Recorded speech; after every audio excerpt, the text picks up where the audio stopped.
reminder that you can support me through Stream Elements. It is completely optional, but your support allows me to keep making content such as buying new games and more. I love pussy! Just got reminded of this.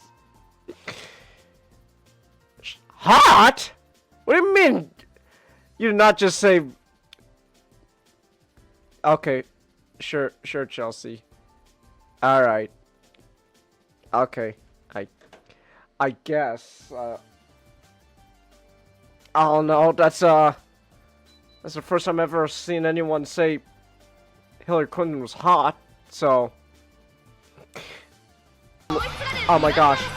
Girl, what are you doing? What are you doing? 200 minutes left, go! Yes! Yes! Red ace. Oh, okay, is that good? I guess that's good. There we go! Yeah! Let's go! Woo! She's crazy as fuck. That's why Jaden Smith is like the way he is. Man, the whole Smith family. I feel pretty bad for Will. First place, there we go! That's what I like to see, Scarlett. That's what I like to see. Boy, mate, you have a license for that hat? We got. Whoa! What are these? Whoa! Hold on. That iPad. And the bad news. Khaled Assad, you are crunchy as hell. That iPad. Wowzers! Oh, yes. I'm all for this. Man, Trish. Fat sex is the best thing to ever happen to us. I don't know if I was grabbing your boob or mine. Oh, I'm grabbing your boobs or my boobs? Although, to be honest, I was just joking about fat sex. The plump flesh. To be honest, the plump fleshy fatness of it's for telling me that I did just get my hands on her behind. This is not Uncle Chuck. Oh, wait, that's Sally. You did it! He's waking up! Well, look at Uncle Chuck there in the Cerebro chair, Nick. Cerebro. Tap into the mind of Sonic. I want to see what's going on in that noggin of his. It's just a milk carton. Yep, that makes sense. Right. That seems about right. Alright. Oh! Holy shit! That guy jumped on me like fucking like a mile away! Oh my gosh! Whoa! Okay,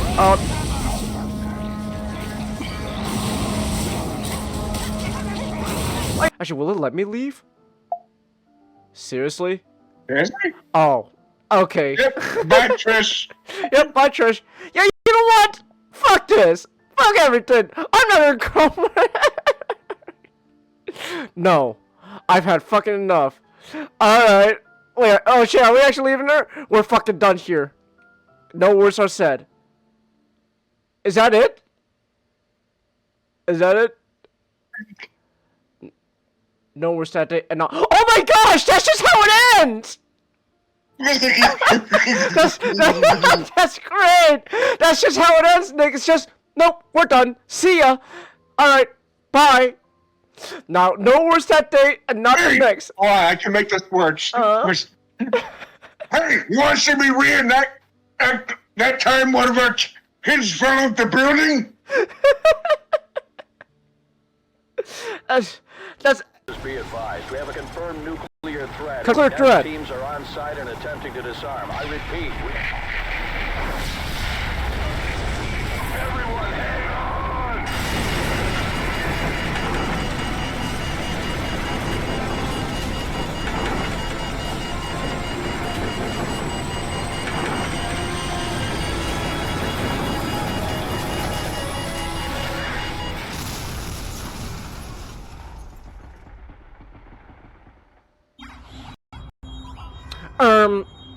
Well, that happened.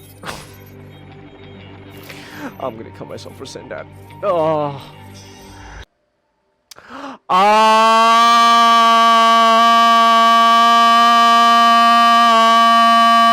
Okay, never mind. I love this already. Complete 180. Let's go. Let's go. Complete 180, Nick. Yeah. Gosh, I just don't understand my super distant cousin, Dad. Can't I just do the same thing to women but with guys? No. Come on. Hurry up! We're not doing no! Oh my gosh! Oh my gosh, you're gonna lose to that bitch! No! We're second place! Ah! Oh my gosh! Ah!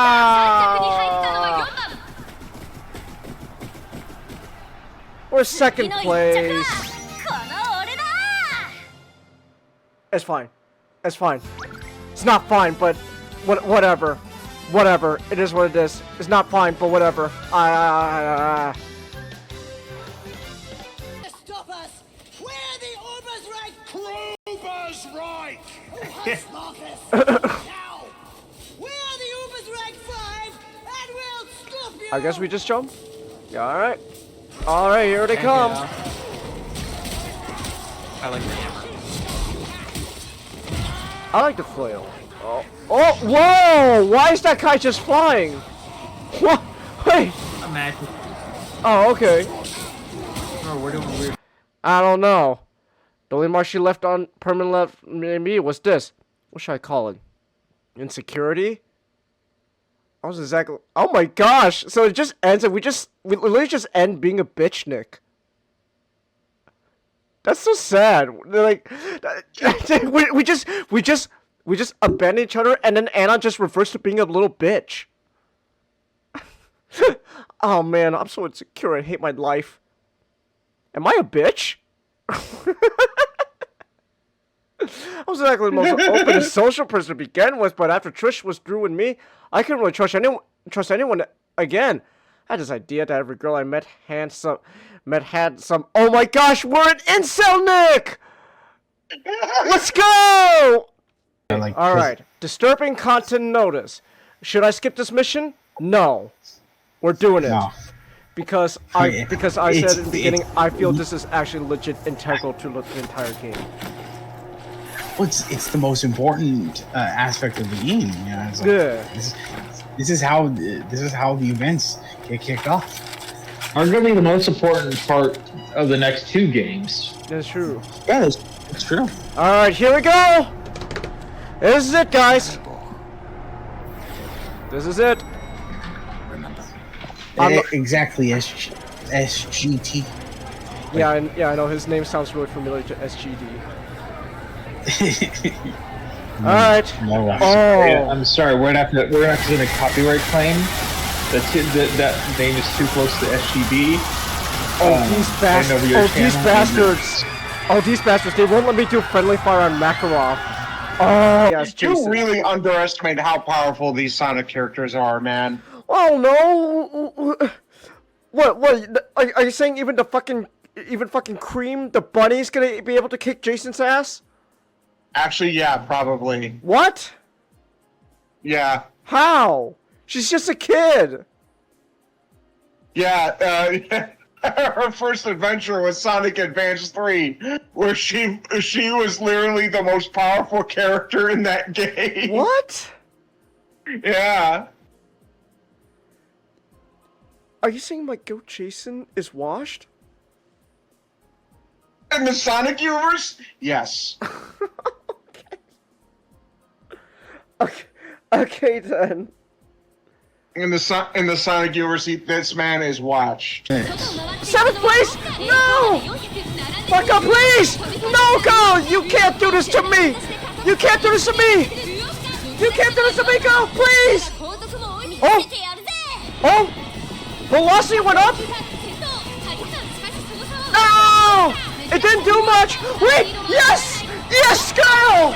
Yes! Yes! There we go! We got the #1 victory royale! Oh! Yes! We got the #1 victory royale! That's my vodka! Ah! 検察は DV の前科を持つ被告人の証言にさえ聞く耳を持っています。That is irrelevant! That is irrelevant! What is this? This is kangaroo court not! It's like a kangaroo court. Yes, he has a history of domestic abuse. That is not relevant to the current case. Well, it's not relevant, but he's just trying to paint This is no longer based off the the facts. This is all just attack on character. This is a kangaroo court. The penis gun only works. Is only viable. Called my other pistol the penis gun. But yeah, Ching is Desert Eagles are called the penis gun. Why do people call it this? Oh, let's go! Yeah! There we go. Oh, yeah! Oh, and the shell shock when you stand too close to a tank! Yeah! This is what it means by like set pieces, man. They made some really good set pieces for this game. Nothing says 2009 like Revenge of the Fallen and seeing the Washington Monument and the White House. Exactly. Friend Jeffrey. However, if you're implying beyond. What? What? She's friend zoning him. Character development from Ken? What? This is Ken writing too. Hold on. What? Wait. Yeah. No. Yeah. Why you got like the anchor arms going on? This Popeye looking ass. It looks like fucking. He looks like fucking. He looks like. Here actually, comes the gin. Actually, he looks like Larry the Lobster from SpongeBob. Yeah, I was gonna say like the gloves kind of makes it look like he's got like crab claws going on. It's Larry the Lobster. He just looks. This is so 90s. It hurts. Yeah, no, that's the overly broad shoulders and the tiny legs. Yeah, no, that's a piece of shit. Here comes the Crimson Chin. Okay, but at the same time, I do kind of like it though because it just looks so stupid. Sure, but it's objectively just horrible. Oh yeah, no, it's objectively terrible. But I kind of like how goofy it is. Just got the big Larry the Lobster claws going on. Nah, he's Iron Man. Oh.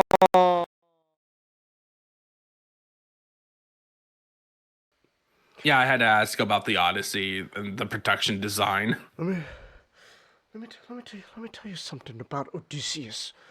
Let me tell you something. Oh, I'm gonna say hot take. Nolan's overrated. That's really not a hot take. I hear that pretty common. I like Christopher Nolan. I think I like Christopher Nolan. That's I think he's fine.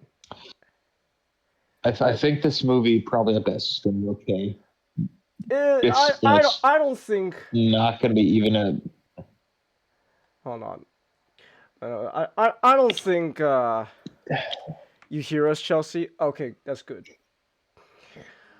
Oh, we're all over the place with our PNGs and stuff. Okay. Here, guys, I have a good idea. Okay, I'm listening. Guillermo del Toro. Guillermo, my boy. Odyssey. Dude, I would be down. That sounds actually interesting. I would be down for that. I think with Guillermo, like you're not there for like historical accuracy. To be honest, I'm just gonna be 100% honest in this genre. You want Guillermo to do like an Odyssey movie. He's not gonna be there for historical accuracy. It's gonna be more just. But either way though, I would be really curious to like his like artistic, like what he envisions what the Odyssey would be like. That would be really With Del interesting. Toro, you would actually you would get at least a version of authenticity where it, at least fits with the period. He would at least he would accomplish the basic step of make it look like Greece. like he would make it look like Greece, make it like he would reach at least Troy 2004 where it's like it would probably let's be honest, it would probably be ancient Greece, but Del Toro's ancient Greece. But it's Del Toro's ancient. I would be fascinated with him how he would do the monster designs. Honestly, as much as that would be one hot Cyclops. As much as like Del Toro, like as much as like I would like to see Del Toro, like I always thought like if given the chance, I think Terry Gilliam would have made like a really good Odyssey movie. Was he done again? Just remind me. Is he part of the Monty Python? Yeah, he was a member of Monty Python. He did like the Holy Grail movie. I love that movie. The Monty Python's The Odyssey. I'm trying to remember the didn't he do one? I remember this because of Nostalgia Critic, like a film involving bureaucracy. That was Brazil. Brazil, yeah, the one, and then like when a character becomes like a paper monster or something like that. Yeah, like. I think what's just fascinating is, most of these directors that we're talking about, I don't think they would like really go for like an accurate depiction of like Greece and stuff. But I think like some of them though would at least have like a very interesting like, I guess, style to like what they would imagine would be like, that would fit the story they're trying to tell. For me, well, it be it is a standard to try to reach for accuracy. For me, the Odyssey is an epic, just because it plays with a lot of the folklore of its region. And technically, and here's the thing, Changus, and this is I was actually talking to Don about. Okay. How no one could easily helped his own production. The closest hard copies of the Odyssey, the Odia Odysseys, are not written in Greek. It's Latin. Oh, so just yeah. So that he literally, I told him like he literally could have like called over to Ridley Scott. Like, I complain about Ridley Scott a lot, but one thing he does well, his production design, there's some obvious missteps in terms of costumings that are, like, not accurate, but his set design, like, everything, a lot of his elements are actually really good. And he also gives you that which is feel. part of the problem, honestly. Yeah, it's part of his problem. Is that okay? You can make it look like like a good generally historically accurate, with some Hollywood flair to it. Yet your writing, you treat it just as regular settings, but you're using actual historical figures to make whatever movie you want. What about who am I thinking of? What about Robert Eggers' Odyssey? What would that be like? It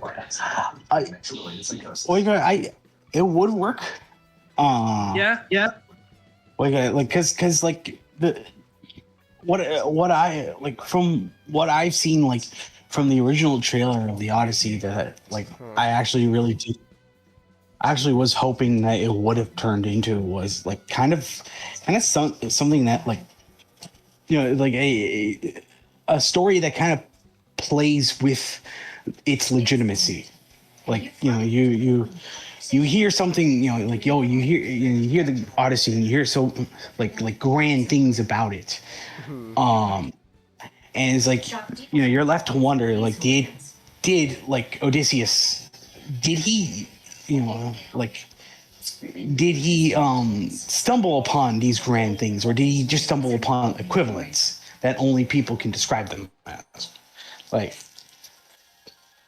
and I don't want it to be like, you know, I don't want it to be like, there's a correct answer.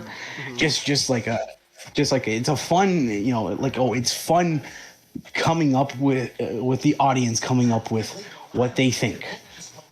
Yeah. I get you. I still think for me the big takeaway I got from that trailer is just John Bernthal. I'm sorry, it's just really funny. He's trying, you know, like the dialogue is supposed to, you know, sound, you know, like, ooh, you know, like, oh, they're like, you know, ancient, like how, you like, you know, people like talk about like recite like Greek poems and stuff. And flowery poeticism. But it's just still his normal like voice, so it's just really fun. It's just a Punisher just going around just. Wait, who does John Bernthal play? John Bernthal. I'm trying to remember. We don't know yet because like. Okay, here's a question. John Bernthal John Bernthal plays Achilles. When he finally gets up to Hector, he's like, okay, but here's the thing. Okay, in the trailer, is he with Telemachus or Tom Holland? Yeah, Odysseus? he was with Okay, with so Telemachus. he's either gonna be an evil suitor, okay, or Athena in disguise. Athena in disguise as John Bernthal. That's really funny. I'm not gonna. That's really funny, man.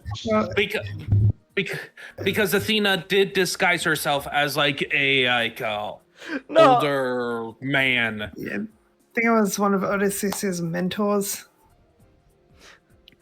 It's just really funny. Don't just. That's such a funny image. Just Athena, just because I'm also just oh my gosh. Now I'm just imagining like Athena, the version of Athena from God of War, but just as John Bernthal. That'd be so funny. Isn't Athena being played by Zendaya? no, I don't think so. Like, they haven't said who Ninjato playing. Ninjato, you just killed me a little bit inside just by What's wrong? speaking. Zendaya is fine. I'll say it right now. She's fine. She's fine as an actress. She's fine. I don't think she's anything necessarily remarkable, but she's fine. Charlize Theron is playing Cersei. Okay. Oh, okay. Yeah, they have a lot of people named for the film, but no roles given. Yeah. Anne Hathaway's Penelope.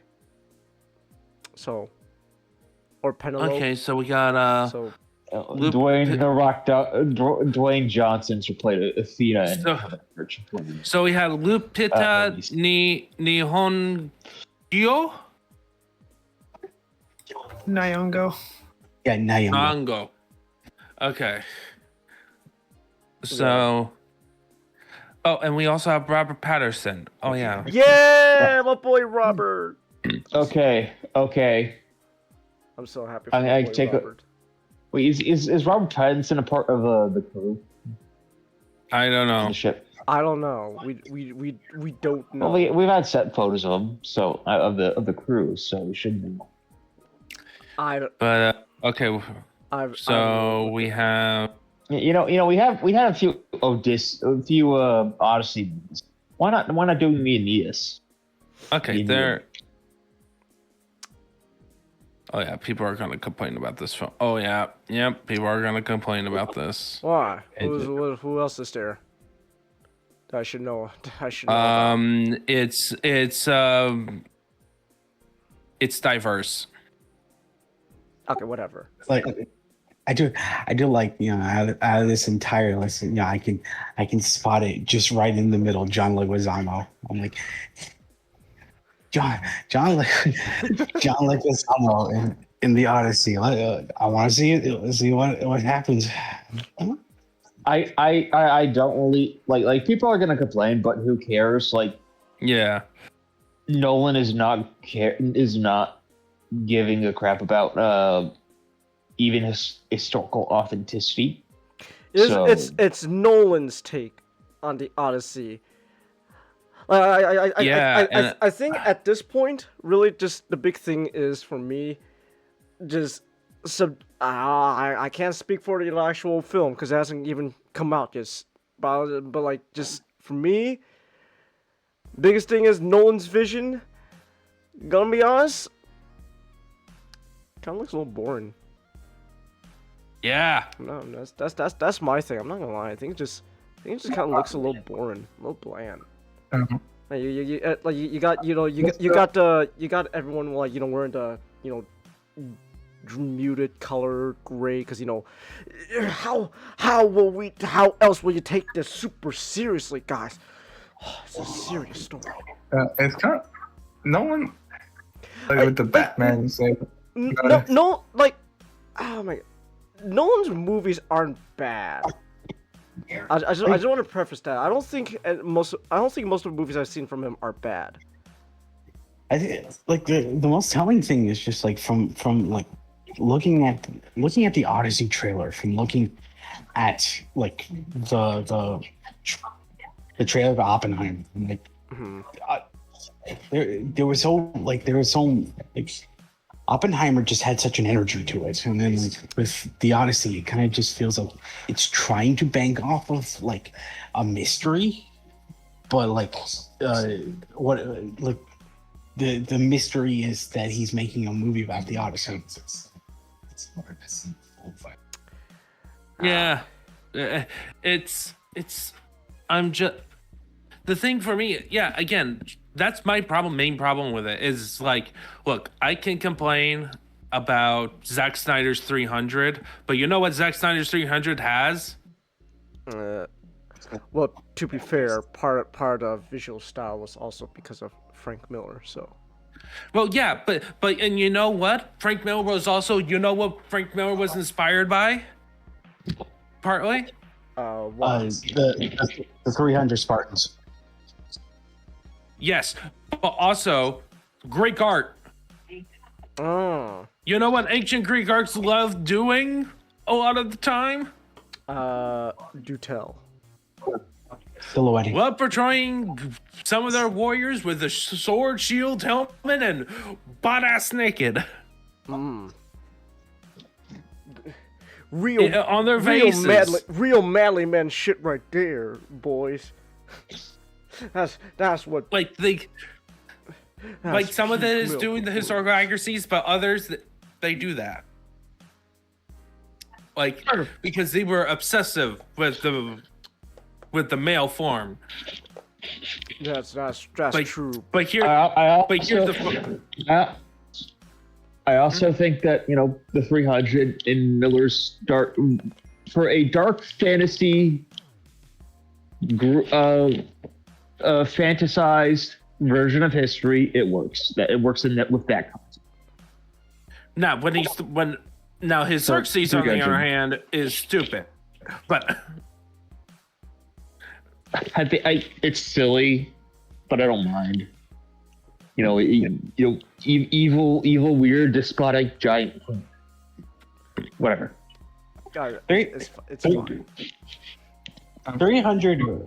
300 as a story works because there's a crafted art direction to make everything look stylized based on silhouetting, and also just like the story is over the top because like you imagine it's a story that would possibly have been told at the time by a Spartan, by people who love to exaggerate their achievements. Yeah, I'm not I'm just saying, like, at least that one has style on that. And like even like Troy 2004. Like I know here a fun fact on that one. One of the historical advisors who was apparently ignored in production as he was trying to correct them on like he became a YouTuber named Lindy Beige. I'm pretty sure it's that no, and a very well respected YouTuber in like learning swords and stuff.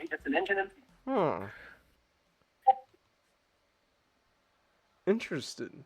So, but yeah, like at least Troy, when even though there's a lot of inaccuracies in the armor and formation. Troy, I think in like Troy has authenticity going for it. Like, of sorts, yeah. A lot of the time, you know, if you can't be historically accurate, you know, being historically authentic is perfectly acceptable. Yeah, and at least like they have some elements. Like I think Agamemnon's armor looks like, if I remember right, his armor actually does look like it could have fit in the Bronze Age.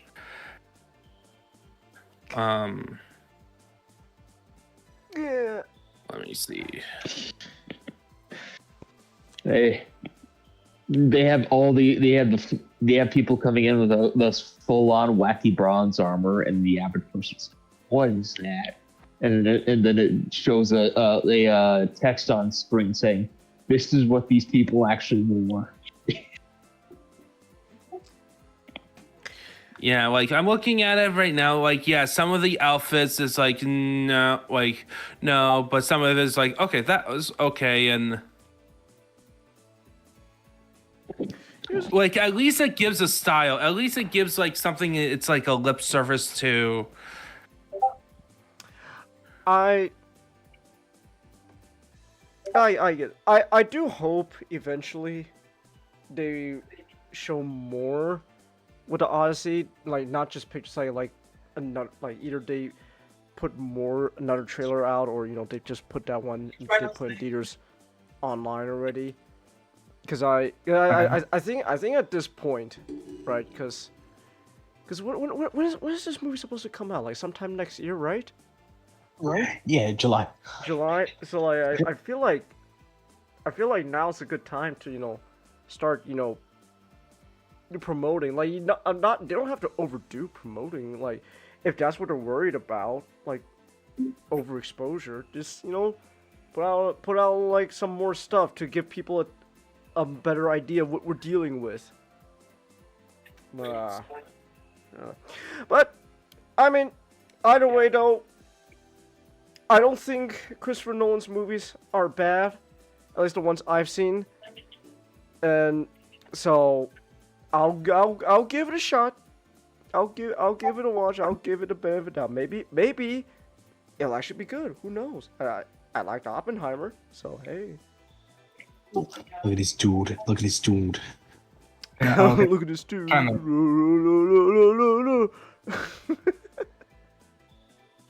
Yeah, that is yeah. Oh. Wait, what now? Yeah, look at it, dude. Yeah. That is armor. Look at that. Oh, that's fun. I think it's the hat that really ties it together. Yeah, it's the hat. Yeah, it's made out of horn. I think it's a helmet made out of horn. You know that reminds me of? What? Traffic cone. I gotta try to find. He's got a cone head going on. Look at this dude. But hey, he's protected. He's protected. That is true. But you know what would help though? You got rid of all those bright red colors, and then you just what is this?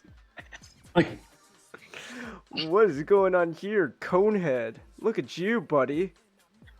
It's made armor made out of traffic cones. That's actually okay. Well, actually, that content that's actually pretty impressive. It's funny that Tom Holland. And then there's like Tom Holland. Oh, sorry.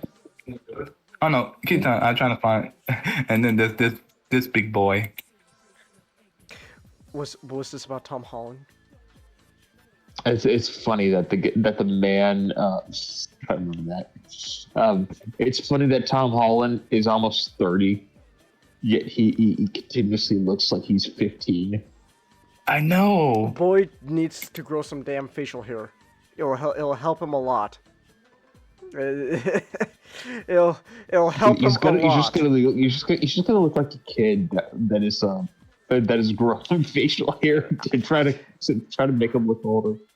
I mean, okay. To be fair, like, okay, what it is with Tom Holland's like, like from a distance, is obviously like obviously if you look at him up close now and you like put him like side by side to a photo of like him, like I don't know, like fucking like Homecoming, Spider-Man Homecoming. Like obviously he's grown, but like I don't know. I think some facial hair will help him out a little bit. I'm not gonna lie. He needs some facial hair going on. But I think he went from wait. I think he went from 16, and now he went from 16 to about maybe I don't know 19, 20. Yeah. I'm looking at different pictures between them. he still looks really young for his age. Like a decade younger than he should be. Whatever. Yeah, it's fine. It's fine. I find it funny. It is funny. Yeah. So. Yeah. Look at this dude. I'm still looking at the armor you put there. Not look at the dude. Look at him. You got the big old... This is what you see before you get speared in the throat. Exactly. It's great. Men should fear that. Men did fear that. Well, like I just came to love like just kind of old suits and armors because like it looks cool and it also just does look goofy, but like I like how goofy it is, like. It looks goofy just because we've seen how armor evolved, like so much so. Like, it just shows how much ingenuity they had with the materials and techniques they knew at the time. Like, remember, this is during a time where bronze was the main material they used, which is, by the way, way more costly to make compared to iron. But it's like you just see how like segmented it is, and then like yeah. As much as I love goofy about it, it just makes it also just like it inspires that like love for it even more. Or it's like you can see how segmented it is, like, and it's like this really looks like when you see someone like in rudimentary battle lines marching towards you. Like this really just looks like an unstoppable wall. You honestly think what sells it for me is the guy in the photo. This guy's his eyes are staring daggers, man. He's got blood in his eyes, man. He's seeing red.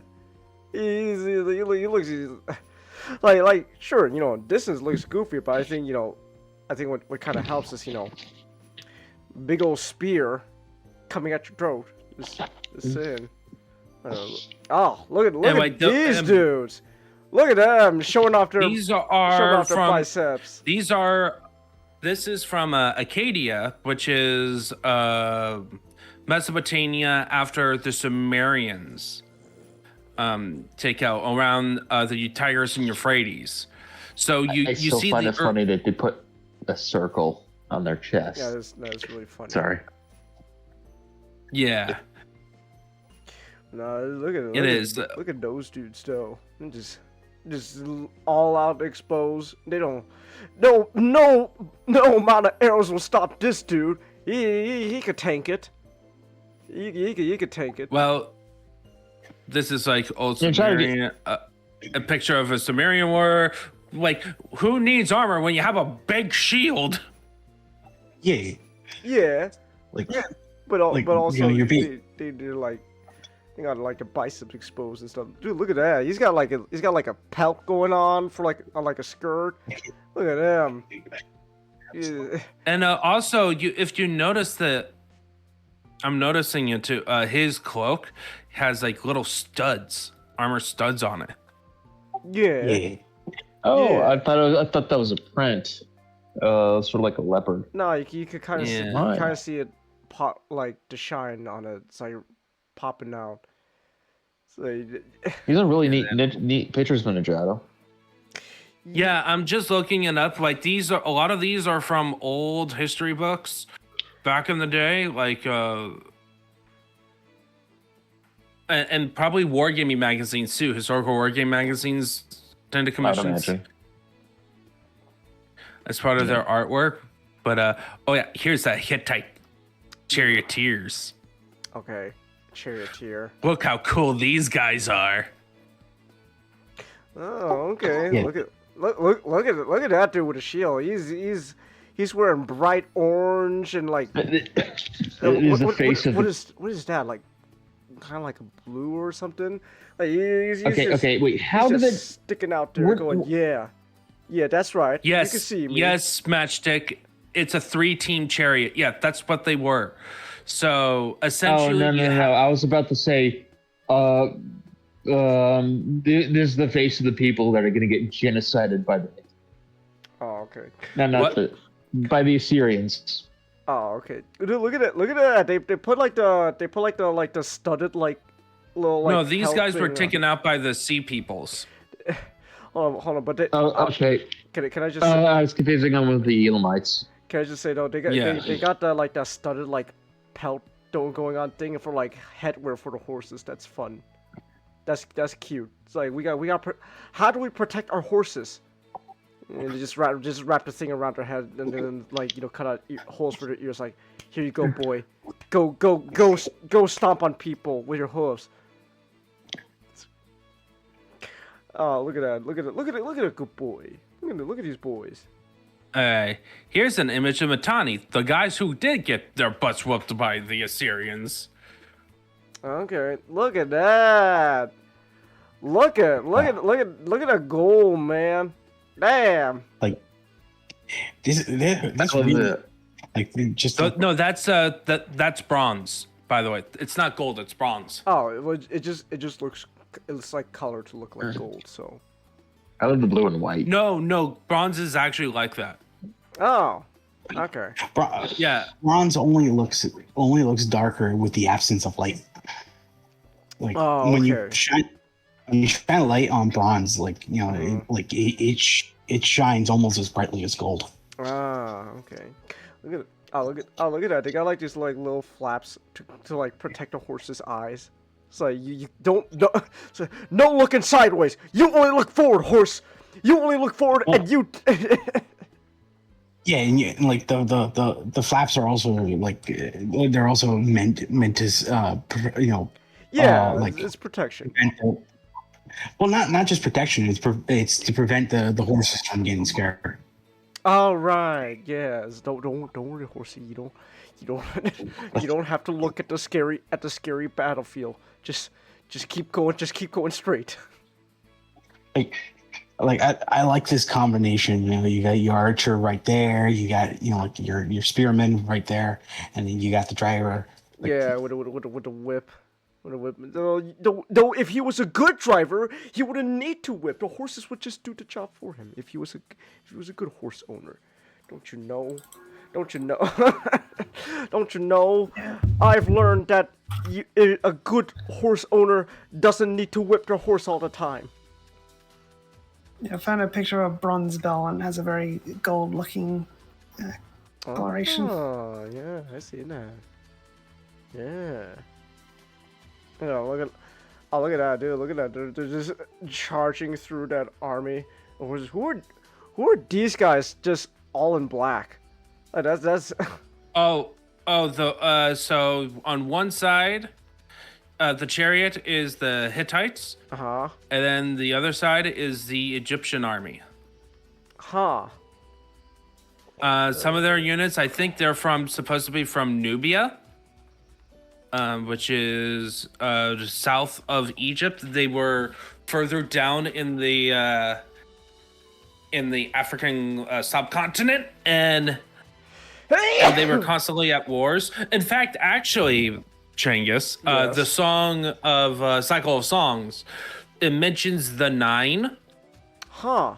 And it's a reference to the 9 fronts of Egypt that were the enemies of Egypt. Ah. And Nubia is one of them. Ah, I see. Which, hey, speaking of that, All right. yeah. speaking of which, you could talk about your metal songs, nerds. I don't know why I'm calling you nerds, like deroged. Nerds. You nerds. As if I'm not. As if I'm any better. It. you listen to more of the album than me. That's true. I did. Oh, Magic, you should really listen to it. I'll get awesome. to it when I get to it. Yeah. No, but it was a neat album. I liked it from a musical standpoint, but you know, obviously you nerds. I'm still gonna call you nerds. I'm just listen. I'm just glad that we're getting Sabaton stuff that isn't like World War One. Yeah, the last 2 albums were World War One. I think they did one album too many. They clearly had too much stuff when they did the Great War. You know what I say? I say we don't have enough World War One stuff because everyone wants to keep talking about the Second World War. Nobody wants to talk Why about do you the keep calling it first World one. War One? Why do you keep calling it World War One? You'll see. You'll see. I will conquer you. I will rule you. I shall. Awesome. Yeah.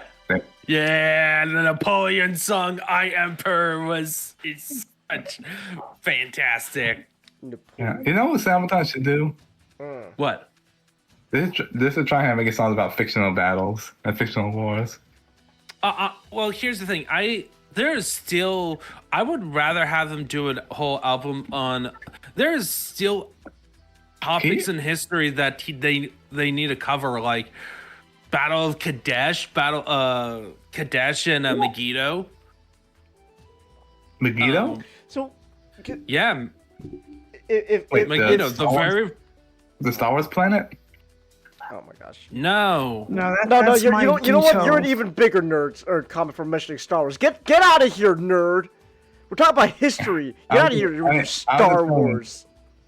I would like them to do a song album about the 1 Year War. There's no way they're ever gonna fucking talk about Gundam. Are you kidding me? But they're gonna have a song called "Yesterday." They should do an album about the war that Cotton Hill fought in. The Oh, Gulf War. true. Yes. Let's go. As we all know, Cotton Hill fought in the Gulf War. Yes. He killed 50 men. He killed. Yeah, but anyway, so this album is called Legends, and the whole point of it is that it covers mostly famous historical figures, except for the first track. The first track covers a famous group, which is the Knights Templar. Everything else is all about like an Pacific individual. Right. So the second track is about Genghis Khan, aka the most overrated person in history. Then it's followed by Lu Bu, the guy who makes beetles scary. Never trust the beetle helmet. And then crossing the Rubicon is, of course, Julius Caesar. Yeah. My only real critique of the album is that crossing the Rubicon in the album is not as good as the one they did, which is I showed you, Chingus, the one they crossed over with Nothing More. Because it literally begins with crossing the Rubicon. You know, speaking of Rubicon, you know what you should do? You should pick up What? You should pick up Armored Core 6 Fires of Rubicon and play the mech game. You two made a remember- deal. Remember, Changus, you got some Project Wingman. I'll play the plane game. Don't worry, it'll happen. You I'm both not of you playing have the been mech saying game. that. Not playing the mech game until you play the plane game. Okay, fine. But I'll it's a- touch the plane game then. My goodness. Well, I'm currently playing the other robot game at the moment, the strategy one. So. Yeah, but anyway, so and then we have I Emperor, which is the Napoleon song, and then Made of Steel, which is Joan of Arc, and then Impaler, Vlad, Dracula. Yeah. and then Lightning at the Gates, although that great Hannibal, and then the Duelist, Musashi. And then Yeah. Cycle of Songs is about so Cycle of Songs, I told Changus this is a fun one. It's about a Sennuret the Third, but the song is actually an adaptation of an actual ancient Egyptian song that was made for Sennuret the Third, but it's so general that it can be applied to any pharaoh. Egypt. Yeah. Them pharaohs, man. Like, so the song is literally a song about just the pharaoh's legacy, but it's attributed to, and it was composed during that king, emperor, pharaoh's reign. And then T. Sigurd is about a Swedish king, because of course Swedish band, you need to have it, and it's about Gustav Adolphus and the rise of the Swedish Empire. And also that name. I can't really just start any of the lyrics because it's all in Swedish. All I'm gonna say is they do have an American version, English version of the album. Is there? We did not. Yeah. We did they did not post that the lyrical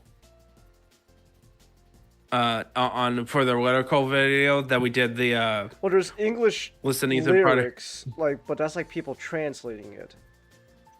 So like, there's no official. I can put it on like right now, like listen to it right now. No, It has some of my favorite songs. Post it in the background. Gumminos. I'll take a peek at it. Is it actually English words? Yeah, I'm talking about the latest album because I know they had an English version of Karas Rex. Like Karas Rex was like their first big album. It's not just Karas Rex. It's it's called Til Siga, and it's the final track of Legends. Eat my orders. Question me or die. What is that? The actual translation? English version. Okay. Can I just say real quick? I just want to point this out because if I don't say this now, it's gonna haunt me for like the rest of the stream. Gustavus Adolphus, the guy they're talking about, can't help but notice that last name, Adolphus. I think I wonder how that name got passed down, over the years. Just saying, Adolphus, I obviously. He's a badass. It is pretty. It does sound pretty cool, but I'm just saying, No. The guy was a badass. Oh, he was. What's his deal? Yeah. He fought in a 30 Years' War for the Protestants, and he kicked the shit out of the Catholics and Habsburgs before being killed in one of the battles. Oh, dang. His daughter's a bitch, though. What? His daughter's a bitch. Okay. That's nice to know. And then isn't his son? Is this where his son is? Karas Rex. Gustavus Adolphus did not have any sons. Oh. Charles the what was he? 15, 12 was not his son. He was 50 years after Gustavus Adolphus. Okay. Okay. Why? Why was his daughter awful? What's wrong with his daughter? So what she decided to do instead of being queen and ruling over Sweden is abandon her job to go to Rome to be Catholic and look at art. And look at what? Arms? Art. Oh, art. Oh, Art. so she wanted to be abandoned her country. And she abandoned her country and her father's wishes to look at art in Rome. How dare she not be a nationalist? Oh my gosh. Dude, you were the monarch of the country. Don't abandon it to look at fucking art in Rome. Like maybe it was good art. Maybe the art was just that good. It's about the principle of you being you have to be committed to your country, to your religion. But let's see here.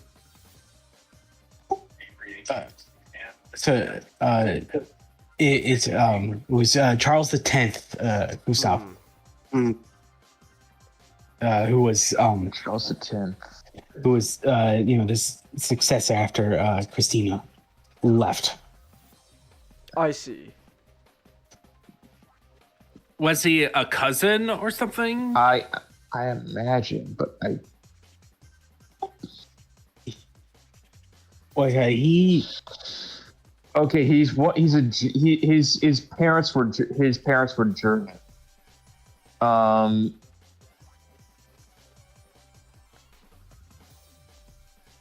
man, these are not. I'm skimming the Wikipedia. These are not the very most flattering paintings they have for these people. Come on, do better.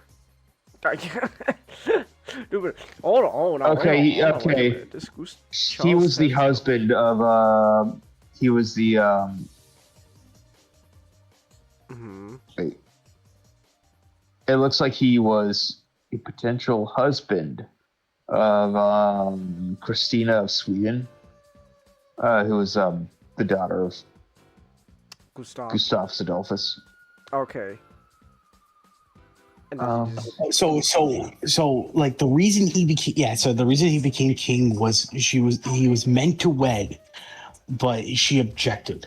So, and as a compensation, she, as a half promise, she declared him her successor. So when she advocated the throne, Charles was like, yeah. According to the GRA Val. There was rumors that she was a lesbian. God forbid that a woman wants to be with a woman. Oh wait, this isn't the 2020s anymore. This is your royalty that changes things. Yeah, because that changes. You have obligations. Yeah, like Genghis. You have an obligation. How dare you not? Yeah. How dare you not continue the bloodline? Cengiz. Literally, yes. How dare you? Like you have other shit to worry about than going off to get to be a degenerate. Like whoa, Cengiz. Whoa! Did you just hold on? Wait! Did you just call me lesbian degenerate? Whoa! No, I called her a degenerate. Okay. Yeah, but Cengiz, you have to understand. Okay. Rich people, like nowadays. Yes. Elites. Our elites are not held accountable for actions whatsoever. Okay. Yeah, the different times. They I as the most free. Back then, the people who were second most enslaved to the system were the royalty. Being a royal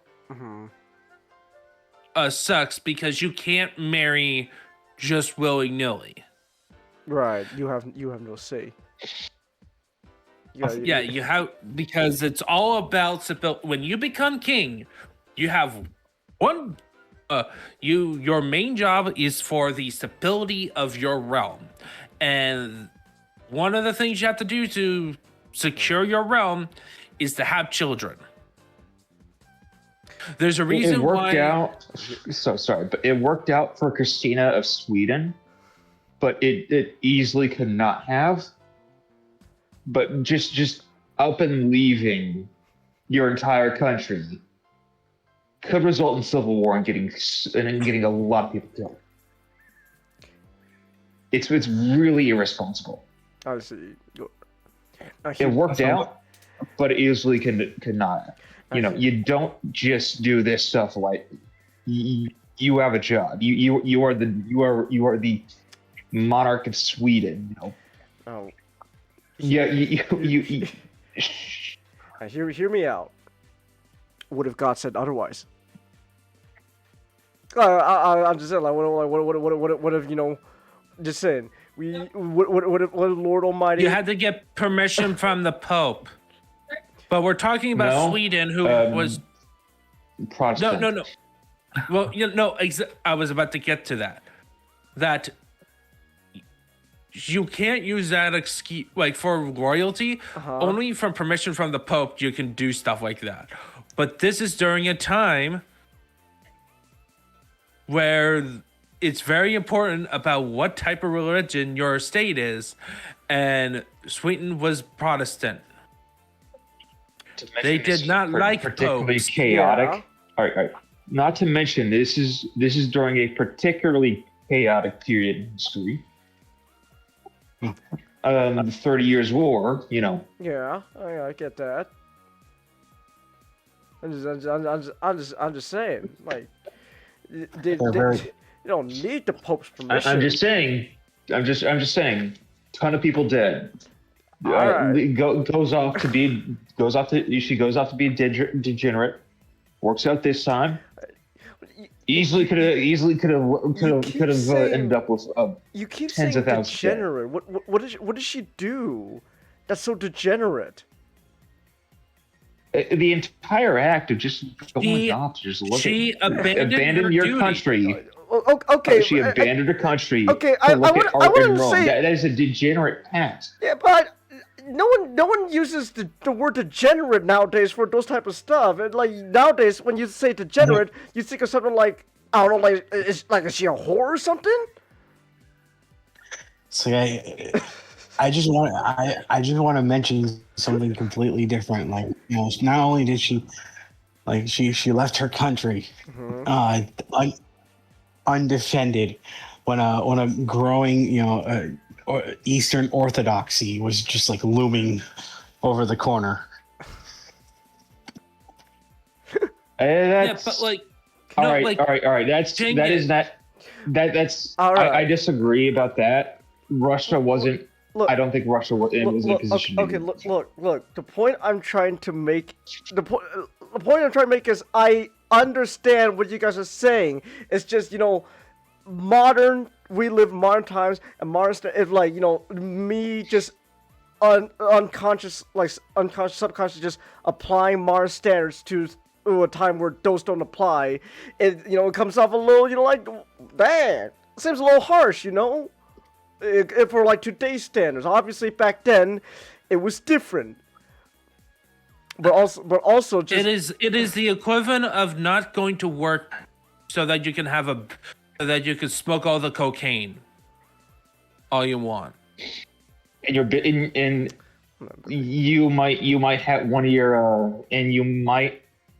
It's just really irresponsible. It's really irresponsible. Yeah, irresponsible. Yeah, I get that. And we call those people degenerates. And they called and if you went out, if you just left your position so that you can go to Rome. And what do you do in Rome? Do you like join a nunnery, right? Oh. And like live holy, like that happened to plenty of kings, and it was viewed as acceptable.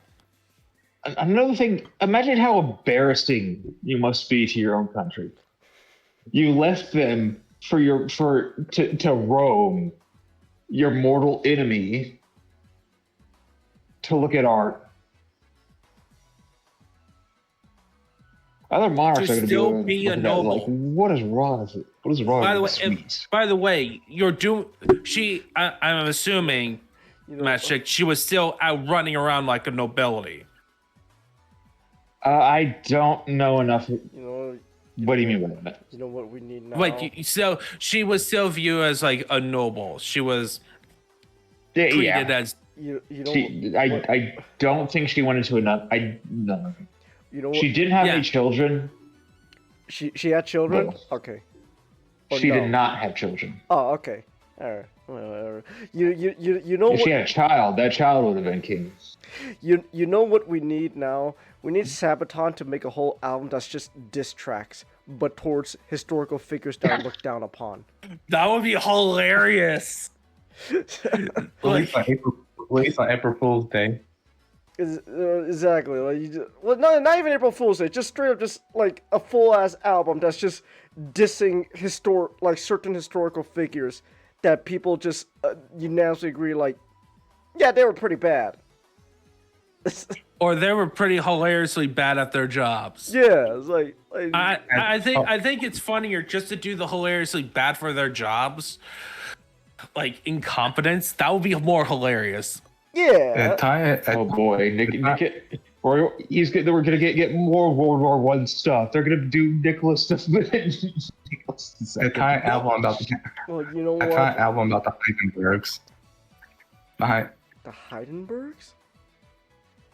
No, I think about Habsburgs. The Hindenburg. The Habsburgs, yes. Hindenburg. Oh, the Habsburgs. It's Habsburg. Okay. A lot of the Habsburgs. The Habsburgs really was there was a lot of Habsburgs. There was a lot of good ones in there. Also. Yeah. I'm thinking of, like, if we're gonna go with incompetent, just a whole thing about the Imperial Japanese military leadership. That's true. That's true. It wasn't incompetence. It was just them fighting with each other of who was the better one. Exactly. We got a word for that. While they send their own men to go die. When they sent all the ace pilots to be kamikaze pilots instead of training the new pilots. Not even that. Just everyone was just meant to die, man. They just wanted everyone to die. It's actually funnier. It's funnier than that. Essentially, the whole reason the China War happened was because of the incompetence of the military. Because what happens is that they basically set a precedent because these younger soldiers do like assassinations in Japan, but they claimed it was for the emperor, like for Japan. And they got away scot-free in the legal system. So basically what happened is that as long as you claim it was for the Emperor of Japan, oh, it was okay then. You're gonna just get a slap in the wrist, no matter how much stupid stuff you did. And like the, you know what, guys? The whole, the whole graping of Nanking and all that was for the Emperor. Well, no. What happened is that those soldiers did raids into Manchuria and basically caused a military conflict to happen. But it was for the Emperor, so hey. And this was planned. It was on purpose. Oh. Like the lieutenants and stuff was doing it. Like the higher brass wanted a war on China, but they wanted an excuse. Goodbye.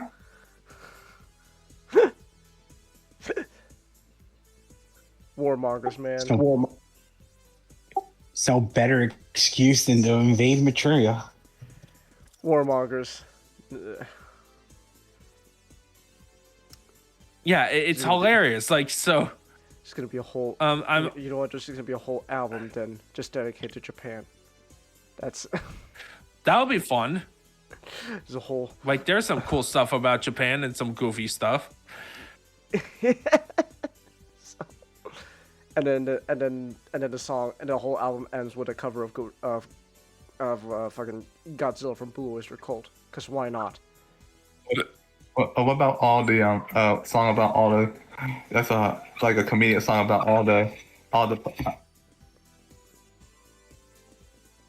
what? She muted. Oh, damn. All the German wonder weapons they tried to do and failed, like the mouse tank. Oh. Yeah. But like, if I were to, yeah, Flash Flood. I highly recommend this album. What the fuck? Just to get back on track. Right. Sabaton. So, yeah, in this album, my favorite track is Cycle of Songs, as I mentioned. But it's followed by I Emperor, Made of Steel, Crossing the Rubicon, and A Tiger Among Dragons. Like, those are my top 5. Top 5 songs. Of this. I see. Yeah. Oh, nice. And when I mean by Crossing the Rubicon, it's with the Nightmare, featuring Nightmare. Nightmare. Yeah. Like, that's really good. And I do actually want to have a sequel album to this. And I do have one for Japan. Just, I'm thinking Tokugawa Ieyasu. Huh. Interesting. The guy who you reunited Japan. Let's go. So, I guess I figured might as well ask. Is like the band Sabaton, is this just like their main thing? Like the main like subject matter they do historical stuff? Yep. Yeah. Yeah, like they actually did occasionally do some other stuff. Like they did one about the Nazgul, very early days. Like from Lord of the Rings? Yep. Oh, wow. But yeah, I got into them with their Last Stand album, and I listened to some of them. They did an album on Heroes, which is they have like a lot of World War II stuff. Okay. And they also have Keros Lex, which is very much it's a concept album about Charles the 12th. Huh. In his, I think it's Charles the 12th. Keros Lex is his name. Okay.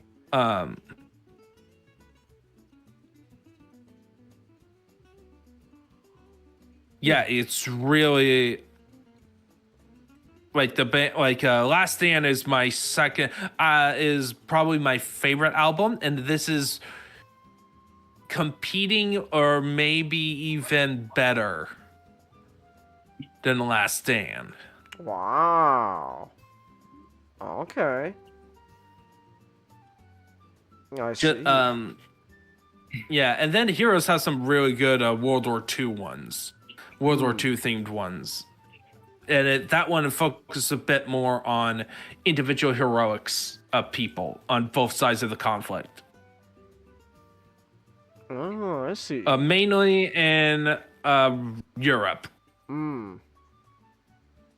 Okay. Nifty. Very cool. Well, nice. So, actually, hold on. You know what? Yep. So, let me see this real quick. One more thing. If I wanted to, officially support the album and the band, let me see. How much would it cost? To like, obviously, you could like listen to it, right? But like, if I want to like, let's see.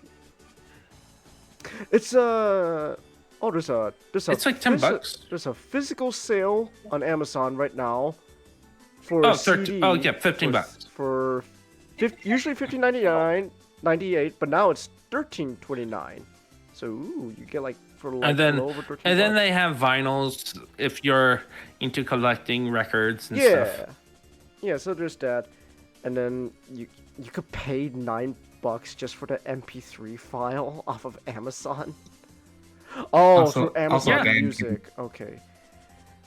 You can But also get it Yeah, for so you can download it on your phone. Like, Right. because most people obviously, you know, don't like, use CD players. yeah.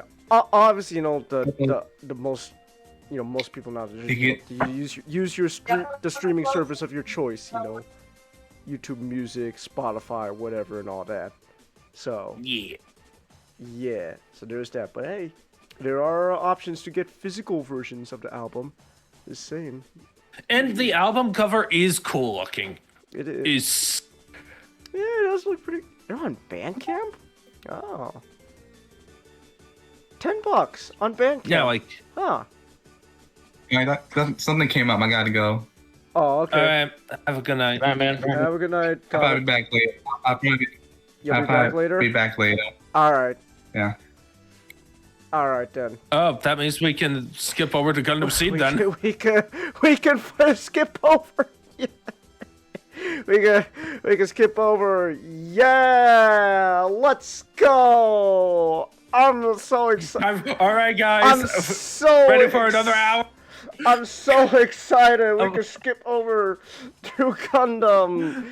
Yeah, I'm so excited because I was actually looking forward to the My Little Pony stuff because this is. I'm so excited because I'm gonna be honest, and I'm just gonna say it right off the bat. I'm gonna be honest. I'm actually a little bit genuinely excited, a little bit, just a tiny bit, genuinely. Just about what? About us going? About us watching through Sea Destiny next? Just that, but also about just Sea Destiny. What? I know you want me to do it, but okay. My new job is He's pulling the job. He's pulling the job card. 7:30 to 9:30. He's pulling the job card. he's really pulling the job card. You're gonna have to put it at Friday. He's pulling the job card. Let's go. He's straight up. No, I can't do it on Friday because that's when we do radio. he's straight up going. Sorry. He's straight up going. He's pulling. I have to get up. I have to get up. He's fucking pulling the job card. I would actually like to do it. But my new job in January is pulling the job card. That's amazing. Oh my goodness. You had so much luck on your side matchstick. I actually kind of do want to watch it, but it can't be worse than Age. You've seen pretty much all the Gundam shows. What do you think? What do you argue would be worse, Destiny or Age? Age. Age. Oh, sorry, no, you're talking about. Age is boring.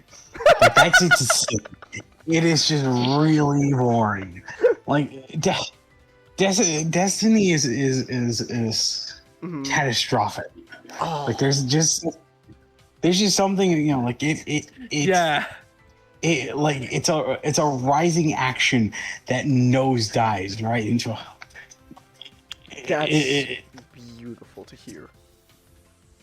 Yeah, I know that like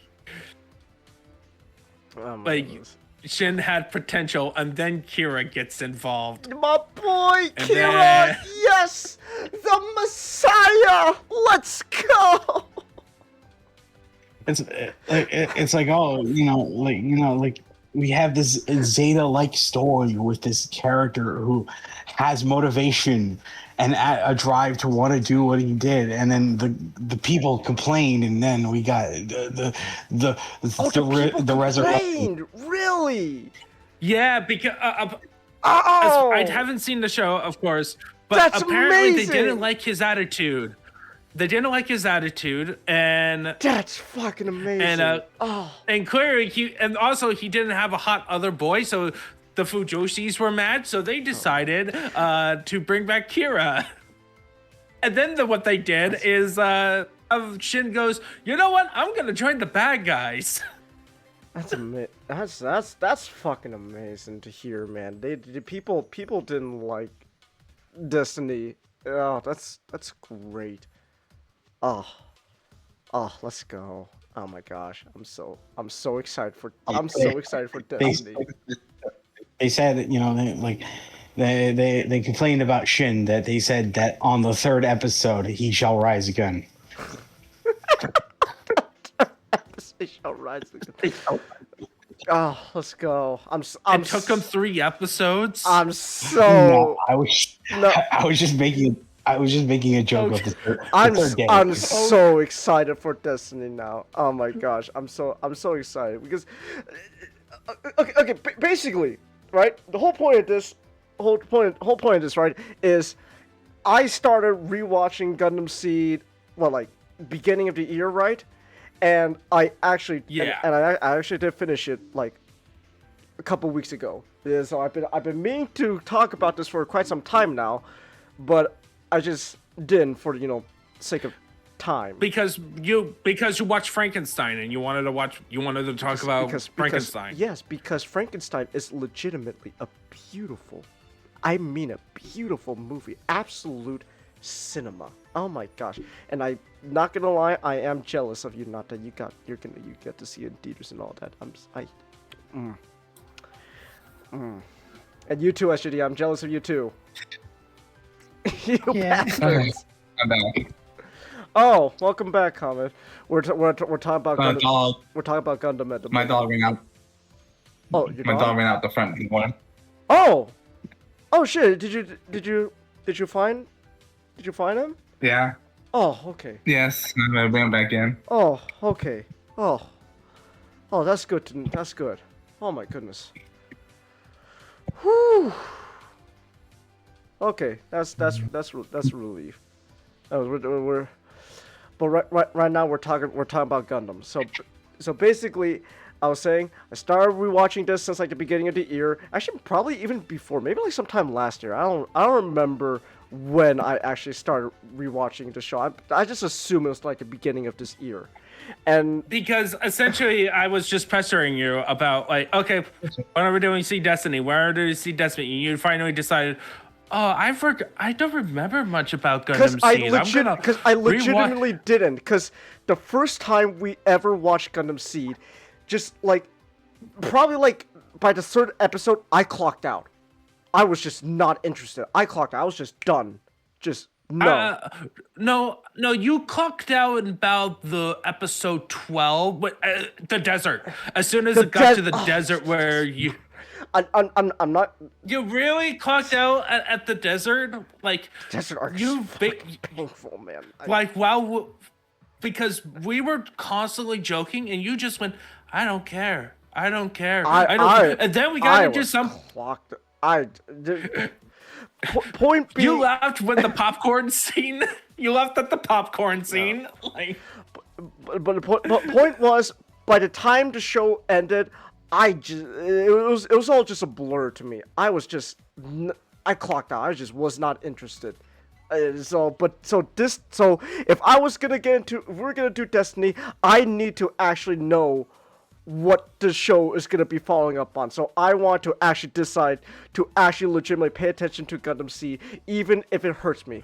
And it did hurt me a bit. Not going to lie. And then it kind of stopped hurting. And I don't know if that's because like, oh, I'm just being like a masochist, or because the show legitimately wasn't as bad as I thought it was gonna be. Because the whole, basically, big question: do I still hate Gundam Seed? Short answer: no. I don't hate it. I have decided. I can watch. I cannot watch Gundam Seed Destiny alongside you guys. You can watch. I can watch it separately. You can watch it separately. Okay. Okay, watch it. Yeah, watch it separately. Okay. But basically, right? Do I hate Gundam Seed? Do I still hate it? No. In fact, I don't hate it at all anymore. What used to be malice towards the show has turned towards, gonna be honest, a little bit of endearment. I'm not gonna lie. I'm not gonna lie. And yes. So how you feel? How you feel about the popcorn? How do I feel about the popcorn thing? It's still funny. The microwave stuff is still funny. The microwave stuff is still funny. I'm gonna admit that. But I'm not gonna lie. The show has kind of become endearing for me. Both, and I mean this both. Yes, I mean this both ironically and unironically. Because there are moments of the show. I'm not gonna lie. That was actually not that bad. That was actually pretty good. There are moments in this show. I think really for me, right, that's come down to there's several reasons why I don't hate the show anymore. One is because I've seen worse things now.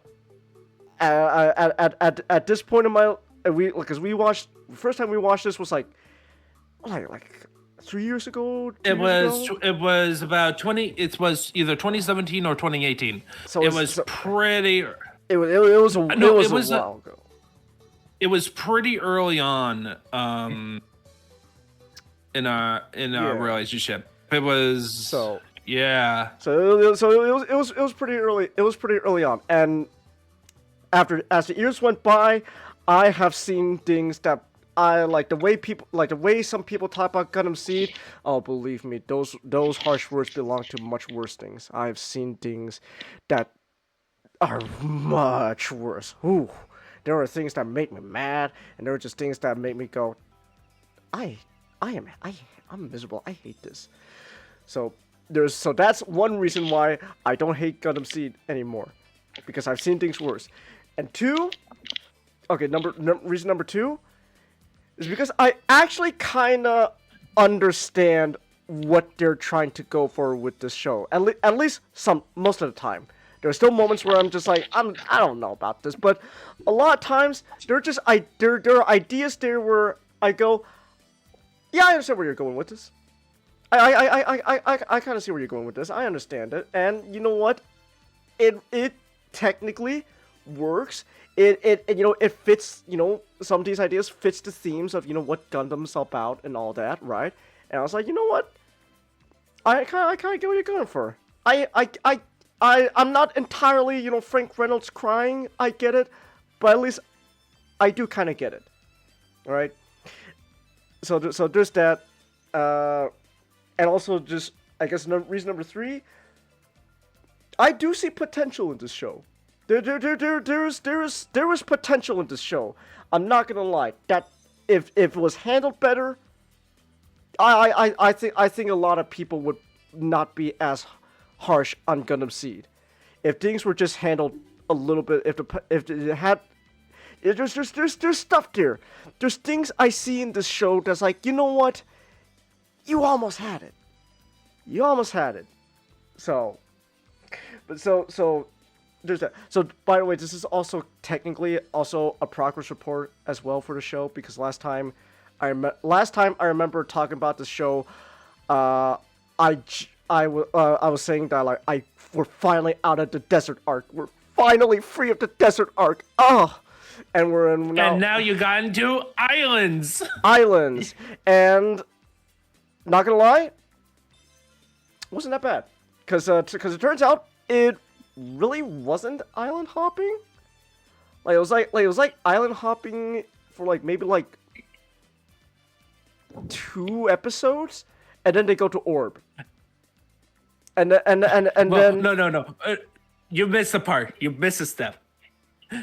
Then after in Calgary, got stuck into the shipping island. Right. The shipping island stuff, which no joke, is actually probably top 10, top 3 episodes of the show for me. Oh, it's the best episode. Then top 3 right there. That's actually pretty good. I'm not gonna lie. It is pretty good. Which, by the way, guess what, Jangus? I know it shows up. I know it shows up in Crosshands because the director likes that. No. idea. No. I'm talking about Sea Destiny. Guess what? It craps on. Yeah, right. Because fucking Cockle leaves and and not just said she didn't have any good reason. That's really funny. Okay. I'm not gonna lie. I'm not gonna lie. When I actually see that happen in Destiny, I'm probably actually gonna be legitimately mad. I'm not gonna lie. I might actually be legitimate because Kaguya and Asuma's relationship is actually probably one of the best parts of the show. Yeah, like it's okay. I know I constantly rag on Seed a lot, right? I do. And I do think that what you're saying, that endearment is very much in the wrong category. But to be positive, I do like the art style of the character. Yeah. Not the mech designs, the characters. I do find that personally appealing. Like this guy's shows is very constant. Is like I like the art style. Also, Mumu Ramos and Muflaga, they're best pretty good. characters. Yeah, they're hands down the best characters. Consistently the best characters throughout the show. They are hands down the best characters of the show. Yes. And apparently they also get crapped on in the sequel series. Nick, we're talking about Gundam. How do you? All right, I'm thinking about Predator. I know you are. Well, don't worry. We could talk about our boy Deck. Don't worry. Yeah. What did you go rewatch it again today? No, I just have to go. I'm actually gonna be seeing it again tomorrow. Oh, I see. Okay. Yeah. All right. But anyway, that's a really positive. Those are the and then like Calgary and Arthur's relationship. Yeah, that is pretty good. So that's it. Okay. So okay. All right. So part of it really, I'm not gonna lie. Part of it really is me just kind of like, I kind of get what they're trying to go for, and in a sense, they kind of do follow like themes of like Gundam. Like for example, like one of the big themes of Gundam, right, is older generation just kind of leaves the newer generation to just a piece of shit world, and the older generation just keeps wanting to do things that are just not going to make things any better for future generations. And it is a big part of the show still. So it's still there. It does follow that theme of Gundam, right? With Seed, especially with the whole, as you know, we could talk about the whole genocide, stuff going on, but like that does still follow the theme. Like these stupid old men are willing to just genocide each other to fucking win. With little regard to what that would do for like their children and younger generations to come. They're willing to just kill each other. And it's like, gosh, you're fucking silly people. Oh my gosh. What's wrong with you people? And it's like, and I guess that is the point, right, of the show. But you could criticize that on its own. Right, so anyway, so like the progress report I was saying. So last time, we left the desert and we're now in Orb, and then after that, we go to Alaska. So the Orb stuff was actually pretty fun. I'm not gonna lie. In fact, once they go to Orb, that's when the show starts actually kind of picking up. And it's like the big solution to the show really was just once we leave space and the desert, the show's actually kind of picking up its pace. Oh my gosh! Wow! Oh, well, look at that, guys. We're actually having a decent pace going on. Shocking! Wow! So yeah, they're done. Once they're done trying to be Grandpa Gundam. So once they leave the desert and they go to Orb, things start picking up. For example, like in the Orb episodes, one of the Orb episodes I really liked was just the kids on the Archangel just able to reunite with their parents, and you kind of get to like see like like their reasons for why they want to stay and stuff, and that was neat. I'm not gonna lie, that was pretty nifty. And then like and then Flight gaslighting them to join the military. Well, no, they joined on their own volition. No, that was them entering Earth. That's when they were entering Earth. But now their reasons have changed. So like, okay, so there's still things I like. Like for example, like the idea of, so I don't mind the idea of, so actually, so hear me out. I don't mind the idea of like these dumb kids being like tricked or whatever reason to joining the military and all that. But then, as it goes on, they learn, their perspective of the world has changed. So now they probably have like they have a complete different motive for why they want to stay and fight. And some of them don't want to. One of the kids actually straight up just leaves. He's like, I don't want to do this anymore. I'm done. I'm done. I don't want to do this anymore. That was good. I really liked that. And then fucking what? I'll get to Kira. I'll get You see the. Yes, feel the anger swelling within you. Let me just say this right now. The best parts of the show does not involve Kira Yamato. The best parts of the show does not involve the main character. In fact, probably my favorite characters of the show is like Moonflock and Murarima are the best characters hands down. They're like side characters, but besides that, fucking Atherin, the deuteragonist of the show, I like him much better than Kira Yamato. I was much more invested. I was much more invested in Atherin's story than Kira. Hands down. This series really is just a subversion of everything, because like unlike the other series, which promotes the idea that your enemy is not absolute. They are someone that like from your ignorance, your conflict comes from your ignorance. And like you realize that deep down inside they're just kind of like you.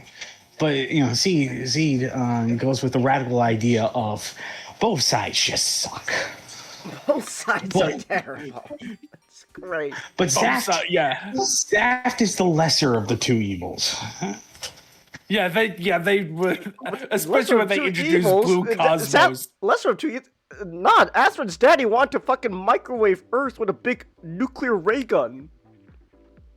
Yeah, but the Earth wanted to But you see that was also. But you see that was also invented by Earth to point at. Like that was the whole point of the Alaska mission. No. Zaft's big nuclear ray gun is just a same idea as the microwave shit in Alaska, but it was not at all related. That's the best part. They weren't inspired by Alaska. They just already had that shit ready to go. Like I told you, Shang, is the only thing that can stop a bad guy with a microwave gun is a good guy with a microwave gun. It's great. I just want to say that Zaft stands for Zodiac Alliance of Freedom Treaty. Yes. They want the plants. Their space colonies are called plants. They want the plants to be free from Earth, and they will do so, even if it means killing everyone on Earth.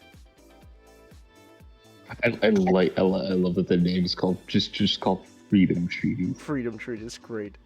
I love it. It's not something made by community. And then they created the Freedom Gundam, that happens to look like the Strike. Don't worry. So there you go, Kira. It's all good. It's all good, buddy. So, anyways, you know what? I guess I might as well have to talk about Kira at this point, because I was in the middle of talking about like the Orb episodes, so I might as well have to talk a bit about Kira right now. So, at least in the orb stuff, I actually really like what they're doing with Kira. So yeah. So it's gonna get to a point though where they just completely forget about that shit. But initially, the idea they were kind of building up with Kira though is the idea of Kira becoming, I guess, like a disillusioned soldier in a sense. And what I mean is Kira is becoming more and more focused on fighting because not only has Flay manipulated Kira via her pussy, but besides the pussy, Kira has also legitimately come to, you know, like despite the manipulation, Kira does generally still care about Flay because he doesn't know he's being manipulated. He doesn't fucking know. He's a dumb kid. He doesn't know that the pussy's manipulating him. But like, even though he's being manipulated, it's still this idea of, oh, Flay and by extension all my friends, I want to protect them. I don't want to see them, you know, get hurt. And in Kira's mind, he's going through this whole character arc where like the only way I feel like I could protect them is if I just become the best soldier possible. I have to put aside, and even if that means I have to cast aside forever my friendship with Athrun. You know, like I really want to be with Athrun again, but like if it means protecting my friends, then I might have to kill him. I must become Gundam. I must. Setsuna's just going, yes, become the Gundam. And then meanwhile, Hiro is also watching on the backline going, Zero, should I become the Gundam? And the Zero system is just a fucking magic 8-ball just telling him, no. Damn. Sorry, guys. Zero told me I can't be a Gundam. That's not like it's not like something they made a bridge of Gundam Wing. Gundam Wing's okay, but man, Hiro Yui and his relationship with the Gundam Wing Zero is just straight up just a magic 8-ball, just telling him what to do. Hands down. And then there's really, you know, kill the enemy. Yes, Gundam. Gundam, should I kill? Oh my gosh, I'm getting on a tangent on Wing, but just real quick. The Hiro Yui in Gundam Wing and the Wing Zero is just straight up just, it's Hiro, you must kill them. I shouldn't, you must. I'm gonna go talk to Epion. It's like, no, Cheng, it's Hiro, you must kill them. I shall. just wave cannons away 20 wheels. But it's the Family Guy joke is, you know, just it's a Family Guy joke I'm making. Just, you must kill them, Hiro. I shouldn't. You must. I'm gonna go talk to Epion. Did you kill the Wing Zero? This place is a fucking nut house. That's Gundam Wing. Right, so right. Seed though. Back to Seed. Back to Seed. Back to Seed. So right, I was talking about Kira, his whole arc of like, you know, I must cast aside, I must become the perfect soul, even if it means, you know, killing more people, and even if it means I have to kill Athrun, I will do so to protect my friends, right? And you know, he's being manipulated and all that, but either way though, even though it comes from a place of manipulation, it's still it's still technically somewhat of it's a very childish, because that's the whole point. Kira's a teenager. It's a very childish way of thinking. Just, hey, I guess I'll just kill people if it means protecting those I hold close, right? And there was legitimately this really beautiful moment, actually. I'm not gonna lie, where for once the flashbacks actually were like, okay, I actually like this use of flashbacks. Where Kira is on Orb. So Athrun and his Zaf buddies are infiltrating Orb in secret. You know, they're going Mission Impossible style and all that. And then what ends up happening is Athrun actually ends up meeting Kira in person. But like, you know, like they have to pretend that, like, you know, they don't know each other, because part of them still cares for one another. So like if they just point out, oh, you're Atherin, of the Justice. Oh, you're Kira of the Strike. They're gonna start. Everyone's gonna start shooting each other, but they don't want that. So they just gotta pretend that they don't know each other. But even though they do, it's a really great moment, and it's a really great moment where Kira's like, oh, because like the whole point is, Kira, even though he's trying to go through this arc, he's still conflicted. So he's, it's like, oh. Astron's Astron's like, hey, that's a cool robot bird you got. It's like, hey, yeah, my best friend made it, and Astron's like, oh, ooh, damn, oh, I don't want to kill Kira, oh, and that leads to the Nicole episode, yeah, where yes, so. Everything I just said, right, was pretty good. And it leads to an actual, genuine, great moment with Atherin. Then Orb gets destroyed. Well, I'll get to that. But I want to talk. I want to talk about. Well, here's the thing. You forgot the moment also where it's revealed that Kira was the son of the. I'm getting to it. I'm getting to it. I gotta build up to it. So I guess also in the Orb episode we also learned that Cagley and Kira are siblings. So but I honestly don't really give a shit about that plot point. So anyways, as I was saying, right, so at the same time, right, I also have to mention, at the same time while I was talking about Kira, this whole time, Atherin is also going through a similar character arc. Like, the whole point of the show up to this point has been, Kira and Atherin are going through similar situations, where they're trying to become the best soldier to protect those they deem are, close to them. Like Nicole, but, Nicole... Ooh, I'm gonna be honest. I still don't really care about Nicole, but it works still for Atherin. But I don't care about Nicole. I don't care about Nicole. I'm sorry. I can't. I don't care about him. But anyways, look, he's as interesting as Toa was. Like they tried to I was like.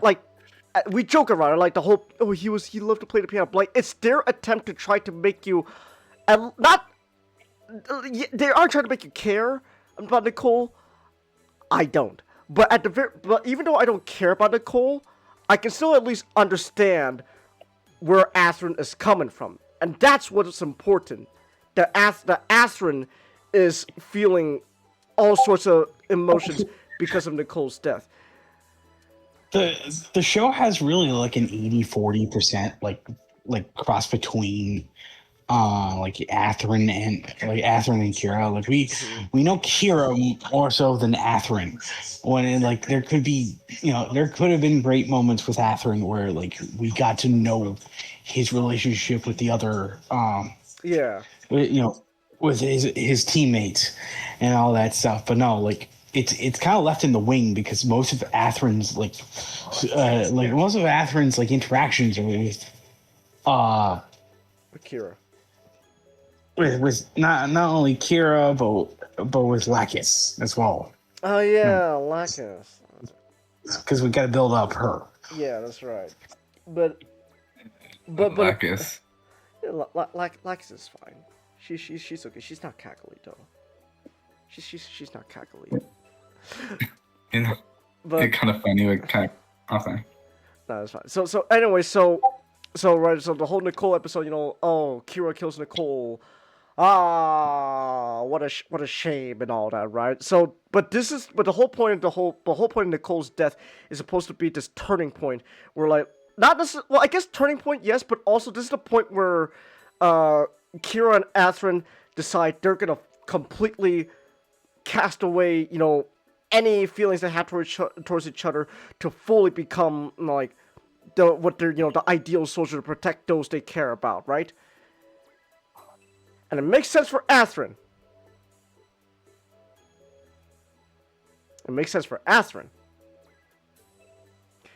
Why Why do you care, Kira? Why do you fucking care? Why does he care? Like, cause up to this point, Kira has a body count. Let's be honest, he's got a body count. He's been killing. Because that's the whole point of his character. He's been killing people so that way he can protect his friends, and he's trying to, and in a sense, he's trying to like convince himself that yes, this is the right thing to do. But then the minute he kills Nicole, someone he doesn't know, all of a sudden, Imagine. I feel guilty. But Changas, here's the thing. I'm trying to remember how many he actually killed because, like mostly just grunts. We talked about. It doesn't matter. It's just grunts. How many he's killed? He's killed grunts. That's okay. So imagine this in terms of like the original. So like in the original, by the time we reach like this episode's equivalent Seed, like Amuro has already met his mother and cut ties with her, and like killed Rambaral. Like imagine after that, like well Rambaral like committed suicide, but like so imagine after that like Amuro like cried over like the Black Tri-Stars getting killed. It's like, why do you care? You don't know those bozos. But we know Nicole. That's what's important. We know Nicole because Astra knows Nicole. So obviously Kira must know Nicole too, right? No, it's 100% understandable for Astron to be sad and mad and want to just straight up kill Kira at this point. But why is Kira getting all sad now? His entire character arc up to this point has just been completely undone, with him going back to being all sad and crying about, I killed Nicole. It's like, you don't know him, Kira. Why do you care? Why do you care? It gets worse. And then it gets worse. So then, right, the next episode, it's only fair that Astron then kills someone close to Kira, right? So Kira can go through. Kira just, his arc gets undone with him getting all sad and crying about Nicole, and then all of a sudden we just go back to the middle of his arc again, from that we just completely undid to now for him to get so it's mad not at like Astron. the low point in like a character arc, like the second act low point. It's just like you just flip the character. It's like if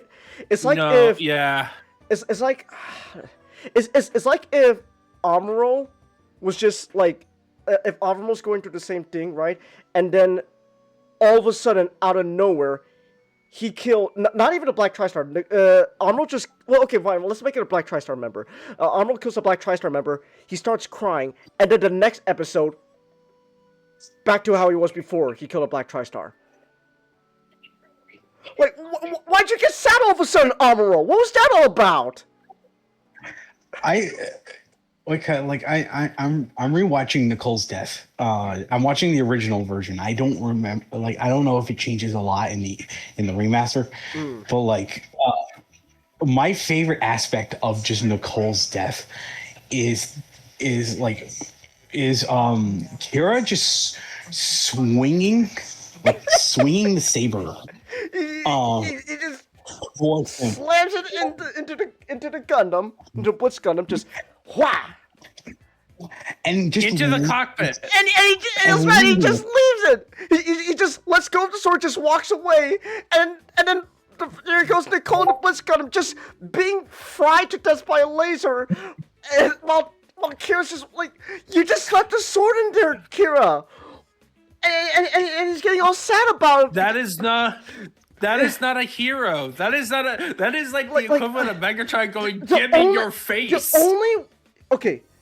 The only only way I can maybe ever justify that is if Kira had some fucking new type moment, right? Which don't worry, we'll get to that. We'll get to Changus. We'll get to that. We first have to do the nuke. We have to do the surviving of the nuke. So, like, what I thought funny is that he'd have left it in there. He could at least finish it, cut it through, and make it quick. Make it clean cut. Just finish the job. Make it quick, for crying out loud. But no, he just left it in there for Nicole to suffer. There's like some villain shit.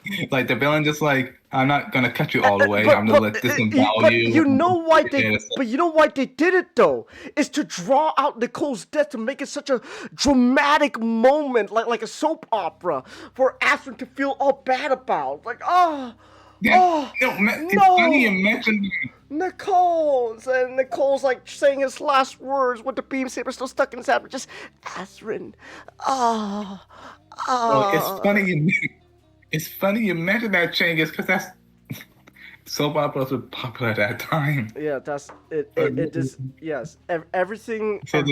Seed wants to make everything like very dramatic, to both its benefit and detriment.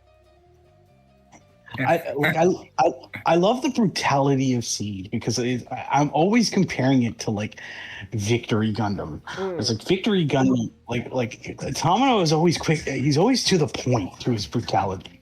Like, you know, like whenever you see I forgot which strike member, but like the strike member who was holding up the bridge, and then like one of the Zanskar soldiers just going up and just pressing the beam, one of their beam sabers to the cockpit and just turning it on, like just frying her inside, and we don't even see it.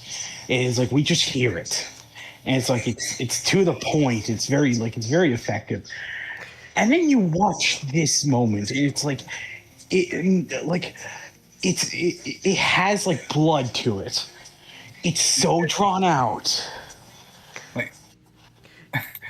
You know what I'm remembering now? I'm remembering from Char's counterattack where what's that dude's name? That was like Char's lackey. Do you remember his name? Gyunai or something? Yeah, Gyunai. Gyunai. I'm just remembering Gyunai. Like he's trying his best to kill Amuro, and then just out of nowhere, Amuro just blasts him with a bazooka, and he's just dead, and we just move on. Yes. It's kind of funny though. Just like this guy we've been seeing all this time, and then just Armor just blasts him, and then that's it. He's dead. Speaking of drawn out death, even the drawn out death now, I just reminded of that the death from Gundam Seed Stargazer. What happened to Stargazer? Oh, here it is.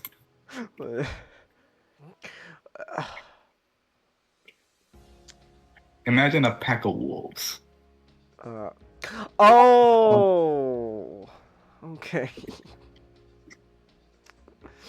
Oh my gosh. Dude. Anyways, I'm kind of getting off track now because I was doing the whole thing about the orb stuff, right? And I was talking about Nicole's death. So Nicole's death, it works for Astrid's character, but I don't know why Kira cares. But then Astrid kills Toll. I don't care about Toll. I don't give a shit. So obviously, one of the things with Seed, right, is some of these character deaths that are supposed to be like this big deal. You don't really care because we don't know those characters too well, because we gotta spend time with Astrid and Kira and Lacus. Ooh, and then if we're feeling generous, Kakali can be part of it as well. Ooh. Oh, and then are we going to the Duke scene? But first, before the Duke scene, right? We also get to the point where Kira survived a point blank explosion. That's really funny. That's what I meant. It's because it was specified that the Gundams, the power source powering the Gundams were those Gundams were not nuclear powered. The Strike and what the fuck was Atheron's Gundam called before the Justice? Oh, no, it was Atheron Zala Gundam Seed. I'm just gonna look up his wiki page. It usually tells me what the Mexi. It was the like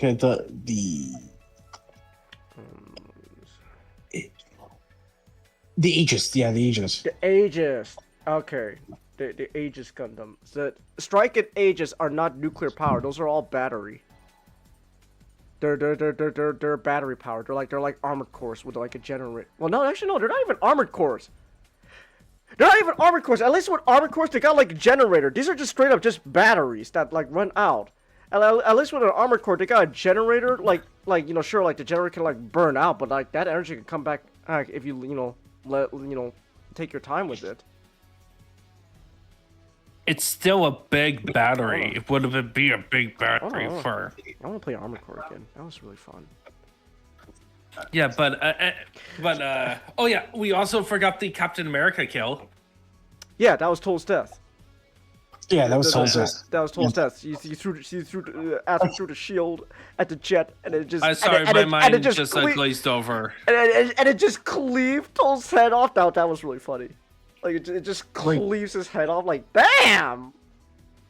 You gotta admire, like you just have to admire kind of like the cynicism. Like just it feels like that those 2 weeks there was extra money in the budget, so we can have like two deals happen like back to back.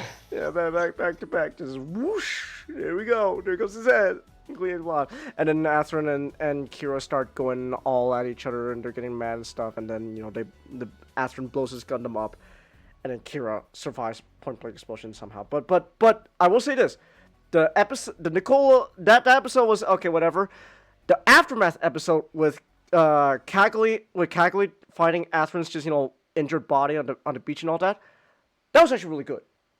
That was actually like Atheron's legitimate guilt over thinking he just killed his best friend, because the whole point was obviously they're not thinking logic, they're thinking emotionally. They're dumb teenagers. They just saw people close to them die, so they're not thinking rationally. They're just seeing red. And then now with dust has settled, Atheron is feeling like genuine remorse. Like Cagley's like why did you kill him? And Atheron's just going, I don't know. I was just seeing red. I don't know. And then it's like Kira killed Nicole. Cagley, he killed Nicole. He was only 15. He loved to play the piano. And Cagley's like, there's so many other people that's like Nicole. Like Kira's like Nicole, and you killed him. You're happy about that, Atheron? And Atheron's like, no. Like that was actually legitimately great. That was a great moment. And then you also see just the Archangel crew trying to make sense of the fact that Kira might be dead, and you got a legitimately great moment with it's a great moment. It's just some of the characters.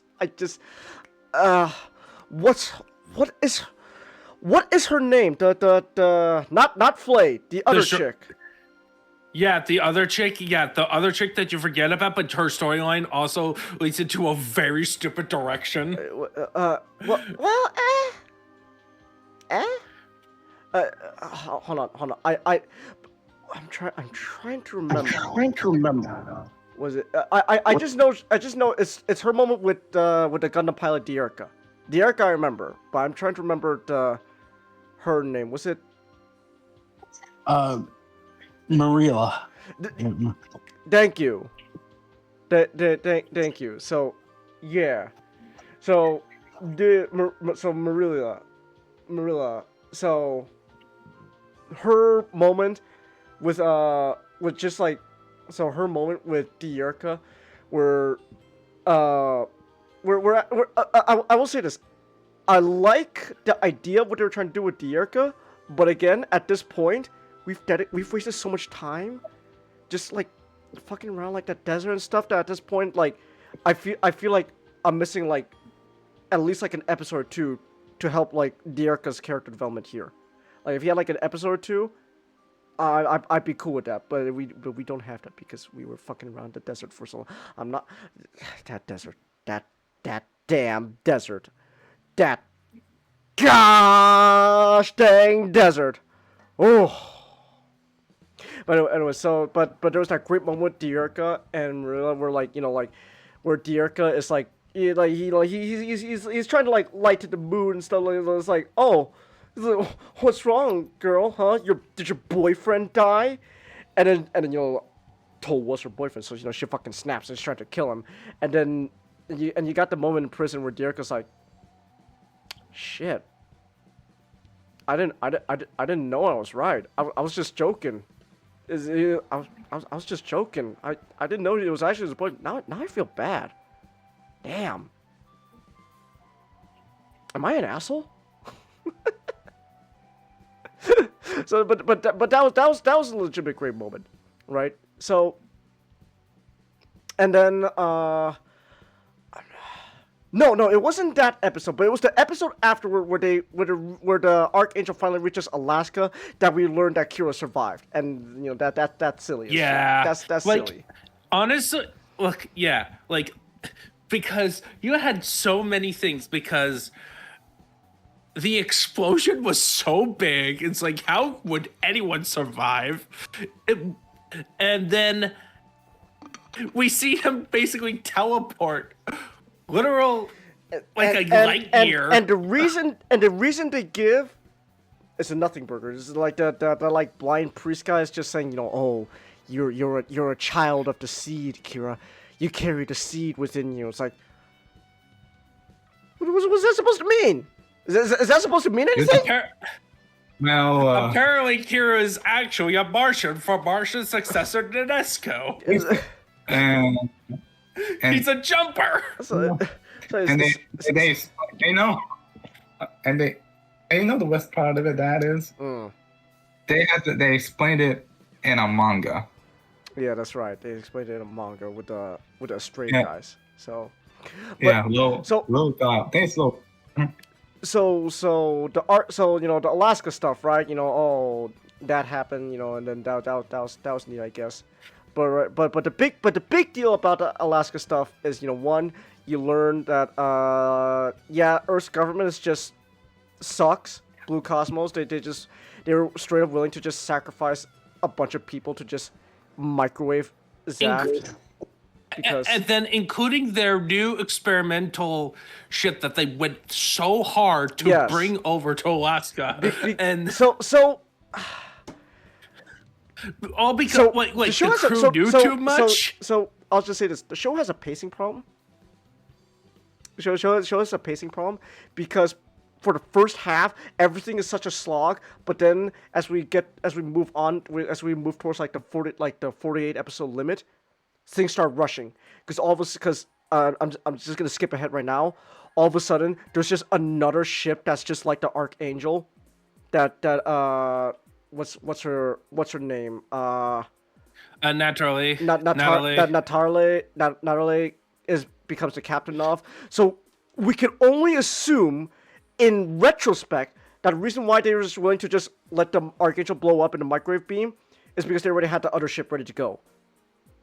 But we just have to assume that because all of a sudden, because of the pacing of the show, all of a sudden, oh yeah, by the way, we just have a second ship, like the Archangel. And also we also have 3 new pilots. We have 3 new Gundams. Where did they get the data to make the daggers? Not. Where did that come from?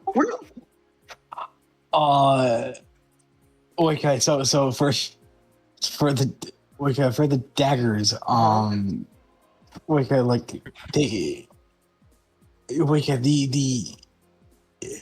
apparently like the Atlantic Federation,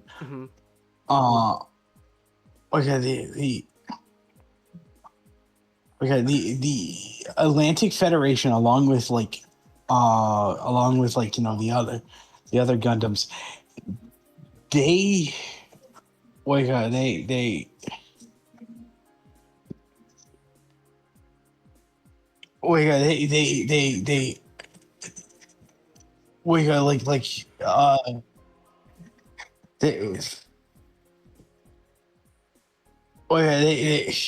It's okay if you don't remember, to be honest, because like.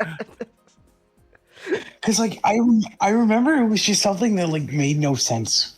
So like the strike daggers, right? You know, those are supposed to be like our gym equivalents, right? The whole point of them existing was that normal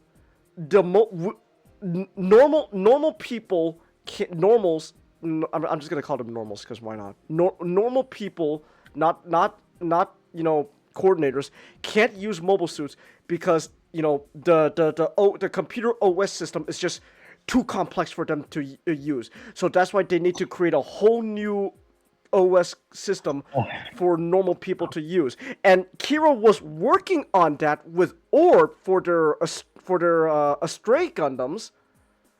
But where did they get that for the daggers though?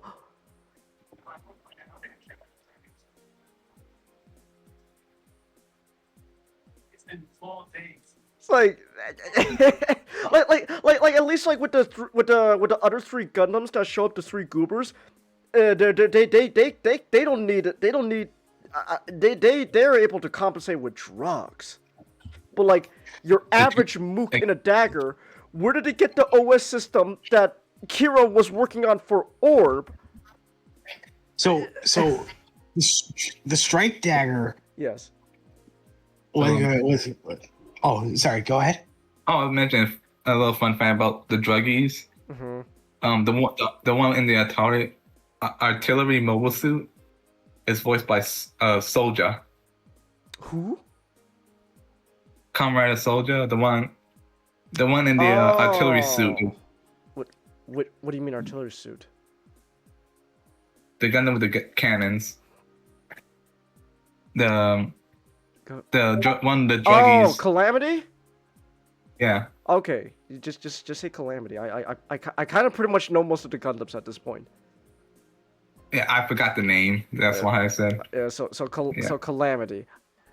Okay. Yes. That's kind of funny. The guy who voiced an artillery common writer now voiced a character that pilots a artillery suit. Yeah. So, but I don't know. Point was like, because like the pacing of the show gets so rushed towards gets towards rushed because they spend so much time mucking about in that I can't keep getting mad at that desert really was just the worst part of the show. Let the hate flow. That desert was the worst part of the show. Holy shit. So like the strike dagger, the reason they came out with the strike dagger was they, just like in the original Gundam, they were busy manufacturing the gems in the background, but with the gems, they got a lot of the data from taking Zaku's. But like quite literally, they just explained that like DADX was just sending signal from the Archangel. What? To the 8th Space Fleet. What? When was this established? I don't know. What? Wait. Yeah, has the Archangel just been unknowingly transmitting data this whole time, and they didn't know about it? Apparently. And apparently Zaf didn't have good enough hackers to notice that. So they could have tracked the Archangel and took it down faster. Because that sounds like a massive security risk. What fucking ever. I mean when I say I don't hate this show. I do not hate the show anymore. But the show, there are just moments that just hurts me. It's like, why do you hurt me, Gundam Seed? Why do you do this to me? I would have just been fine with like the whole BS of like, oh, Kira can multitask fast enough to where he can just create like an OS to maintain all the systems of maintain it so that a natural can use it, so that because like that was the idea behind the dagger, where the dagger was. But like he was doing that for the stray Gundams. Gundam Seed hurts because it knows nothing else. I would have to interrupt. Yeah. I just found out a little fun fact about Gustavus Adolphus. Okay. So his royal house he was from was a family called the Vasa dynasty. Okay. Do you know what it means? No. A vase. on their coat of arms, there's literally a vase. That's funny. That is funny. They come from the Pottery dynasty. Honestly, I would have also accepted the BS that they were building multiple sites of Gundams. They were doing it in multiple locations. They don't explain because the pacing of the show. No, of course they not, because again, like the problem is, the creators cared when they were making this show. They cared about their goal was to make their own universal century, and then the creators also wanted to add melodrama, but they weren't good at like the second half, incorporating that. But like by the second half, we've strayed from universal century. Well, yeah, because of world building, like it's like in the story process, right? You come up with like there's actually a video that Zarina posted about Vizipop and how like, oh, it's not what the title card suggests is like Vizipop came up with an idea and then it's actually not what it's supposed to be. Where you come up with this central idea, like this is the original plan, and then as you're working on it, as you're world building on it, you realize further on you end up creating the world and it changes the story. Yeah. I think partially they were writing on the seat of their pants for half of the show. Most likely, this is probably stuff they were like coming up with like on the spot. I at least I can only assume. I don't know the production schedule for this show. I'm Seed. The thing about Seed is like for the sake of things to happen, they need to warp things to the possible extreme. So remember when we joked that one night, like I think we joked that one night, Chingus, that Blue Cosmos was quite literally just it's just like an environmental. They're like the Green Party, but for like the whole world. And then, as soon as coordinators pop up, all of a sudden, we must become the Ku Klux Klan. Yeah. Pure and blue world. It's kind of fun. They just become the Ku Klux Klan before coordinators. And then they take over the entire military. They take over the entire military, yeah. So the ideological branch of the entire military is just Blue Cosmos. Which is also kind of weird, is like Blue Cosmos gets introduced so late as like a major player. Because we spend like 10 episodes mucking about in space and 10 episodes mucking about in the damn desert for the first half of the show. My gosh. Well, the thing is that it's not so much about it's the stuff that was going on in them that was the problem. And the problem is that they were trying to do, again, we were talking, this is us, we were talking about this in terms of Just mucking in about. terms of combat and stuff, like there's no progression. They did not have like they couldn't come up with enough creative scenarios with the world they made and the type of Gundams they made to make interesting scenarios that adds texture to the world and to enforce its themes about both sides suck. Like I'm still thinking about in the original Grandpa Gundam, the episode where the whole episode was a bunch of Zeon foot soldiers wanting to catch the bounty on the Gundam, and it's about them nearly blowing up the Gundam. Mm-hmm. Like that scenario would never happen in Gundam Seed. No. Because they made the Gundams both too powerful, but not powerful enough. Like they're literally as powerful as the plot demands them. No, I'm gonna be honest though, Nijado, that criticism on the Gundams kind of also applies to Wing as well. Not gonna lie, the Gundams. No. Yeah. It's way more consistent in Wing. The Gundams in Wing are as powerful as the plot needs them to be. But at least they progress more than this one. They literally just stand there doing nothing.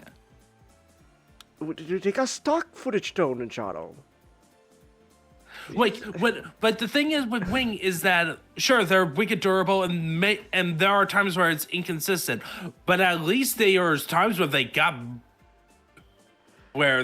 blown up, they got wrecked, they actually had to have good intense fighting moments. Not in this show. In this show, it really gets very intense.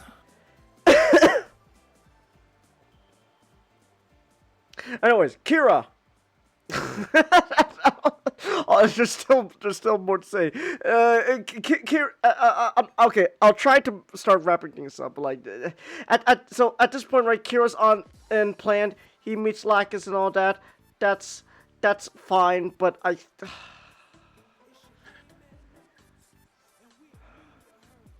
So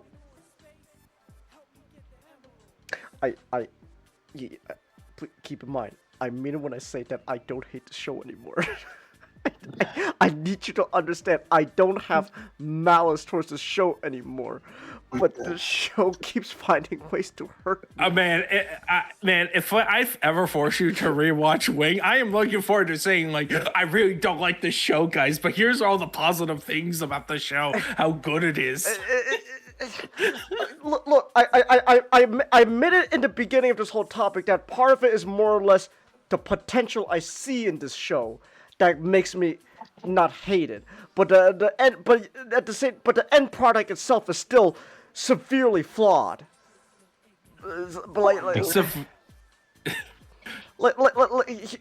Okay. And if the show hurts me, but like it hasn't done anything. The show still hasn't done anything to the point that has made me like furious, like Alien Earth. I just laugh at it. It's hilariously Alien Earth. Nick can attest. Alien Earth is a show that's just that's fucking bad. That's no. That's bad. Despite me, Nick, when we're watching Alien Earth, just kind of having a fun mocking tone, I still hate that show. I'm not fucking watching it. I'm not fucking watching a season 2. I'm not watching a season 2, man. Which show? Alien Earth. Alien Earth. You know the show. Okay. Yeah. Alien Earth's fucking. I mean, if you could try out Gundam Age. Gundam Age. That's true. I guess I could. You don't. But Kira is on the in the colonies with Lacus, and then Kira has what I can only describe as a coming to moment where he's reflecting on everything that's gone on, and he goes, "I've been kind of wrong this whole time, in a sense, so." even though he was not technically wrong, he didn't make a big enough oopsie. He didn't. So Kira in the plants comes to this realization where he still wants to fight for his friends, but he doesn't want to be, but he still wants to protect his friend. He still has to fight. He acknowledges he still has to fight. That's just inevitable. It sucks. It sucks. It's shitty, but that's just how the world is. And unfortunately, he has to still fight to protect his friends. But he's not gonna be fighting for the Earth Federation or Zaft and all that. He's not doing it. He's not gonna pick sides. He's gonna fight for a pure reason. But he kind of just comes to at a moment, kind of out of nowhere. Like throughout the whole show, there's nothing that has made Kira disillusioned with the Earth Federation, other than maybe the racism part. But even then, he wasn't really present for a lot of racist moments. This is. I think this is just the thing that I think out of everything I just come to dislike about the show, where there's Kira ultimately has no motivation because just like I said, both sides suck. He hasn't seen the good of the enemy side. He hasn't seen the bad of his own side. So there's no conclusion he can come to think, okay, I need to end this war because good people are dying. Here's the thing. The only way here's the problem. He does not have an arc at all. No. And he's not a very much inspiring figure to make other people go. There's an attempt. Let me finish. There's an attempt of an arc. Yeah, there's an attempt, but it fails. And here's some things. One, his starting point, especially in retrospect, prevents him from having an arc. Having him being the son of Orb, the one nation that is well, no, he's not the son of Orb. He's not the son of Orb. Well, he's the clone baby of. He's a coordinator. Look, forget the fucking Uber Jesus 2.0 Messiah Second Coming part of Kira's character. He's a coordinator, right? He's a coordinator. The whole idea is that he is fighting for the side that is trying to genocide his race. And you should be having those opportunities for him to really question, why is he doing this? Why is he fighting for a group of people that just wants to kill him the moment they see his usefulness is no more? And well, this is the problem with the show, is that here's the thing. You did not get that impression at the start of the show. No. You get it by the end with the whole Blue Cosmos stuff. You should have had Blue Cosmos be there from the beginning. Yeah, exactly. So you have Blue Cosmos set up at the beginning. You have and you also need to hear me out. Okay. You know what? Blue Cosmos is not just the group that manipulates the military, pulling the strings. Have it also be that Blue Cosmos is an ideology. Ideology is so much more powerful. You know what? Even in the fuck ass bum desert, half of those desert guys have Blue Cosmos ideology. They hear me out. They're gonna fight with Kira to fight back against Saf, but then you could have moments where these some guys behind their leader's back are gonna go out their way to fucking kill Kira because he's still a coordinator. Yeah, I would have also. hate that desert so much. I hate that desert. Yeah, But that is the part of the show that makes me mad.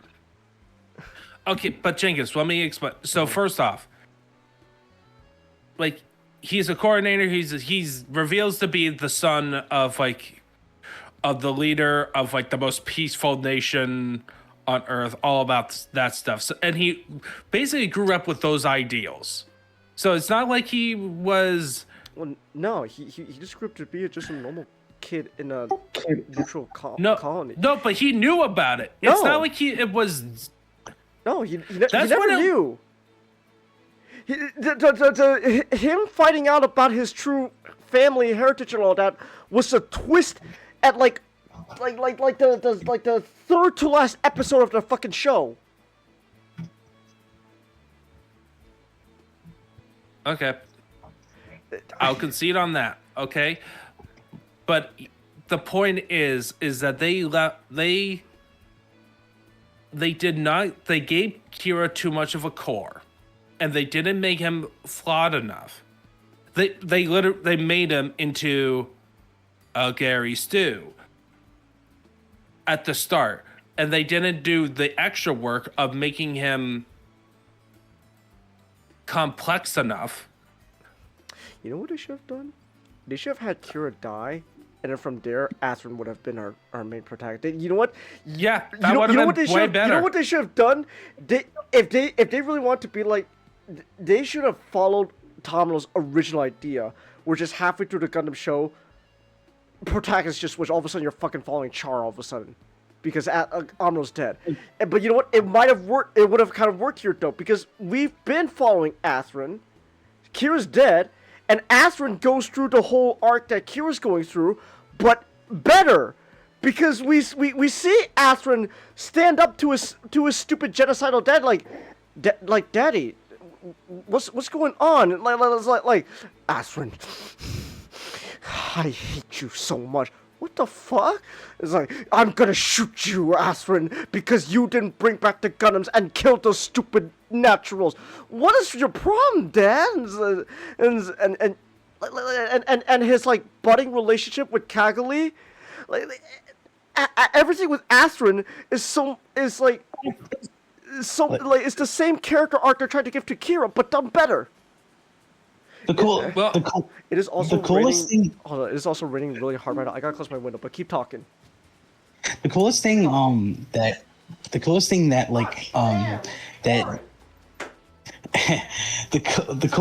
they bring up about coordinators that like Kira doesn't suffer from is the fact that coordinators are becoming a genetic dead end. Like they can't have children. So like the aspect of someone who could be infertile is just an interesting idea. Chairman Sala, what are we going to? Chairman Sala, Athrun's dad is going. We're going to use our microwave beam to kill everyone on Earth.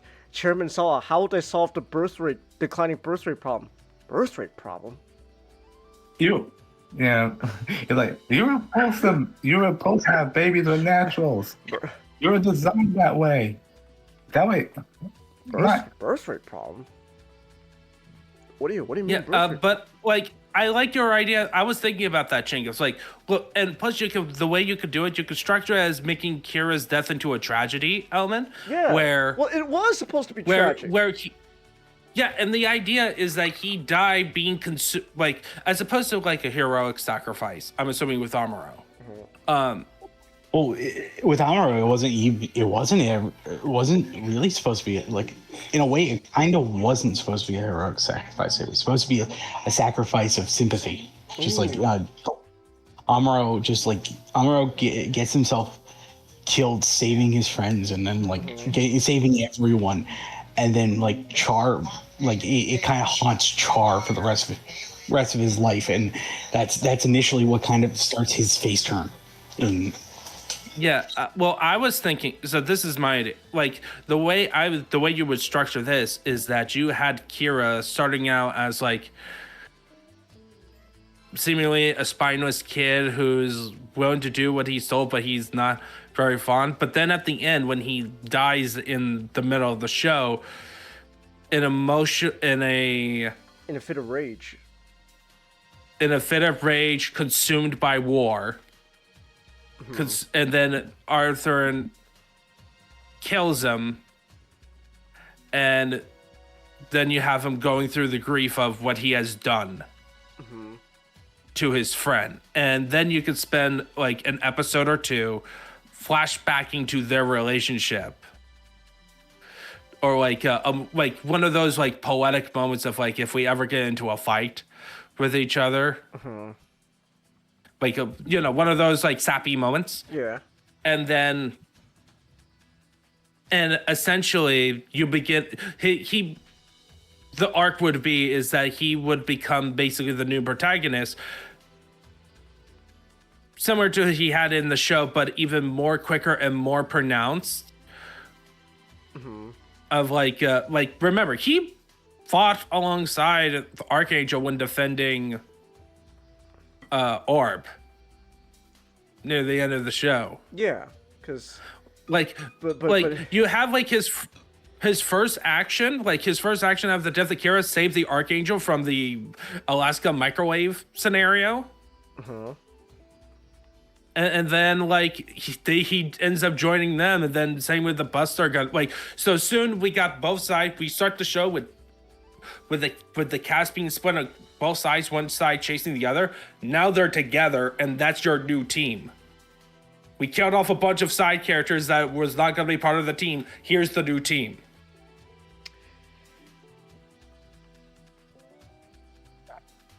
I don't hate this show. Yes. He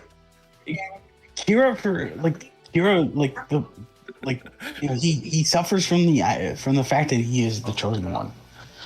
He doesn't have like anything that he doesn't have anything that kind of contradicts his role as a coordinator. His gene as a coordinator compared to how Amuro kind of oddly enough in the beginning kind of conflicts with his role as a new type. Kira's already he is a character. Kira's already super smart and super able to control a Gundam. And also being somewhat emotionally intelligent.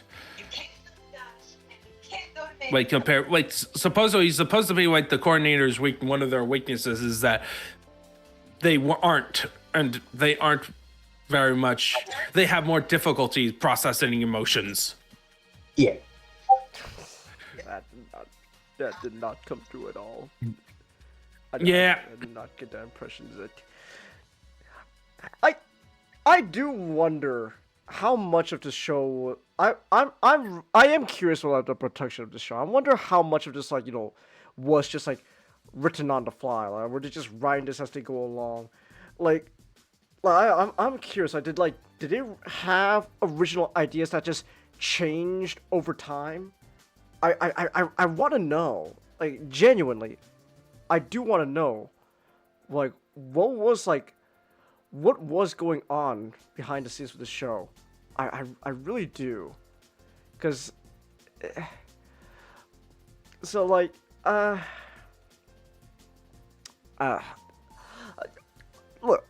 overall, I feel like we've been going on long enough now, and if we keep going, yeah, we'll be spending forever. And I think I've pretty much said all I need to say about at least the main characters. There's other stuff with there's other moments with the other side character stuff I really like with Gnarly and at the end there with the Blue Cosmos Goober and stuff.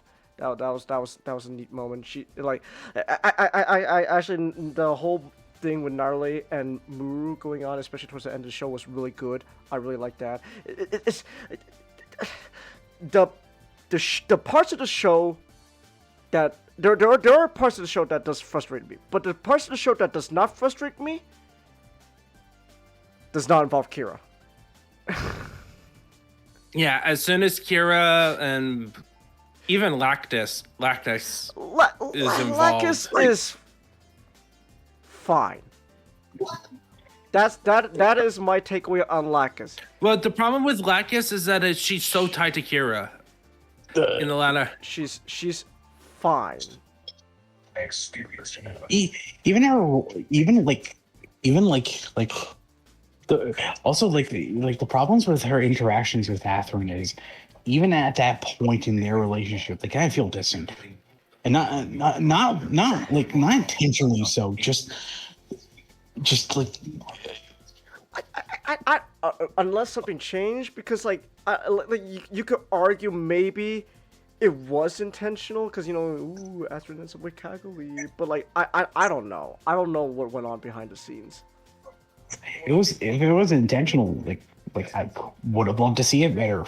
Just the idea of falling out of love with this one woman and falling in love with another. I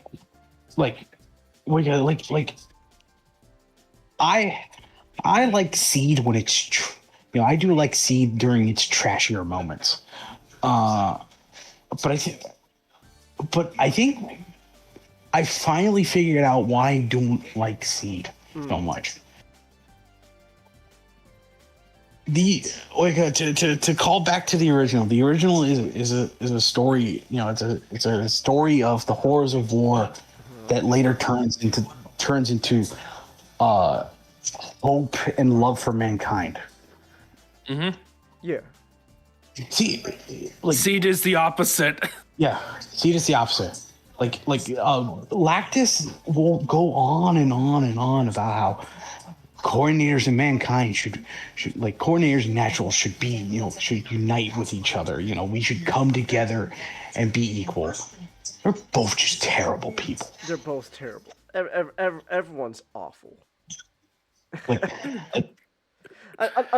Unless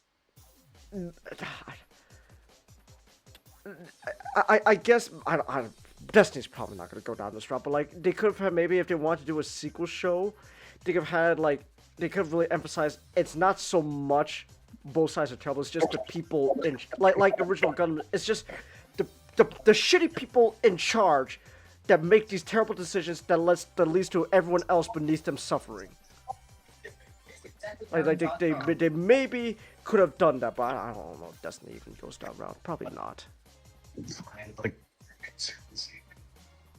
It does become it really does just become insulting when it's you don't give any wonderful examples of people for a moment coming to love each other, and then watching it. You know what could I'm sorry. You what could have been done? Fuck it. You could have had a coup going on, like fucking Athrun's daddy Patrick. He's going all crazy. He's gonna fire the microwave beam. You should have had people just go, no, this is too far, man. What are you doing? You have a whole coup thing going on. At least then you have an example of, besides just Lacus is just going. There's people on planets, and same with you could have had both sides doing their own coup, like people going, this is a little too much, man. This is a little too far. But you see, that requires them for developing villains and characters to have actual conflicts, but again, it gets in the way of the all-important melodrama. They do, okay, they kind of do that with Natterley and the Blue Cosmos dude, but that's it. Okay, no, then even a croissant, even a crescent, crescent, in his. It's because if you're not a named character in the show, you're not important. That's something I just feel that from the moment Nicole died, that's the takeaway of the show. If you don't have a name, you're not important. Fuck you. Why do we care that Nicole died? Why does care that Nicole die? Because he had a name. But if you're just some nameless grunt, fuck you. Don't get me started on don't get me started on fucking what's this? What's this fucking name? Raul Crusade, nihilist. That's his whole shtick. He's a nihilist. Like, you know, and a clone. Yes, but Ninjato, being a clone is why he's a nihilist. Sounds exhausting. It does. It does. It did drive him nuts. That's his whole thing. And towards the end of the show... And also, why didn't he Why didn't he do the coup himself? No, Ninja, because towards the end of the show, Raul Crusade is trying to do his whole thing where he's trying to play both sides so that way he can end up on top while they kill each other. Why didn't he succeed? Kira. Because the show demands to not be interesting. He didn't succeed because Kira stopped him. Because Kira is trying to fight for a better future, but because he's not the rival. He's just the guy in the mask, which is weird not to do with the Shark line. Like it's there are if we killed Kira in the middle of the show. Man, what would have been interesting with the whole idea that the Arthurn to being our new Amuro stand-in and his former boss being his Char-Aznable. That would be really interesting. Not... I'm not gonna lie. Like because then it puts the dynamics. It's like exactly. Like it changes it in a unique way where you have. Yes. So. Okay, man, it's like, hey, we should do a rewrite of Gundam Seed, and then we just start off. Okay, we're gonna kill Kira. In the middle of the show. I wanna emphasize again. Part of the reason why I don't hate this show anymore is because because despite the moments where I did get really heated talking about this show for the past probably 2.5 hours now, or maybe like an hour and a half, I've seen worse. I have seen things that are even worse than Gundam Seed. I've seen stuff in media that have made me even more mad than the moments I got heated up in Gundam Seed. But Genghis, you've been talking about the show for about throughout the multiple times of your rewatch of your reports. It's like over 6 hours. And most of it has been complaints. Like there is a point where you have to go. Objectively, terrible. Objectively, it's not. I know what has happened. I know what's happened. Gundam Seed has defeated you. Like, objectively, Shangus is an artist, and to be involved in any form of arts, you have to be a masochist.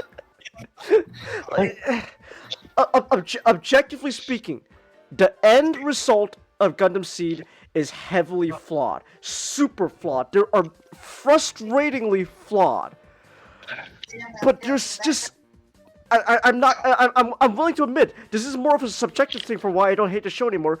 There's just something about the show. Like I see potential in this show. I see stuff in this, despite the complaints, that makes me not want to. I don't want to hate the show. That I don't want to hate it.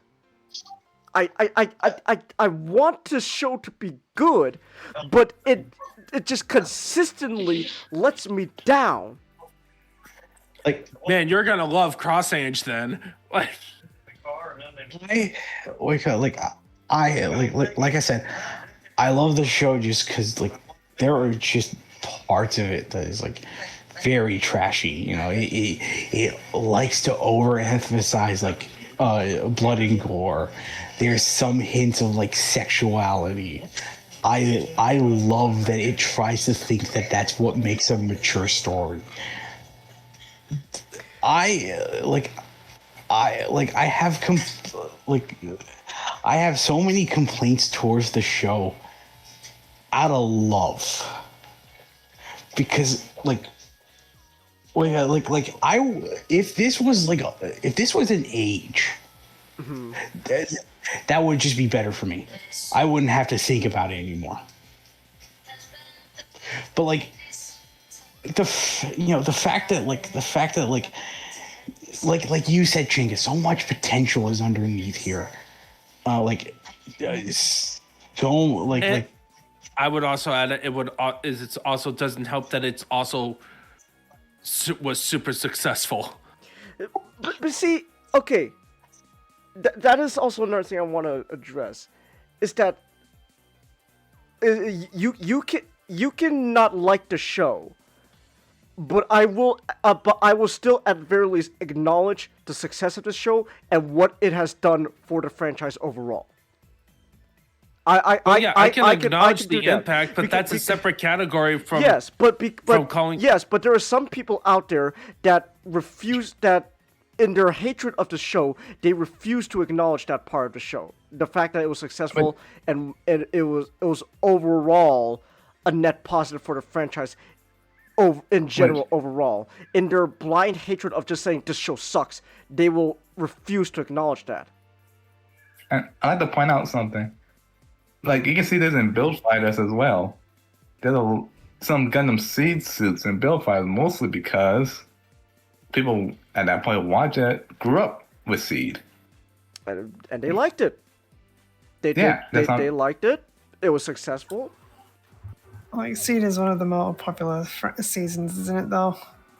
Yeah, it's pretty popular. So it's not like people grew up with this. Like, people like this from the beginning. Yeah. Yeah, that's what I'm good at. I'm sorry. I would probably attribute it more not because of the writing and it. Like, one of the things that actually another positive thing I remember, music, mainly the intro and outro music. That's the music. Outro track. Man, I love that. The music's fine. Admittedly, like, I'm talking about the first one where it's like it cuts like the da da da da da da da da. Like that one is such a beautiful track. I like the end. I'm sorry. I like the ending thing. Let's go. Dun dun. No. It went like dun dun dun dun dun dun dun dun dun. And it fits really well with the damaged Gundams and in the back. Yeah, we were talking about the same thing. Comment, like, that song is fantastic. Like, subjectively for me, the music's not really my type of music, but I can understand if people like it. I'm not gonna shit on that. If you like the music, hell yeah, fuck yeah, go listen to it over and over, man. More power to you. Hell yeah. Admittedly, it's not really the type of music I would, I guess, normally listen to, but it's fine. I like it.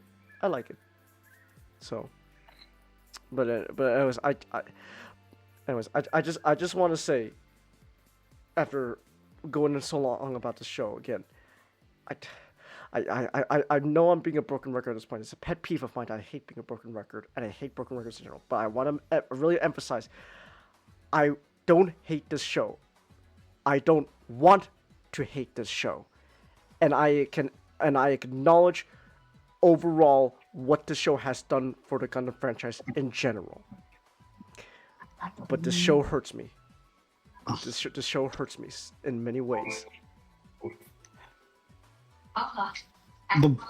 One of the best things I can say about this show, hands down, as much fun as I have just talking about a lot of things that don't make sense, a lot of the gore that just feels misplaced, a lot of the weird attempts of titillation. This show kind of it made me realize how much I love a lot of entries in Gundam. Mm-hmm. Not only through a lot of its failures, but also through a lot of its potential. Yeah. And that's why I don't write off Seed completely. Mm-hmm. In spite of its flaws, it deserves to still be called a Gundam show. Yeah. Yeah. Yeah. I guess if you want to watch it officially, it's on Crunchyroll and Netflix. If that's your thing, obviously And YouTube. there's and YouTube. Yeah, that's true, and YouTube. I need to head to bed, so have a good night. Have a good night. First off, SGD. Was the Digimon good this week? Digimon Knuckles. It's good. There you go. Okay. You know what else is good? I'm happy to hear that. You know what else is good in Channel? I have to head out myself. It has my favorite depiction of one of the 7 great demon lords, and I mean of the 7 collectively. This is probably my favorite depiction of any one member. That's cool. All right. Have a good night, guys. Watch Frankenstein. You guys have a good night. Have a good night, brothers. Watch Frankenstein. You should probably inform the audience that Changus's opinions on Gundam Seed are invalid on account of him liking Gundam Witch from Mercury, which means he's a fake fan, despite that season probably being pretty popular, judging by how the card game really pushes the main 2 characters, and I mean it really pushes those 2. Oh yeah, let's go! Yeah. Yeah, that's part of the Gundam card game. I'm not gonna lie. I might actually have to rewatch Witch from Mercury. I might actually. I am gonna do that. I'm gonna rewatch Witch from Mercury. Yeah. It's interesting seeing people who didn't like it. It's like, oh, this season wasn't popular at all. And like, I'm paying attention to the card game. No, that show was gangbusters. One of the first cards they showed off was called The Witch and the Bride, and you know who was on that card. No, that showed the gangbusters. Then one of the first premium Bandai things was of the 2 main characters, Witch and Mercury, and then tournament prizes were alt arts for cards based on them. Like, these are not unpopular characters, guys. No. It's like I think it was New Type. When New Type had the cover of of them without the rings, JP fans flipped out. Oh yeah, because it's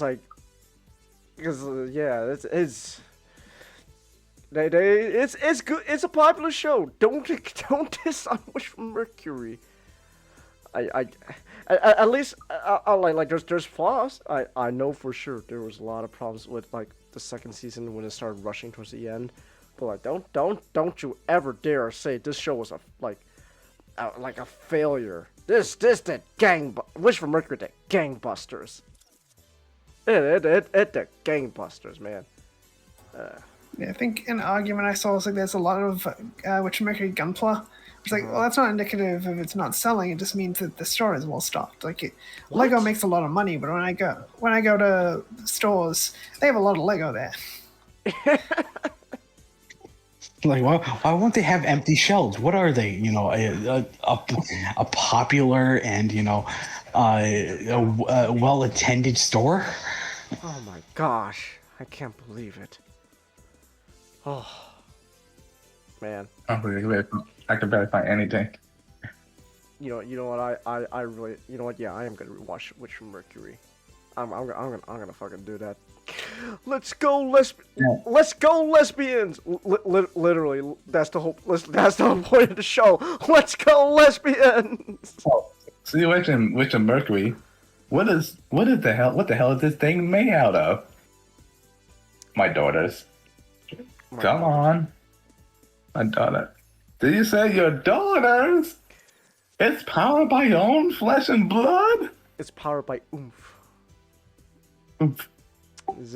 Man, I'm surprised no one you that. You ever seen that tweet where it was like that one person on Twitter, she was watching Witch from Mercury as like her first Gundam show, and she was watching like the prologue episode, and you're like, oh man, this is really cute.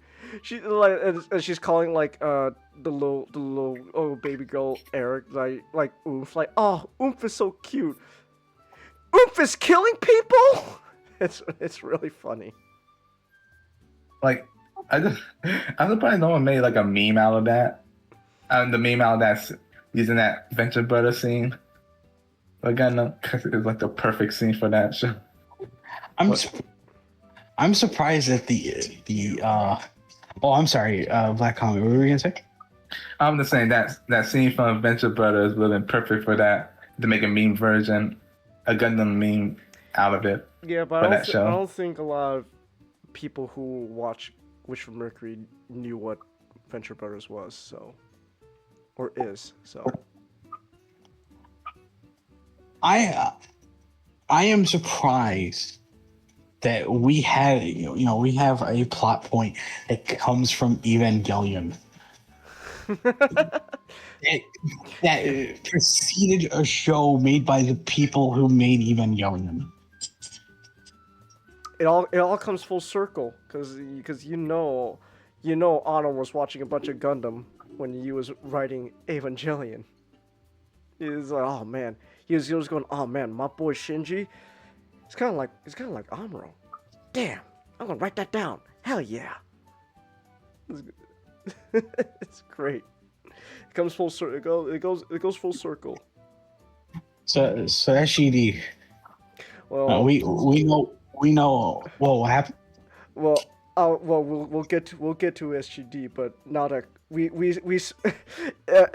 admittedly we spent like 2 hours talking about Gundam that we kind of forgot that we skipped over Comet's topic because he had to step out for a bit.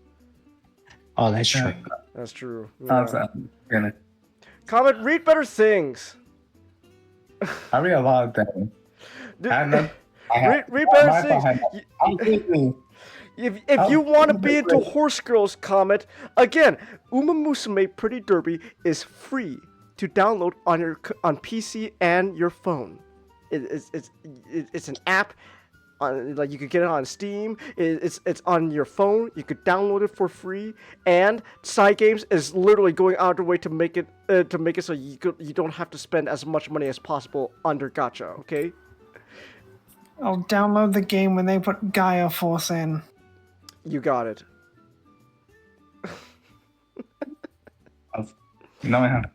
Changus has got that poll. He's the number one. Like he makes the Yakuza the number one money. He gets to tell them. You know what? I'm willing to give the Yakuza money with virtual horse betting. Let's go. Virtual horse betting? Well, it's not really horse betting. I don't know. You think horse betting exists in the world of My Little Pony? You think that exists? Like, do you think like somebody's gonna go, hey, you think someone's gonna go, I fucking lost all my money because Rainbow Dash broke her fucking wing. I hate that bitch. My mortgage is, how am I gonna pay off my mortgage now? Well, I think that would just be the equivalent of sports betting. Do you think sports betting exists in that universe? Yes. Probably. Yes, it does. Okay. I forgot which episode it was, but I think that was a betting episode. Oh, okay. Did Rainbow Dash just bet? Did they bet for Rainbow Dash to lose? She took the L every time so they can make money. I don't know. I do know she did.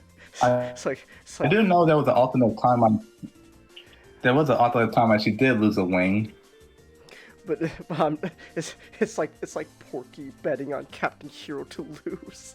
Spanky. Spanky. So they keep throwing the fights. So that's it's like, wait. You know how we can make even more money? If you throw the fight. So. Like a Sabaton mission. So fanfiction comment, huh? What's And it's an old one from the early days. Okay. It like, yeah, like wow. Is it any good? Yeah. Yeah, compared to everything else. Compared to no, seriously. Like, yeah, but it's decent. I just read it because I felt nostalgic, and it's fun. But essentially, it's based on a old meme that was which also got turned into a song, anthropology. Okay. Which the main was that one of the characters is obsessed with humans. I believe Lyra Heartstrings. All right. Hold on. Sorry, I'm trying to wake myself up a little bit. Oh, it's okay. Yeah, so back in the day, yeah, like I said, this was like during like what, back when it was like between season 1 and 2. Hmm. So yeah, there was a lot of stuff that was. There's like a lot of stuff that got straight up wrong. That got counteracted in later seasons, but that's not there. But essentially, the main character is Lyra Heartstring and Lyra. Sorry, I always pronounce it Lyra. I apologize. I like how you're just correcting everyone. Well, it's a real name. Lyra's a real name. I know. Was it's just I know. It's just kind of funny. So Lyra. Lyra. I'm sorry. Okay, so that's gotta make sure I get it right. Lyra. Lyra. Lyra. Lie. Like lie. Like a liar. Lyra. I'm sorry. Cause you lie. Essentially, in this way, it pretty much take that concept of her being obsessed with humans and studying them, proving they're real, and turn into a fake, which expand to like turn out there's a whole conspiracy. Okay. It turned out they were actually real and might be a little, but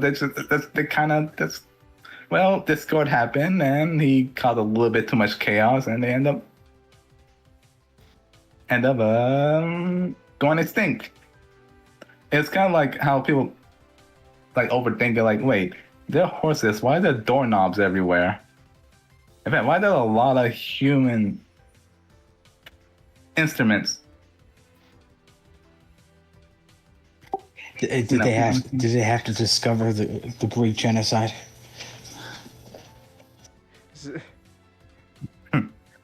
Yes, essentially, and it kind of went from it felt like someone asked, wait, why did all these why are the ponies using human idioms and using human objects and using all of this, and just Lyra's the main character, and well, she's always been obsessed with humans since she was young, so. And so she found this book and started investigating and studying, and people think she's crazy or quirky. Okay. And you know, after some investigation, what I really like about this, what I like about it that it doesn't. It's kind of like, how is it, realistic in the sense that little quirkiness can cause trouble. All right. Because, you know, she lives in a society and sometimes you gotta be.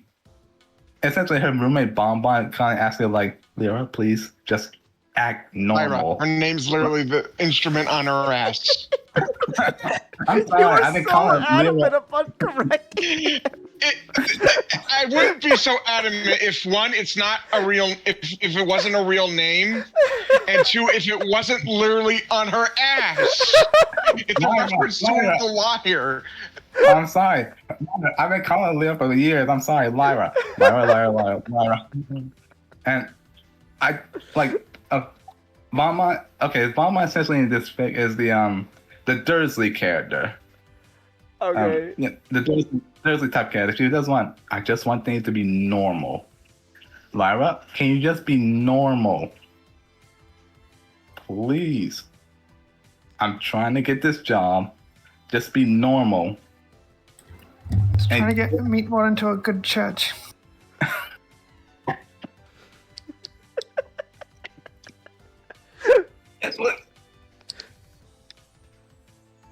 Yeah. And yeah, they bounce off each other really well, you know, because like Lyra can forget that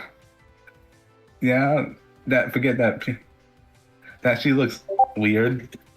Well, that sometimes her assessment can come out as weird to people, and then maybe you need to tone it down a little.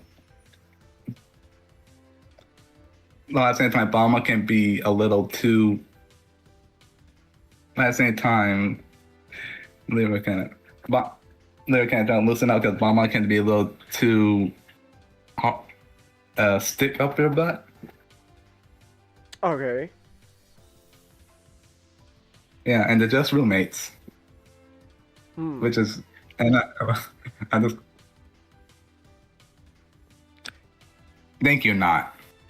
Thank you very much. I just so you remember.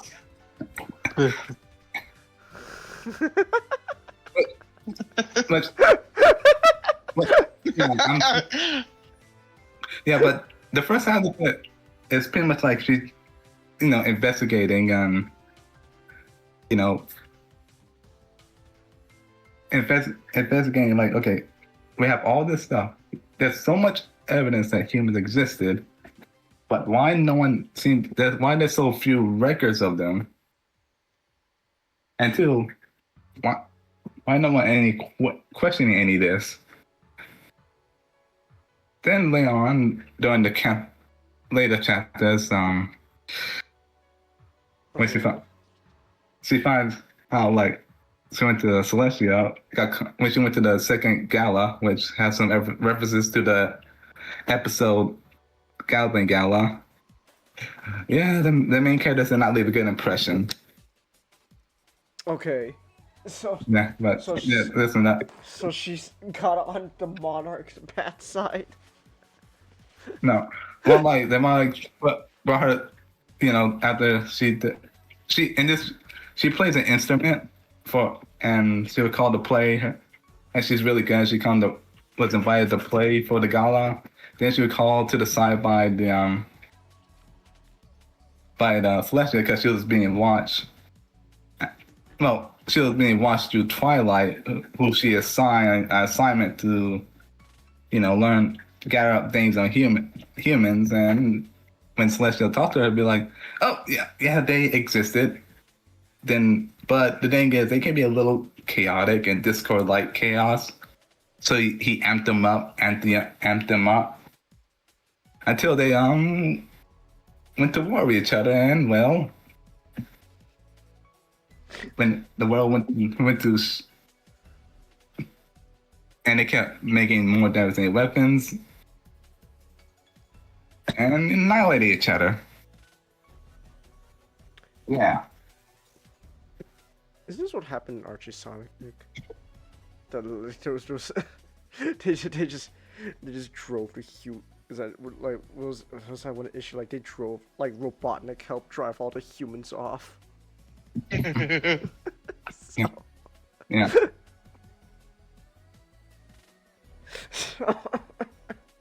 Yeah. And then the twist of the matter is, you see, before this, Lyra had been having one that fueled her interest is that she's been having dreams, which unfortunately never got explained because, well, but and then dreams about the Earth, the human world, and such. And when she after Celestia explained, all the well, first off, they try, which this is one thing I don't quite understand why they went with this. It's like, okay, so the humans drove this thing, and Celestia, it was so hard with the Celestia. Okay, we can't have this happen ever again. So we're just gonna censor everything. Okay. Like everything to do with humanity, we're gonna burn it. Uh-huh. We don't know it. That's why it's so when he's new. Oh, because they essentially her and her Celestia and her sister pretty much censor everything, which I try to make sense of it, but I just won't forgive it. One little flaw about it, but yeah. Then the people with the kicker, yeah, look, look, you're not a pony. What? What do you mean? Yeah. When the thing is, she was transported to a Christian when she was a baby. They don't know how she got here. What? Yeah, okay. She's a refugee. It's a refugee. What? This was great. You're a refugee.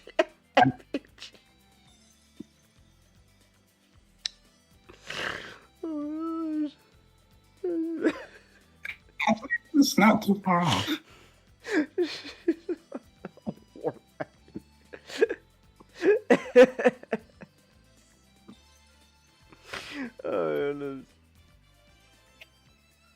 Okay. And Yeah, anything else I should know about the war refugee? Oh yeah. Yes. So yeah, essentially she was sent back to her home to her home. She decided to go back to find her biological parents. And she does not do well. Well, because there's a completely different cultural aspects.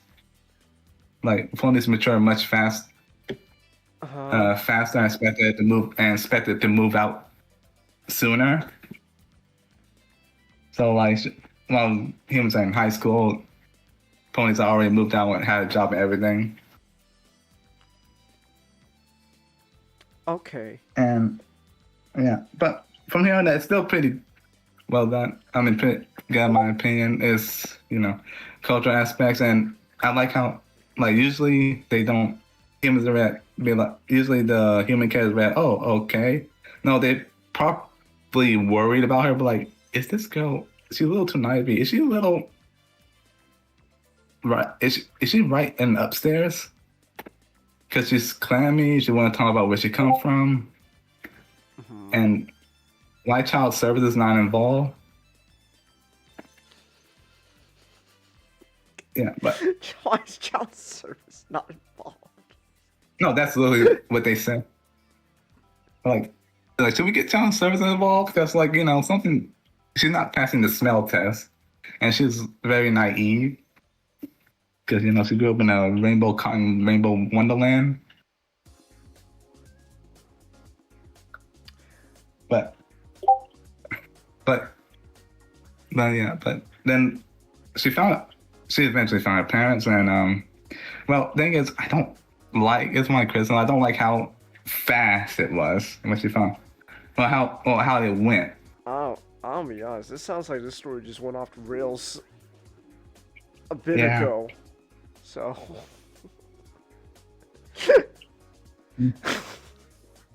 Oh, yeah. It kind of I'll put this.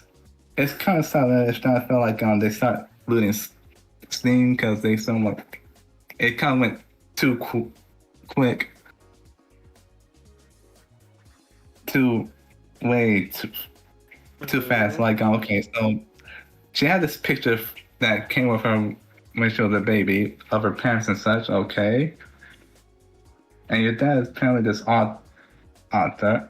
And you telling me only the fourth person you talked to recognized the picture?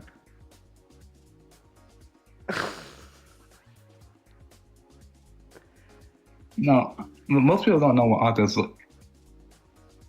the author looks like. It would better be this looks familiar, but yeah. Then later on, yeah.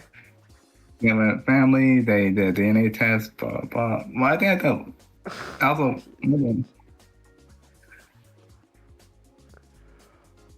We're going off the rails, man. What is? Yeah, my dad is like how.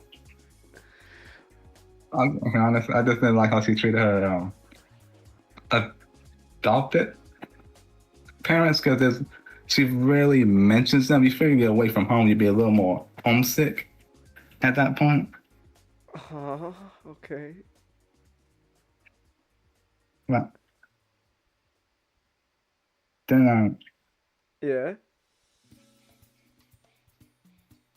and so, then near the end it really when our Discord appears, she had to stop him because he was gonna cause a lot, try to generate as much chaos as possible.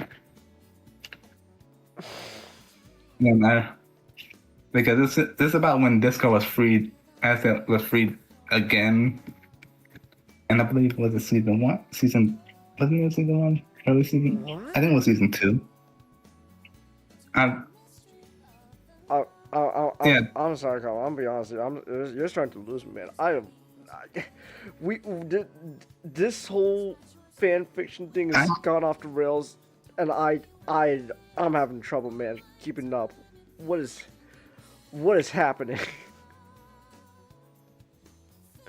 What?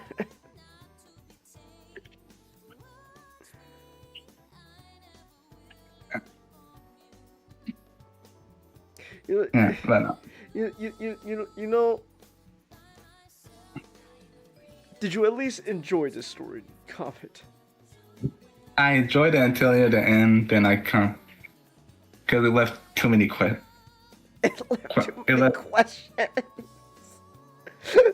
It was set up for a sequel, but a sequel never came. They wanted a sequel? Oh my gosh. Oh. You know, I remember seeing somewhere someone said that fanfiction is an amazing place. Well, fanfiction in general is just an amazing idea because you'll get like just a sea of just things that range from trash to mediocre to hey, that was alright, and then once in a blue moon you get this rare gem, this rare gem that's so good that people go, oh my gosh, peak cinema. Also, I enjoyed some of the bad stuff as well, mostly because I like to laugh at it. Okay. But yes. Yeah, like I enjoy this like overall. Just have some questions and some. It left so many questions like how did she? It never explained how she got there in the first place. Apparently, there was something happened that just made it look like she was kidnapped, and there was an explosion, but it never was explained. But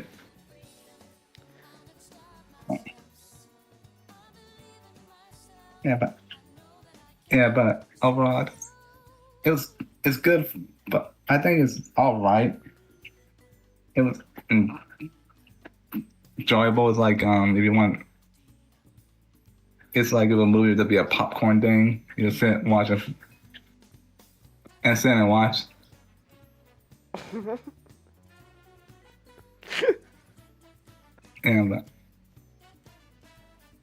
content. It was been at a time when a lot of MLP, it was in the early days of MLP, and when a lot of fan fiction was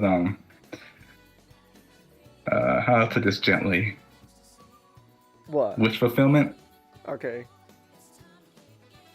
And I'm being very, very, very gentle with that. You know what this tells me, Comet? You know what this all tells me? Get on the horse stroke game. Get on listen to me, Comet. Download on your phone. You can download on your computer. You can watch the anime. There's an anime going on right. There's manga too. I'm watching the anime right now. Which one? Which one? I'm just watching on whatever episode I find on YouTube. What do you mean whatever you find on YouTube? What? You mean Cinderella Grey? Are you watching that one? Are you watching the like just the main Pretty Derby anime? Are you watching the movie? The OVA? What are you watching? I think the main anime. Who's the main horse? Who are you following right now? Who's the main character right now that you're watching? What just started? I didn't get past the first episode. What do you mean you get past for the first episode? I said I don't watching it. I'm watching it. Now I didn't say I didn't get that far into it. I just started. Get out of here, comment. I don't want to talk to you. Talk to me when you watch Uma Musume. Talk to me then. You know what? Uma Musume is more respectable. I'm gonna say Uma Musume is more respectable than My Little Pony because at least if you lewd the horse girls, the Yakuza will come after you and they will punish you. Wait, not true? No, but it's like side games very much discourages you from drawing, the horse girls in, that type of manner. No, I'm asking because that sounds like something that can actually happen because the Yakuza are behind a lot of business. The reason side game just doesn't like erotic fan art isn't really because they're horses.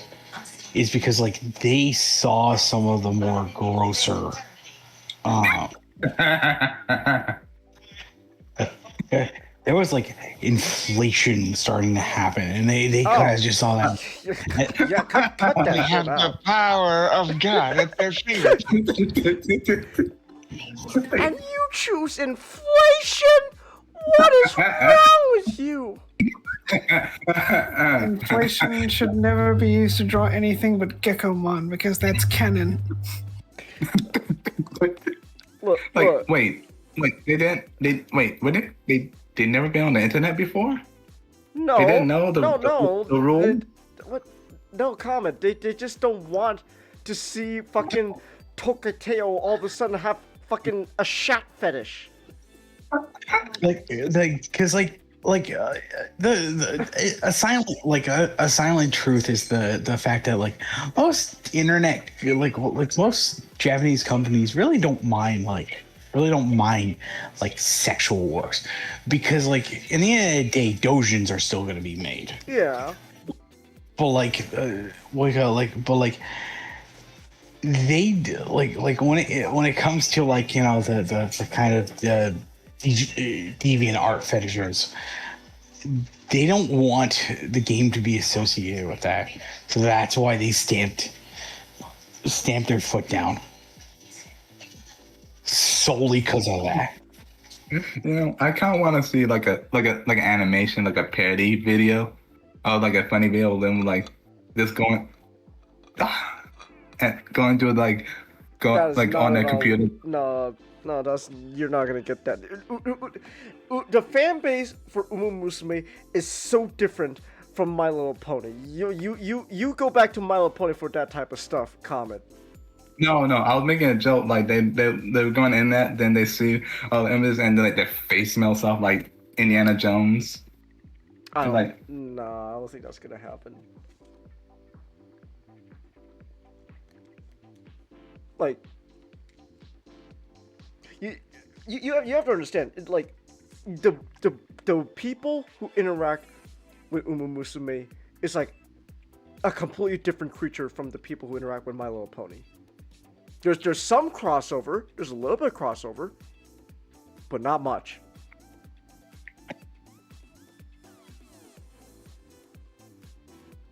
And honestly, I'll take Uma Musume any day, anytime, any day.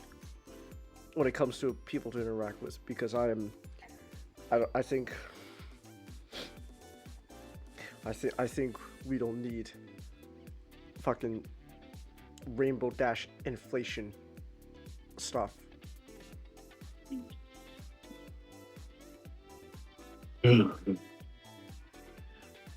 Like, why'd you react like that? Have you seen that comment? No. Have you seen actual Rainbow Dash inflation stuff?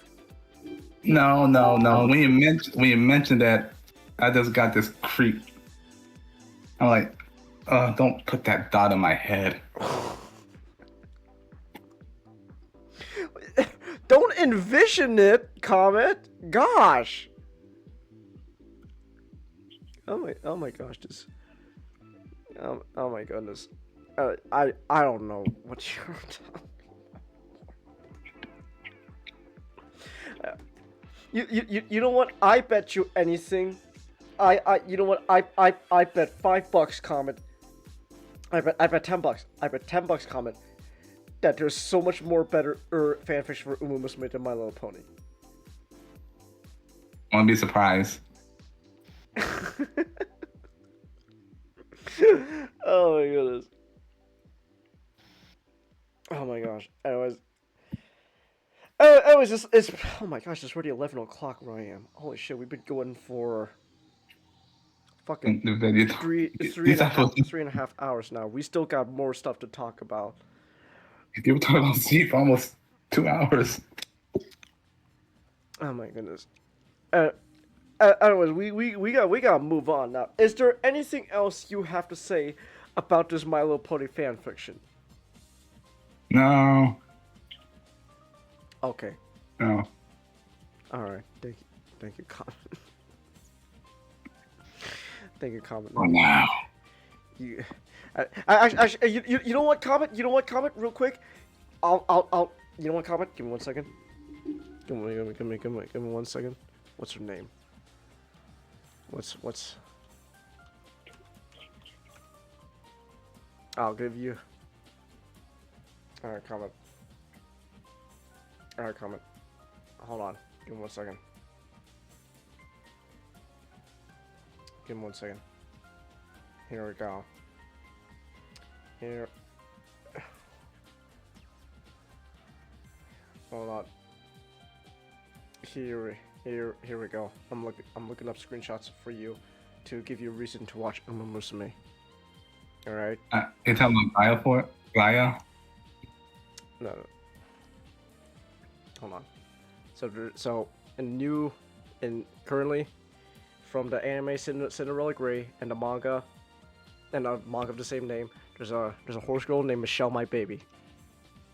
Oh yeah, I saw her. She big muscle horse girl. She's right up your alley, Comet. She is right up your alley. Oh, I saw her.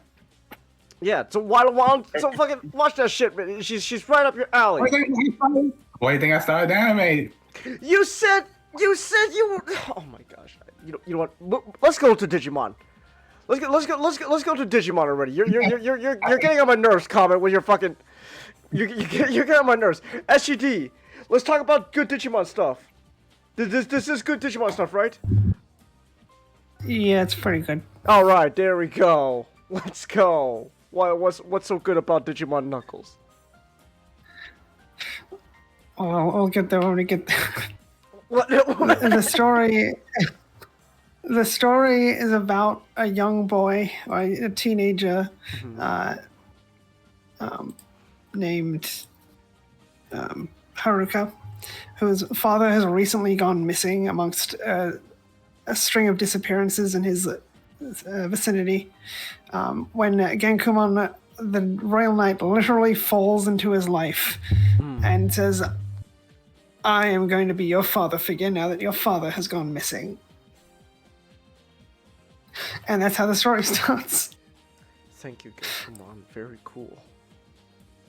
But then together they start investigating why Digimon is suddenly showing up in his city and going berserk. And and what makes the story good is how it all comes together in the end, because it makes a lot more sense on a second read through, because we're not waiting 3 months between chapters. So there's certain things I forgot in my first read.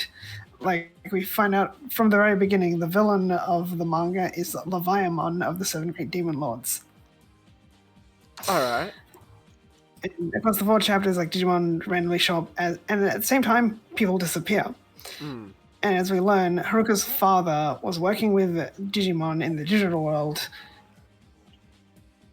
sort of in a quid pro quo kind of way, where Digimon help out humans, and humans will help Digimon to find a way to evolve without having to fight each other.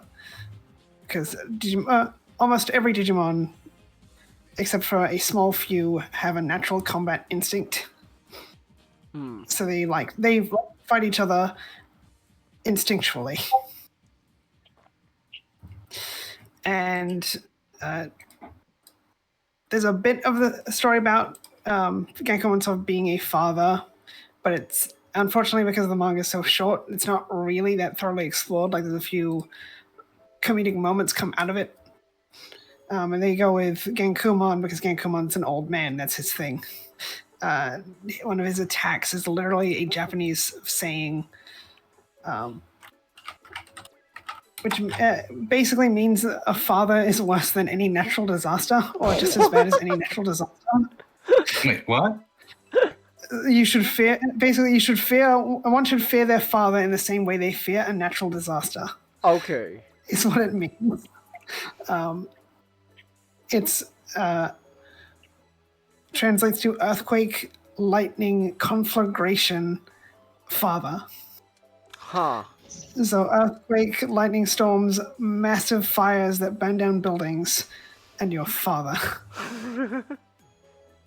And of course, Genkumon is the mentor to the Digimon Hakumon, who is the 15th anniversary Digimon and becomes the 13th member of the 13 Royal Knights, Gizmon, which does play into the story a little bit. But like the first half is kind of just running around, having character interactions, and then the second half is actually dealing with the main conflict. Because as we learn, Leviamon had captured Haruka's father and gotten a transfer device off of him, a bunch, that he was working on to transfer things between the human and digital worlds, which Haruka has a prototype version which can summon the objects of certain Digimon, like Nightmon's shield or Archaeagemon's staff, which he does for combat when Digimon show up, because he's just a guy. He can't fight a Digimon. And then Leviamon is using those devices to... That's why people are disappearing. Leviamon has to transfer humans to the digital world so it can transfer Digimon to the human world. Okay. And because Leviamon is the Demon Lord of Envy, it's driving the Digimon berserk by taking that little bit of envy every Digimon has inside of them. Because of their natural combat instinct, they want to be stronger, and thus they envy those above them. And so Leviamon exploits that and drives them crazy. Which is pretty cool because we don't really see the actual sin aspects of the 7 Great Demon Lords used in much. Like, some of the 7 Great Demon Lords, like, yeah, you're the Demon Lord of this sin because that's your name. So, like, Belzamamon was made for savers, and the idea for Digimon tamers. And the idea is like, oh, yeah, he's just a really bad guy and the kind of person you shouldn't aspire to be. And then they gave him a really crappy redemption. Oh, okay. I was like, hey, I feel really bad about that thing I did. Please forgive me. No. All right, I'm not asking forgiveness from you. I'm asking forgiveness from her. I forgive you. I don't care. Okay. But because Belzamon was made before the 7 Great Demon Lords, he's supposed to be gluttony, but nothing about his character is gluttonous. Well, Barbamon is the Demon Lord of Envy. It's greed. So his thing is, he wants treasure, and he will kill you for that. He will kill for that treasure. He's so greedy. But then Leviamon also is not really described as envious, because Leviathan is a weird thing of like, why is this guy the demon of envy? Like, I don't know. See, some guy wrote some fan fiction, and the Catholic Church came along, and this is canon now, which is a lot of Catholic theology. It's just someone wrote some fan fiction. The Catholic Church thought, this is pretty neat. This is canon now. Is there any scriptural basis for this? No. Oh. So a bunch of things like various demons and angels, like none of this is canon. None of this is real. I see. So of course, in the story we have, like Gizmon actually show up and fight Genkumon because Leviamon's driving him crazy through his envy because he wants to be strong like Genkumon. So at that point, when Jizon finally shows up, that's when we kind of focus entirely on the plot and less on the characters. So that's why it suffers so much from being 4 chapters.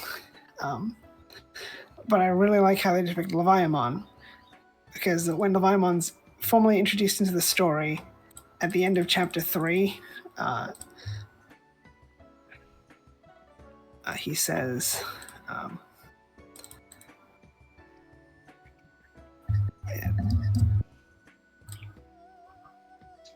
I envy this, such jealousy, the warm sunlight, the cold on my chin. All of these things are not found at the bottom of the detestable net ocean. Because Leviamon is so big, he just lives at the bottom of the ocean. That's kind of all the lore we had of Leviamon for ages. And it's just like he doesn't like anyone at the top, but they don't really explain why. And this manga does a good job at fleshing that out, because this is the first time Leviamon's really been in anything outside of, I think, a Savers video game. Because all the other 7 great demon lords have appeared in one thing or another. Like, Luchamon was the final villain of Digimon Frontier, and he was voiced by the same guy who did Freezy Pop from Dragon Ball Z. And it's like, that's a lot of fun. Damon was invented for V-Tamer and was a villain in V-Tamer. Belphamon is a villain in Savers. Barbamon was a villain in Digimon Next. Belzamon was a villain in Digimon Tamers. Lothmon was a villain in Digimon Cross Wars, but also a villain of the day in Digimon Ghost Game. So now Leviamon finally gets to appear. But then the opening of Chapter 4 does a really good job at characterizing it. It says, envy, jealousy, and ... It envied those who are larger. It envied those who are stronger, thus it consumed all of them. Eventually, this monster, bigger and stronger than the others, came to rest all alone at the bottom of the sea. It was known as the Demon Lord of Envy, Leviamon. And Leviamon's whole thing about being big is taken from Leviathan, because people speculate as to why Leviathan is the demon prince of envy. And it's believed because it's as big as the world itself, thus it encompasses all material wealth. So not just money, but like anything you can possess. And thus it envies it, I guess. But then Leviamon does a much better job of explaining why it's envious, and like characterizes it really well. Because it wants to be, Digimon want to be stronger. So it wants to be stronger. So it consumes the strongest and becomes stronger. But it's still not enough for it because it's the Demon Lord of Envy. So I saw everything from the depths of the net ocean. All Digimon envy those stronger than them. The instinct to fight and grow stronger is engraved into them.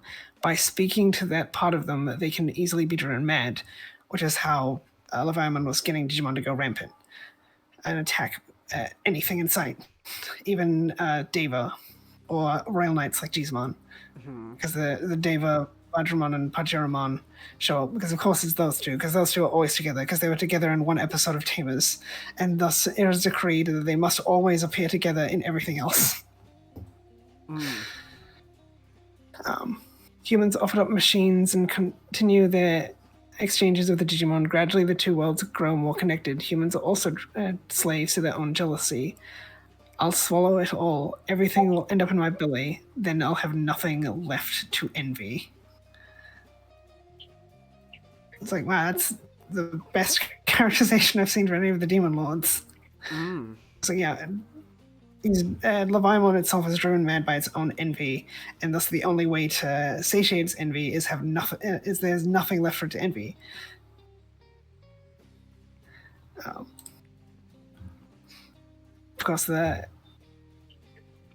Leviamon's depiction is probably my favorite part of this, because the relationship between Haruka and his father isn't that strongly explored. Like, he's kind of mad at his dad, but he doesn't hate him because he was not a very present father, especially leading up to the story. We do get some of Gankumon sort of regretting how he treated Hakmon when he was training him to be a royal knight.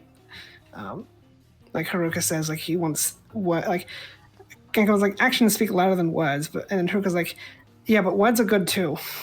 And then Genkumon remembers having a similar encounter with Hakumon, where Hakumon's like, tell me what to do, don't just show me through action.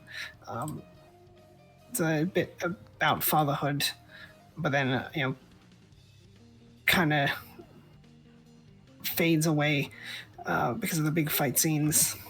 And Haruka and Genkumon kind of settle into being partners. There's a scene where Digimon shows off his very strong Evangelion inspirations. Because, of course, Kenji Watanabe you can tell is a big Evangelion fan. So Digimon is one of the many Digimon which have some detailings referencing Evangelion. He also did a really good card of Shine Greymon a while ago, which is like, this is just straight out of Ava Rebuild. This is the panel where like, yeah, that's an Ava.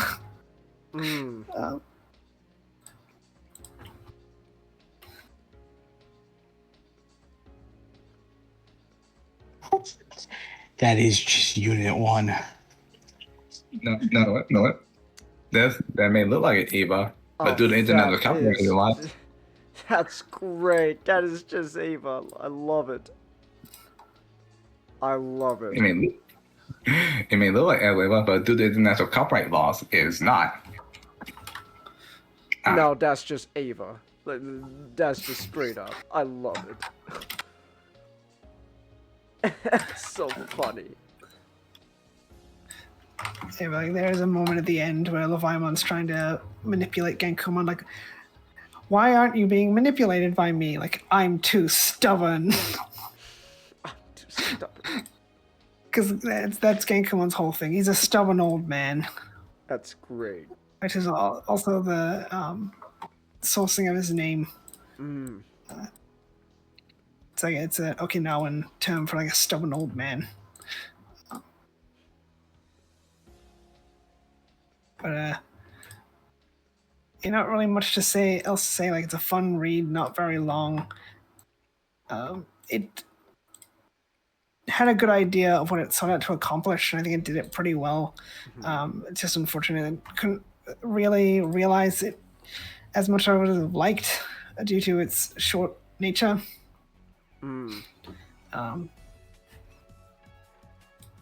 Because it kind of does swap from being about Haruka and his father to Genkumon and his feelings as a father. A father figure. But it is a fun read. They do make a couple of mistakes of the writing, like they mistranslate Hakumon as Hakmon, so they use an A instead of a U in chapters, I think 2 and 4, but not chapter 3. They're like, Hakmon's name is Hakmon. Like, nope, it's Hakmon. Like, it comes from Haku. Right, Haku with a single ku, not a stressed ku. It's in Japanese Hakumon, but in the pronunciation is Hakumon. But they can't spell Hakumon because they can't spell an sound, so they have to spell So people think the name may also be a reference to Huckleberry Finn, which is quite possible because Huck Finn is also Haku. A lot of Digimon names they can't spell, but they do pronounce. Like Pulsemon is Palsmon. Because it's also a pun on Pow, which is Digimon Dreamers pointed that out. A really weird mistake to make because the Digimon website has all the proper names. It's like really weird. Like you post it on your official website and get the names wrong anyway. It's like, okay. All right. But yeah, the ending also is a bit rushed. Where what happened to all the people who were like vanishing? It's like, Haruka's dad was building shelters for them while they were in the digital world.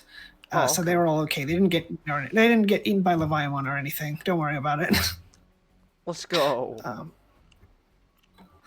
And then the end is like, what happened to Leviathan? Like, they're just keeping him around. Leviathan, Examon gives him a death stare every now and again to keep him in line. It's like, okay. Because they point out, like, oh, we couldn't keep tabs on Leviathan. He might have been so big he would eat anyone he ran into. It's like, but then it's like, oh, now that he's not in the net ocean all the time, the Royal Knights can just give him a good old death stare and everything's fine. Like, oh, okay. Also, because Haruka's relationship with his dad, like his issues aren't really that explored. They're of course swept under the rug pretty quickly. Like he just has a bit of he scolds his dad a bit, like, "Hey, Dad, I'm kind of mad at you." But all right, now I feel better. Because his dad wasn't around because he was so obsessed with the digital world. Like, I want to make this place really great so I can show my son. Like, yeah, so it's enjoyable. Unlike the past few Digimon manga I've had to talk about, which are not that. Yeah, the past few stuff you've read have not been very fun from what you've told me. Yeah, my main complaint is like, yeah, this just could have stood to be longer, but unfortunately, 4 chapters was the maximum for all of these things. I see. I do like the watch that can summon items from Digimon. Like, it's a shame that kind of got underused. It does play a pivotal moment at the end of the story, but it only gets used a few times. But I guess it's more of a plot device. But like, oh yeah, this character also happens to have one, so they do use it pretty well in the setting, at least. So I guess that kind of makes up for the main character underutilizing it. All right, that's cool. But yeah, it would be nice. I wouldn't mind seeing more from this mangaka. I got to talk about it last time we talked about Digimon comics, but my Vital bracelet that I'm wearing right now, its band broke, so I had to put on my Digimon Seekers Linka band like a couple of days before talking about the Digimon Seekers manga, which when you bought the Cracker Fang Dim, you'd get a Linka band. So fortunately, I still had that. And also the mangaka for Digimon Paradox got to make another one-shot, so it seems Bandai was not the only one who seemed to agree that he was he wrote the best story. I see.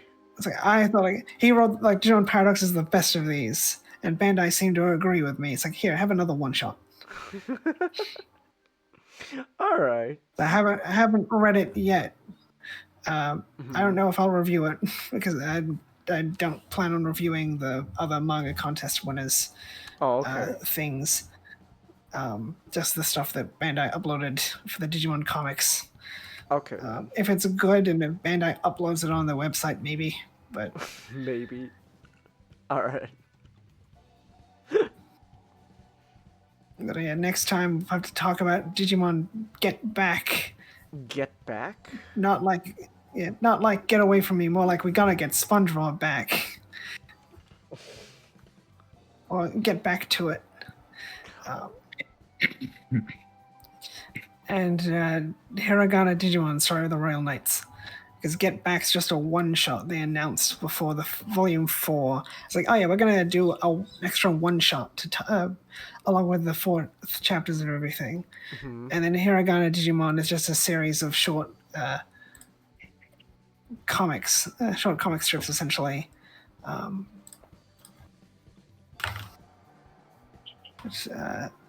This thing called Yonkoma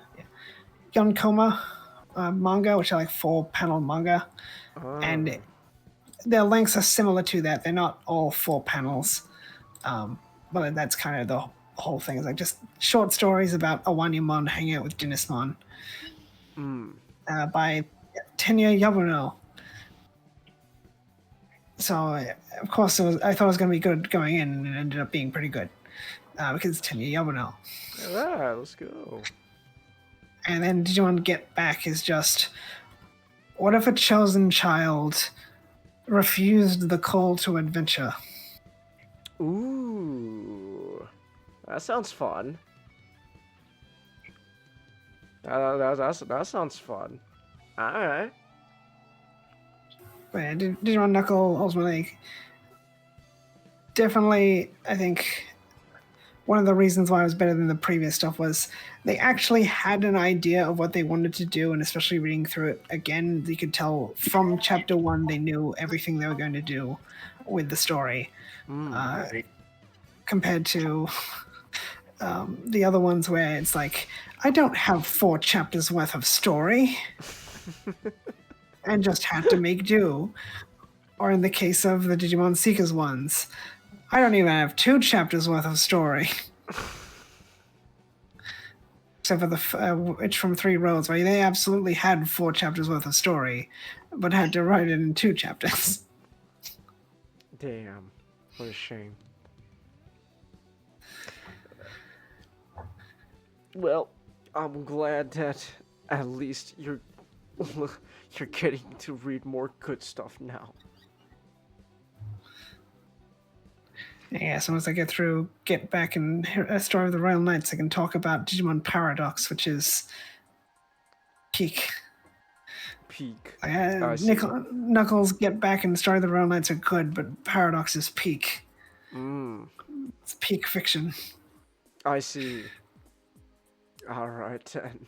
Well, that should be fun. Alright. Oh man, I feel a little gassy. Gosh. Ooh. Alright. Oh. Huh? That was a mistake to smell myself. I ripped one and I smelled it. Mistake. Oh. Ooh. He who smelt it dealt it.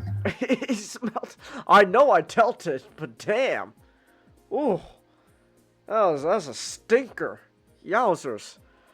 Oh my gosh, I hope this is not a sign. I hope this is not a sign. Cause sometimes if I smell it and it's a real stinker, that usually means, oh no, I'm in for a rough one. So I hope it's not that bad. At least I hope. Oh boy. Anyways, what was it? Oh gosh, we've been going for almost 4 hours now. Hold on. So I need to go use the restroom real quick. So I just gotta point out I gotta take a little pee pee real quick. So we'll do that, and then yeah, afterwards we could, I guess, spend however long we want to talk about Predator with. Please, you scare me. Thank you. Very cool, Nick. So yeah, we could find, now that most of us here have seen Predator Badlands, we could talk about spoiler. Have you seen Badlands, Comet? No, but I don't mind spoilers. Comet, I think I highly suggest, Comet, you actually legit just leave and come back, and then you come talk to us when you've seen Predator Badlands. It's something I want you to experience for yourself. Okay, I'll see you and do this tomorrow. All right, cool then. All right. All right. In the meantime, I need to go pee, so we're gonna take a little quick. All right. Take a little quick pee break. Where's my? Oh my gosh, where's my thing? Where's my thing? There it is. Now, just a quick reminder that you can support me through Stream Elements. It is completely optional, but your support allows me to keep making content, such as buying new games, and more. I love Wiener. Check this out. Wait for it. Hold on. Wait, Nick. Check this out. Look at that. This is the Asian voice.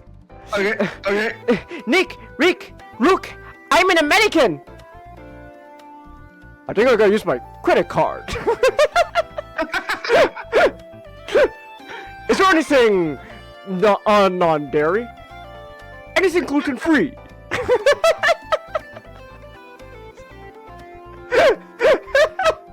Oh, Kyle, my man. Kyle? Oh, did you see that shit? Kyle just teleported. What the fuck? Kyle just teleported out of thin air. Kyle, I'm here to deal you your drugs. You just teleported out of thin air. Where'd you go, bro? Oh, there he is. Oh my gosh. Dude, Kyle learned instant transmission. What the fuck? Alright, you get 6 times the thick monkey. You can. You didn't really sound sarcastic.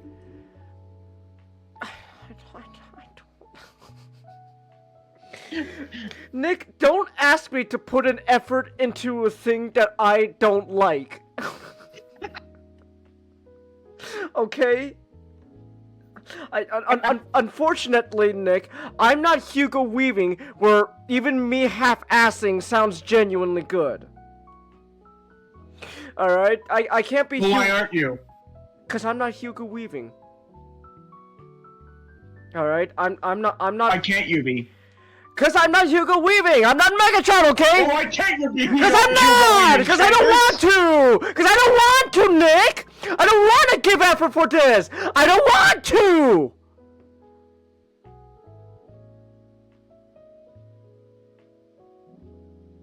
I hate Ken so much. Oh! Kaito! Oh, let's go, Kaito! Oh, yeah! Oh, Kaito's a bro. Oh, Kaito's a bro, man. Oh my gosh, he's a bro. Oh. Yeah, Kaito is it. Yeah, let's go. Oh my gosh, I get to fight alongside him? Oh, he's a bro. Oh, Kaito's a bro. Oh, I love him. Alright. Oh, look at you, Murasa. You get a cool ass intro with your sword and all that. But man, you're nothing compared to my bro, Kaito. Look at him! Kaito! Alright, well, we can do that as well. Wait! Did it happen already? No! No! No! It did not! No! It happened already? So soon? Oh my god! Nick! Oh! Is it me? Did they... We've got intrusion alerts. Did they increase Cortana's bus size in this game? Our best bet to figure out who's boarding us is the observation deck. Am I crazy, guys? I swear, they. Wouldn't bet on it. I don't like Mr. Penders, Nick. Dawn breaks quiet. Okay, there's gonna be a lot.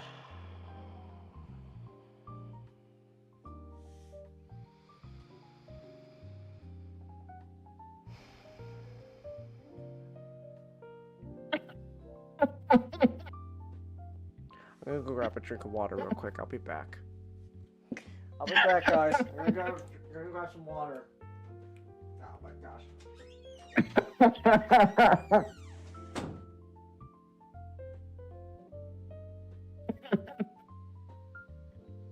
You can't fucking escape them.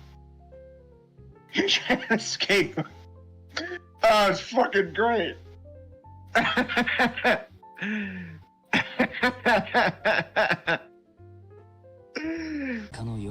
December 3rd. あのヤクザが事件を起こした日なんでしょ？間違いないのか？うん。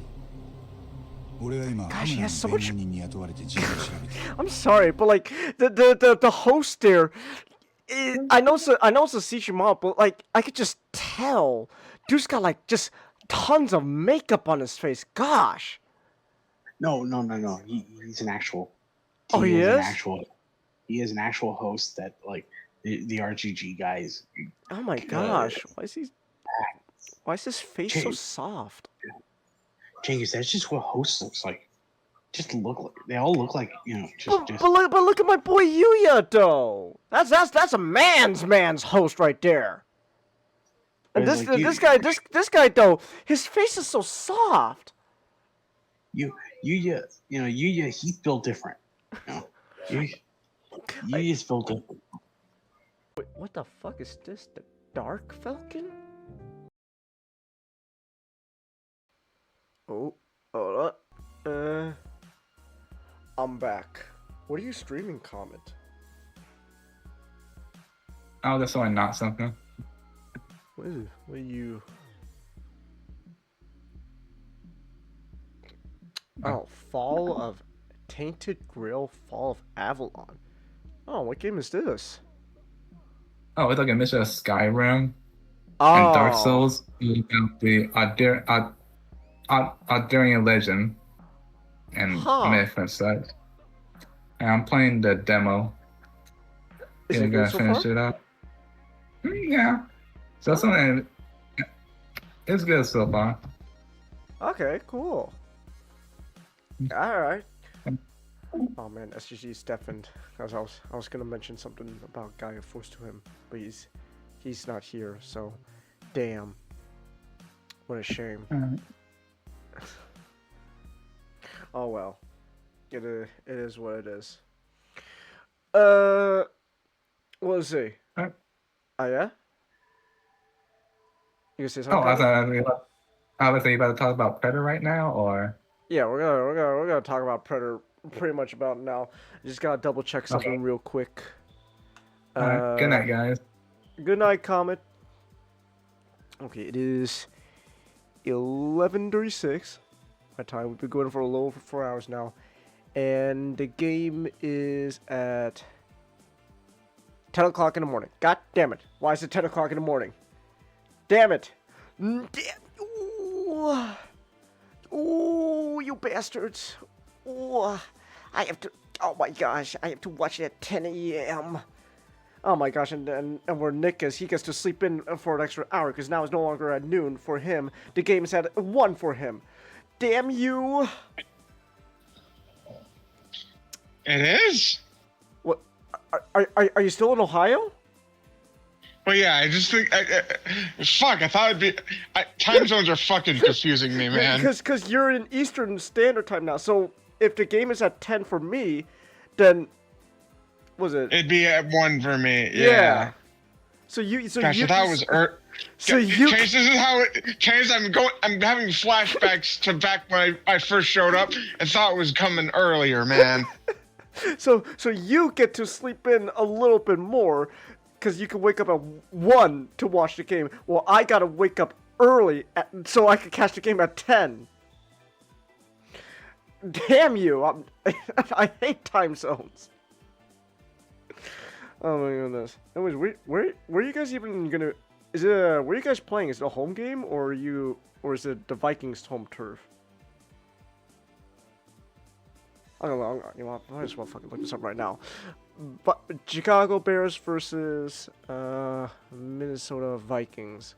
Where are you guys? Where are you guys playing? Where are they playing?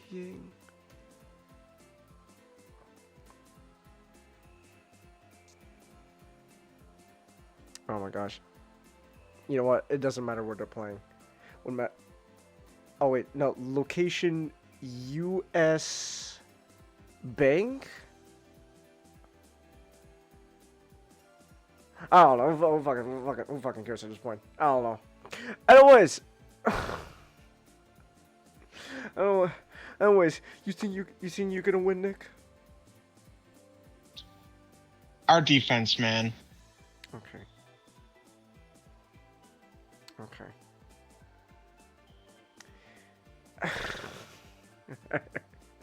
Alright. Okay. Well, anyways, speaking of wins. speaking of wins, my boy Deck got those W's, man. He was getting those. He got that W at the end, man. He got that W. I love my boy Deck. This is what we've been waiting for, Nick. You could finally talk to your heart's content about Predator. This movie was fantastic. It was really good. So we talked about it already. Spoiler free to the best of we can. Now we have no restraint. So if you haven't seen the movie by now, yeah, heads up. That was Predator, but it was Predator Badlands. Yeah, it's still really good, man.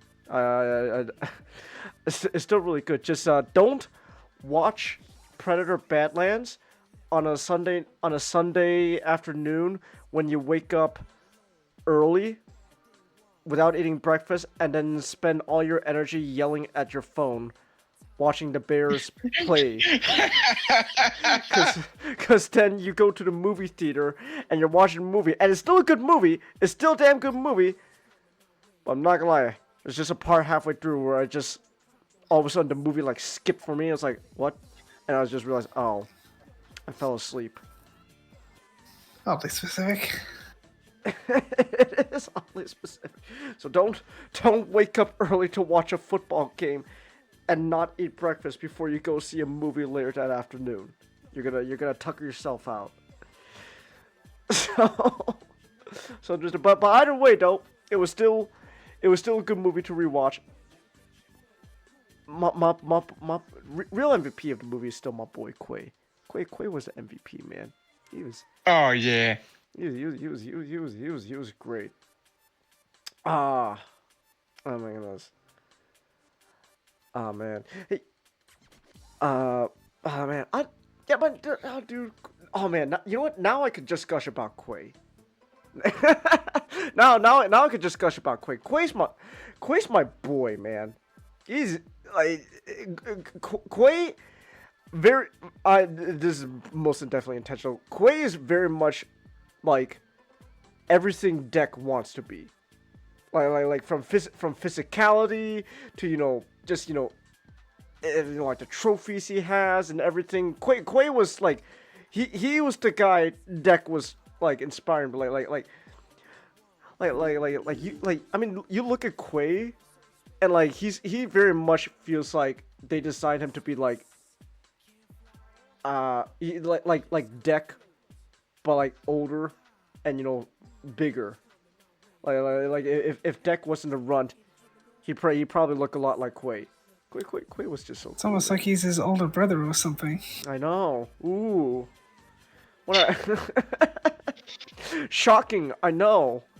But no, he's great. I love my boy. He is. Also, thanks to this movie, we're getting a resurgence in monster fuckers.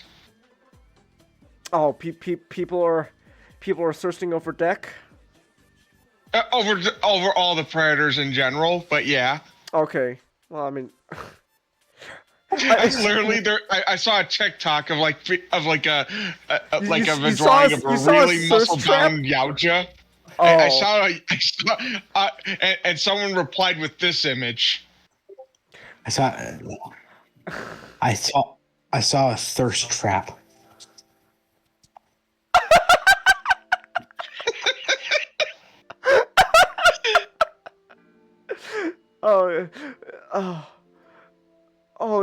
Oh my gosh. Oh my goodness. Did you say you saw a thirst trap of a predator? Yes. Oh, it's amazing. Now, here's the thing. I know we judge, but I'm not gonna lie. If there was a female one, I'd probably... Not gonna lie, man. If she's bad, I mean... We just have to wait to see you-know-who in the sequel. Yeah. Wait a minute. We don't have to... Wait, this is spoiler talk. We talk about what? We just gotta know what Deck's mama looks like. If she's hot, not gonna lie. Hey, aren't there like female Yautjas in was it Hunting Grounds? Hunting Grounds, yeah. So yeah, they kind of bad. So we kind of got a sort of idea. And yeah, they kind of bad. So there's that. We kind of got a bit of an idea of what's going on there. Oh my goodness. So, but like, what do you? you think like, hey, like, do you think like Yautja society, like, the uglier you are, they deem you like I guess like not necessarily attractive, but more like more like respectable. Like, oh, that guy went to hell. That guy's a true predator. Like if we can learn how if we can learn how many bitches Wolf got, then we can probably have an answer. Like, because I was gonna say something like man, because if we went by that logic, Wolf would be like, everyone would be going after him, man. I mean, to be fair, who wouldn't? Wolf is Wolf was cool, man. Yeah. Wolf was cool. Why do people have to ruin everything with porn, Mata? Because we humans have a thing called sex drives, Mata. When we see, so when we apply boobs, a more slender waist, and some fat to the thighs and the booty, people go, damn. I'm gonna beat my meat to that. We're not genetic. See, the truth of the matter is, Mata is, we're not genetic asexuals, so we can't just clone ourselves. Exactly. So we our monkey brain needs to constantly go, oh, but she bad though. And vice versa. Some woman will see like my boy Deck, and they'll just go, oh, kind of bad though. Women will see, like, there are groups of women who will see Deck and think I can fix him, and there's another group of women that see Deck and think I can make him worse. Oh my god. No, my boy Deck was, I keep saying it, but dude, Deck was schmoovin' through that movie, man. When Dan says that Deck could probably beat Jungle Hunter, oh yeah. Dude was doing all that, and then you remember he's also handicapped, because one, he can't see out of one of his eyes that well, and on top of that, he has no mask, and you see him pulling off all those moves in the movie. I'm sorry, Jungle Hunter, you're kind of washed compared to Deck. So, oh my god, oh my god, you know what's so cool, honestly, about what's so cool, honestly, is Deck on Genna is like, sure, half of it is like him like learning, to be better, but like you could argue half of it is also just him just in his element, because Quay was like telling Deck like earlier, like, hey, no, don't fight like dad, don't fight like our dad, because that's how you're gonna lose, dude, be smarter, use your environments and all that, and you see that play out throughout the movie. It's like, man, that Quay was onto something, man, because he saw something in Deck that not even Deck knew, and he was like, damn. I'm not gonna lie, I really just like Quay. I think just also just like from a physical appearance, I think Quay's like probably like my second favorite like predator appearance wise, from like maybe like the Jungle Hunter. I'm gonna be honest, he's pretty good, man. He's but also Deck though, he's, man, all the predators in, I'm gonna be honest, all the predators in the movie look great. Their armors, man. They're like fucking, that bum Nozor, he's a bum, but like, damn, that's some cool armor, man. With like the antler helmet, man. Oh, hell yeah. Yeah. But what was it? Would you? was it? But I really like the movie. What was your favorite like monster from the movie that Deck fought? What was your favorite monster that Deck fought? Mm-hmm.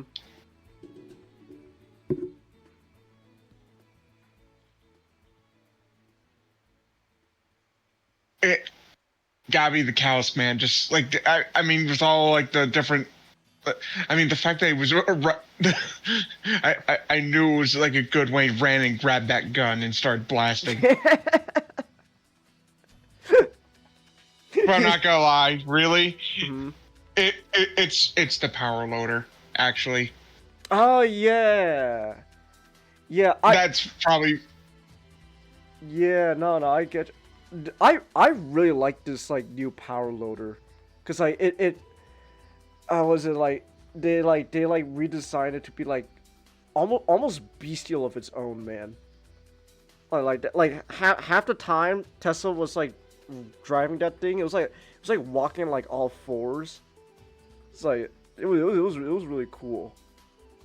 I don't know, it was really cool. Like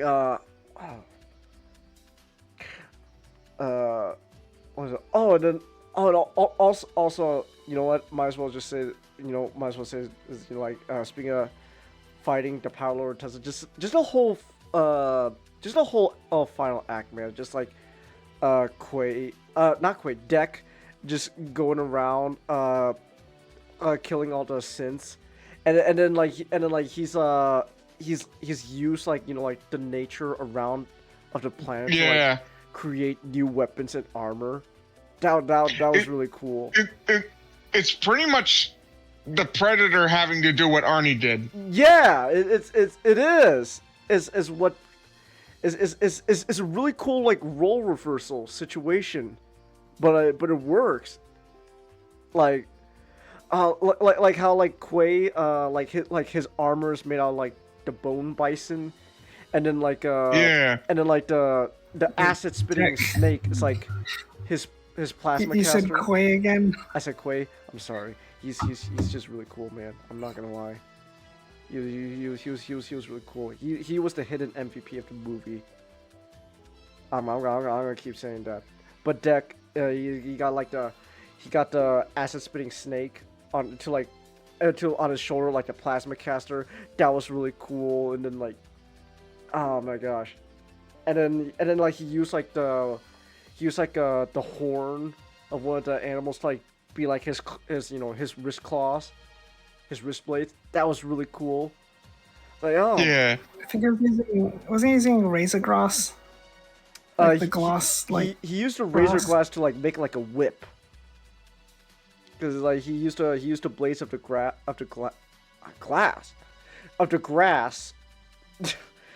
He used the razor blade. Oh my gosh, I cannot talk. He used the razor blades to he used the blades of the grass to like make the end of his whip. So like, every time like he whipped like a synth, and like he like tore off like the limbs with the blades. That was really cool. Oh my gosh. He's just really cool.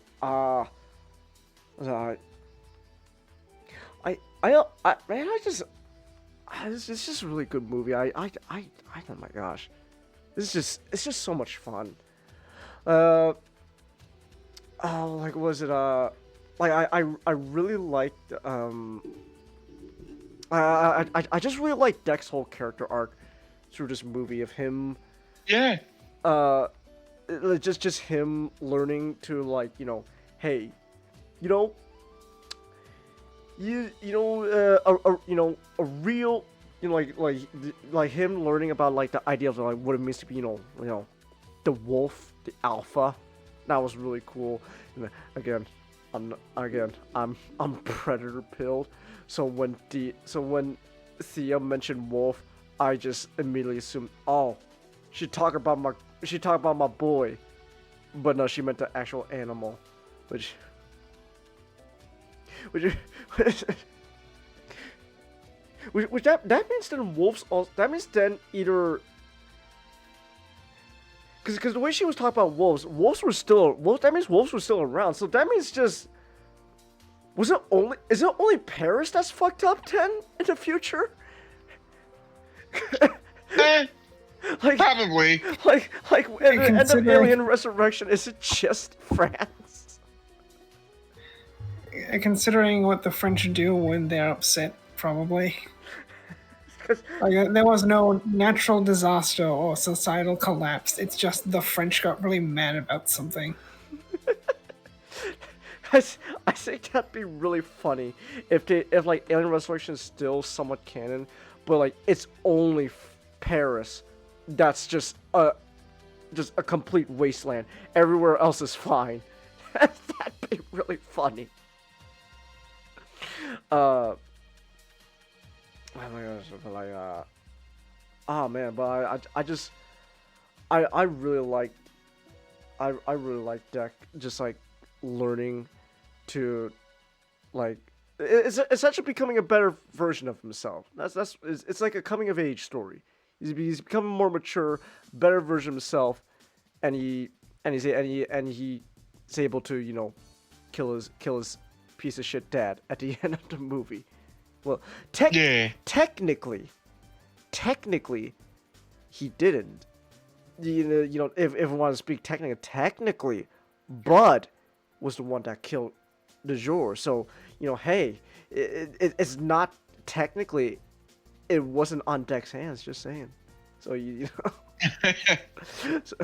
so hey,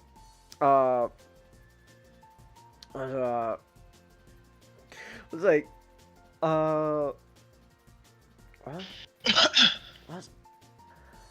I also just really like this. I know we said this last time, but I just really like how this movie is just really helping to expand upon the Yautja as like a species and like as a like as a culture as well. You like we're getting to like hear more of like their language, and like we see more of like just their culture, like the hunts. Is pretty cool. You think? Actually, here's actually something I actually thought of just now. It's just something I kind of noticed. Have you noticed like a lot of predators recently don't really do the whole mimicking people's voices? Yeah. It's something I've noticed. They don't really do that much anymore. Which I mean, I kind of want to see that more. I kind of want to see that again. I'm not gonna lie. It's really cool.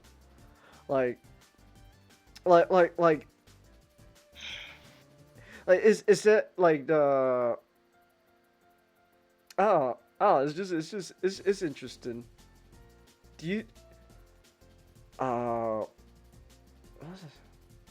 do you think that like I want to say do you think they don't really do like the whole mimicking people's voices now because we're now getting to hear more of just the Yautja's own language? Maybe.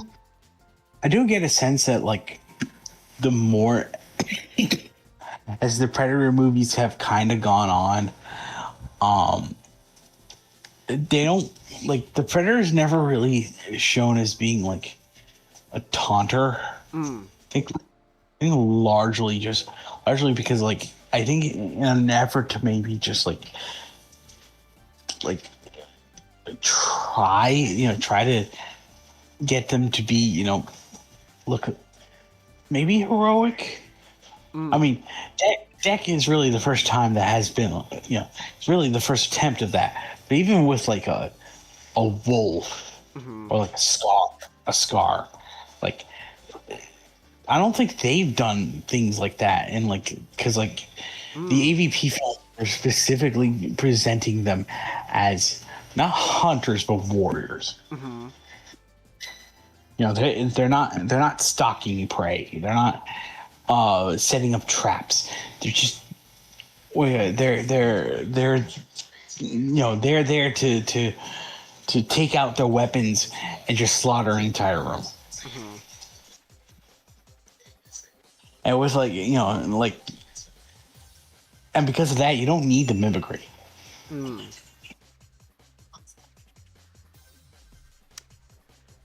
Yeah, it's just something I just kind of noticed. It's just but it's fine. I'm okay with it.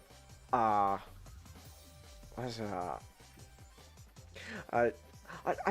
really like just how I also just really like how Gundam looks in general.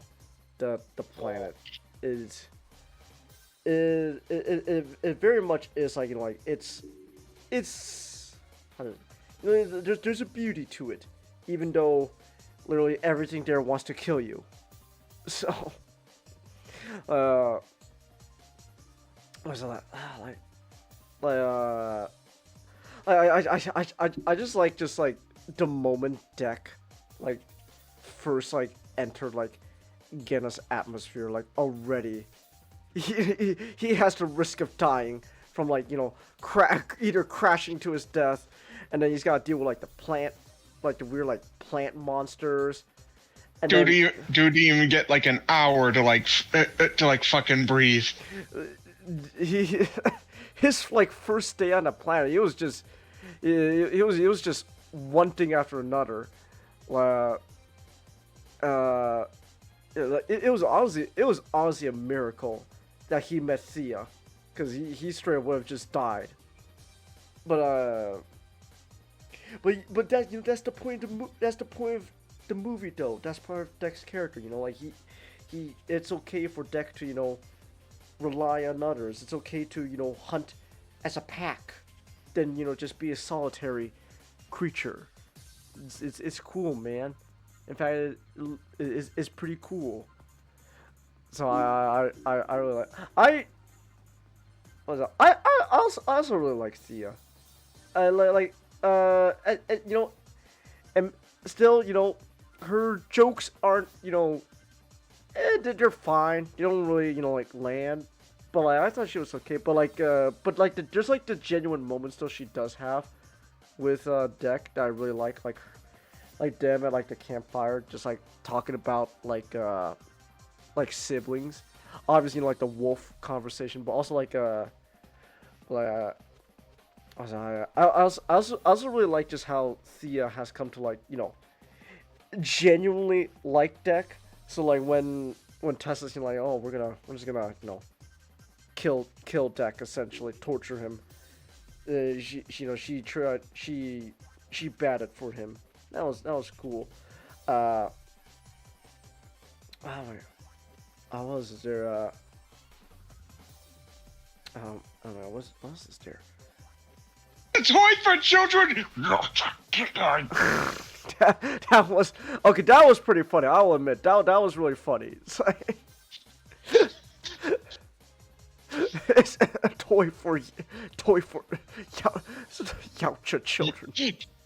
It's just an explosive.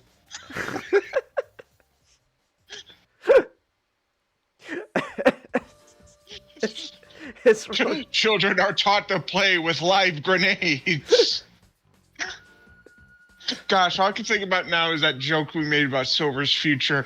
Mostly the idea what Matt came up with, where like all the kids had to go find explosives, and that's just one of the funniest things I ever heard.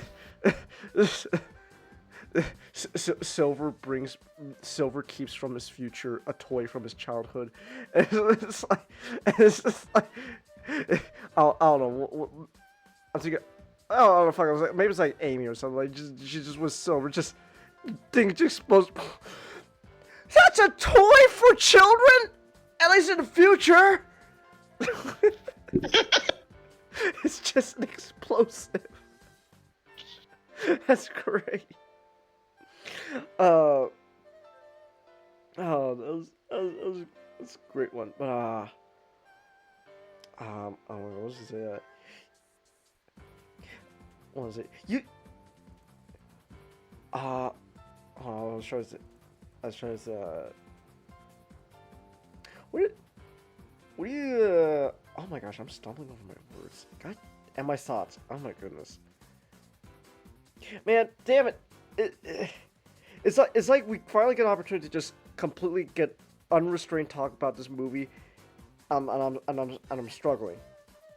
Because all right, so something we can talk about is did anyone notice like a kind of meta narrative to the thing? Explain.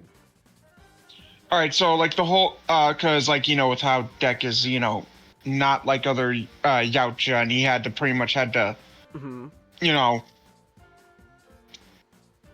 evolve to not like do things that are not what would a Yautja do. It would almost kind of like be almost like a meta narrative on the franchise where like if the franchise kept doing what Predators always had to do, like the same beats of like Predator hunts people, gotta hunt it down, if it bleeds you can kill it, all that. It would it's essentially saying it had to be different in order to survive. I can kind of see it. Yeah. Yeah, I can see it. I mean I agree. I'm glad the direction Balance is going. Yeah. Like, that's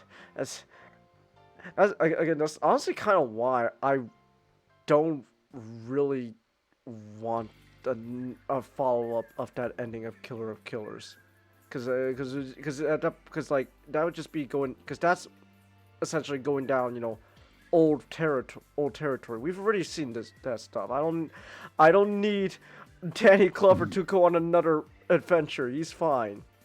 I really want to see more of what they're gonna do with Deck.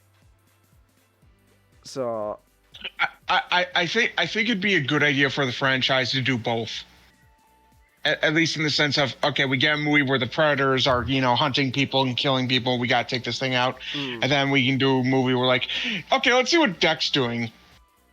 Yeah, because they're live action animated, so I don't think they're going to step on each other's toes.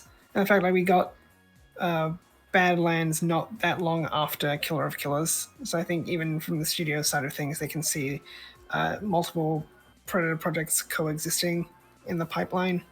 Yeah. Yeah, I get that, but I just really like this new, fresh direction we're going for Predator. I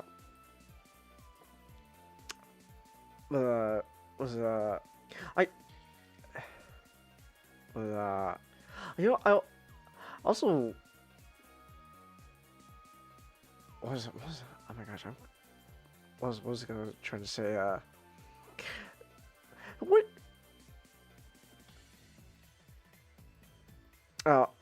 Anyways, now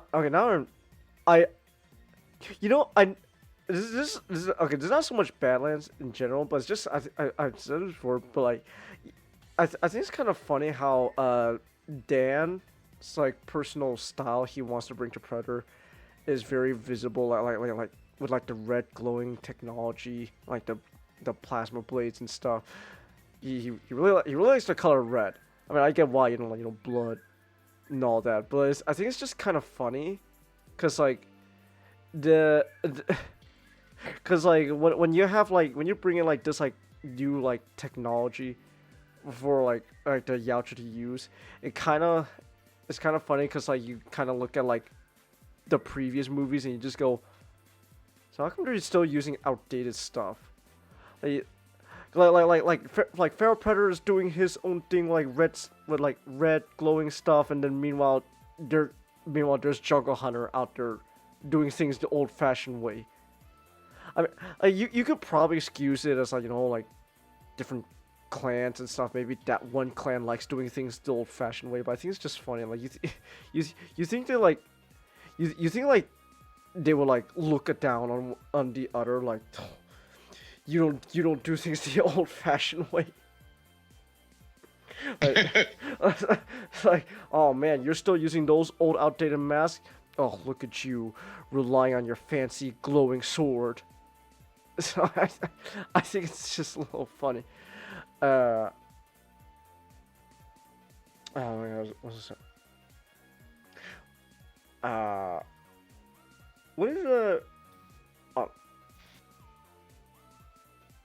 what was trying to think of?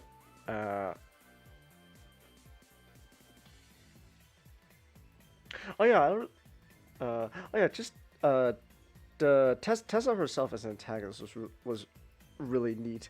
She's kind of a bitch. Well, no, she Kinda.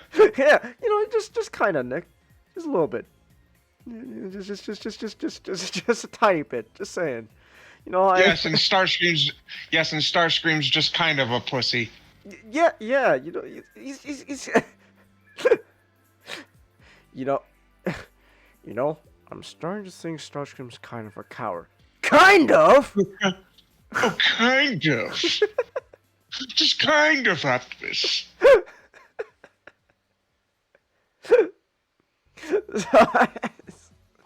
But, sleeping like that, Optimus, is the reason I wish that every night you die in your sleep.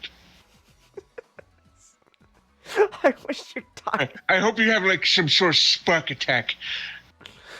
And that no one is there to help you out of it. Oh no, that's not very nice. Oh, really?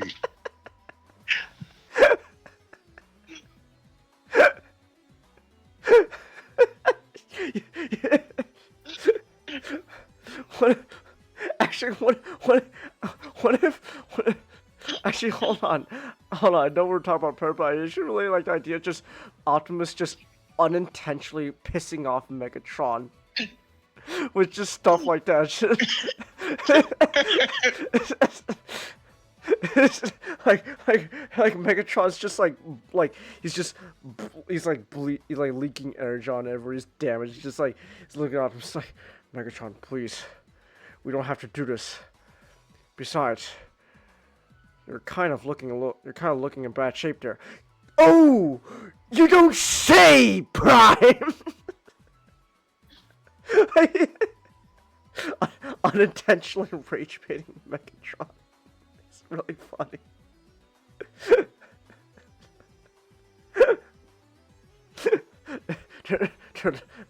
Megatron's having road rage. Oh no, Megatron, you shouldn't. Oh no, Megatron, you shouldn't yell at other drivers. That's not very nice of you. I'm going to. I am going to murder you. Also, I just noticed that picture you posted of SpongeBob licking Chunkle Hunter. Yeah. That's great. Oh, was it,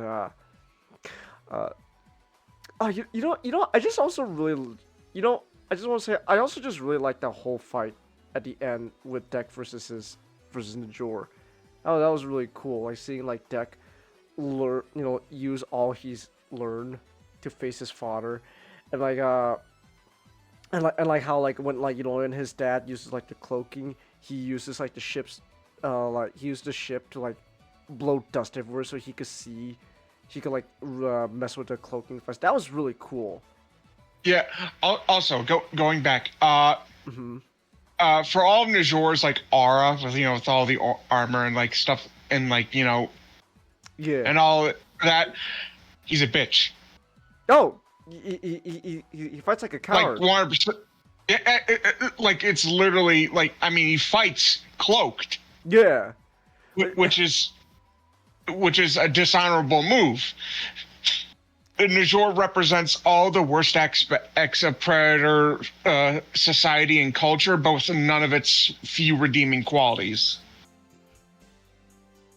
He could get away with it because he's in a top position. Changus, Najor's just Starscream. He literally tries to use a restraint. Oh yeah. Exactly. Yeah. The only reason he didn't get to use it is because his deck got to it first. It's like, man, okay. I'm not saying Najor would be a bad blood, Nick, because we had the whole discussion. But man, even if he was, yeah, as long as he was in a top dog position, he'd probably get away with it. He's a coward too, especially with leading essentially, armless and basically had no leverage. He's still saying, okay, okay, you've proven yourself. Okay, you can join our clan now. Wait, okay, killing. He tells him to yield. He says yield, and then you can join the clan. Exactly. He tells him to yield. Yeah. When he's the one kneeling. Wait. Okay, killing Deck, maybe Najor could argue, oh, that would be like an honored killing. But what about killing Quay? Would that be excusable? He could argue Quay dishonored himself by allowing weakness to fester. Yeah, I think that's what he said. Like, forgiving weakness is weakness, or something along those lines. Yeah. What a bum. Also, he told Quay to kill him in his sleep. Yeah, it's like, which is again dishonorable. You should have just done it in his sleep, while you were sleeping.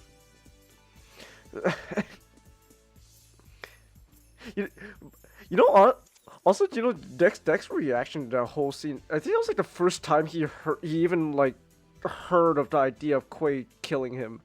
Because this whole time Quay's been training him, all of a sudden his dad's just telling Quay, why didn't you kill him? What's interesting is it's entirely possible that the fight, Quay's initial idea was to kill him because he was asked, but when he told Deck to yield and Deck refused, he dropped him in the pit, and when Deck crawled out, he was like, okay, okay, you live. Okay, you think that's the moment it's like, yeah, you deserve a chance. Exactly. You could argue, yeah. Interesting. Okay. Nothing confirmed, but just something you could argue. Yeah, I get where you're coming from. What was that? But also just with Najor, right? I just love how that bum, like as soon as Deck beats Najor, he just tells Deck maybe I did allow the right son to live. Just saying, hey, you know what? Once he's on his knees, that's when he's going, you know what? Hey man, you're pretty good. You're pretty cool. He doesn't even get a dishonorable death. He doesn't even get an honorable death. He gets eaten. He just gets his head eaten. But it's just fun. Just like as soon as he's beaten, Najor just immediately goes, "Hold on, wait a minute. Let's not be rash."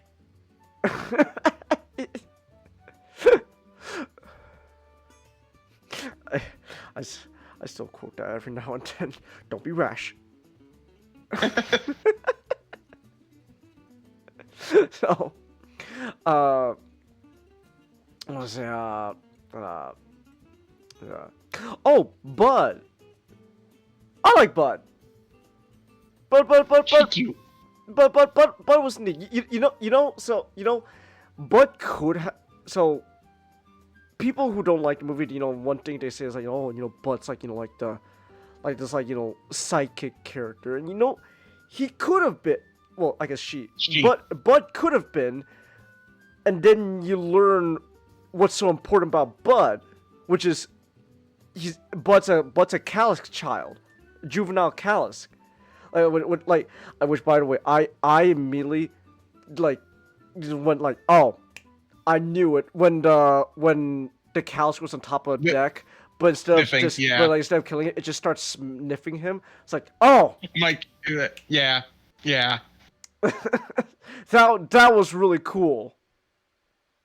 Oh, now I'm starting to get it. That's why, it was by like all the bone bisons and stuff like that. But it was by all the bone bisons. Yeah. Yeah, it was really cool. You know, actually, you know what's funny? When you think about it, Bud did there's there was some moments where it's like, you know, like, oh, it's like Predator, but like it's like the way this movie does it, like when it homages moments from previous movies, it's like a cool twist. Like, for example, like you know how you said like Deck using like the nature of the planet to like create his new arsenal and armor.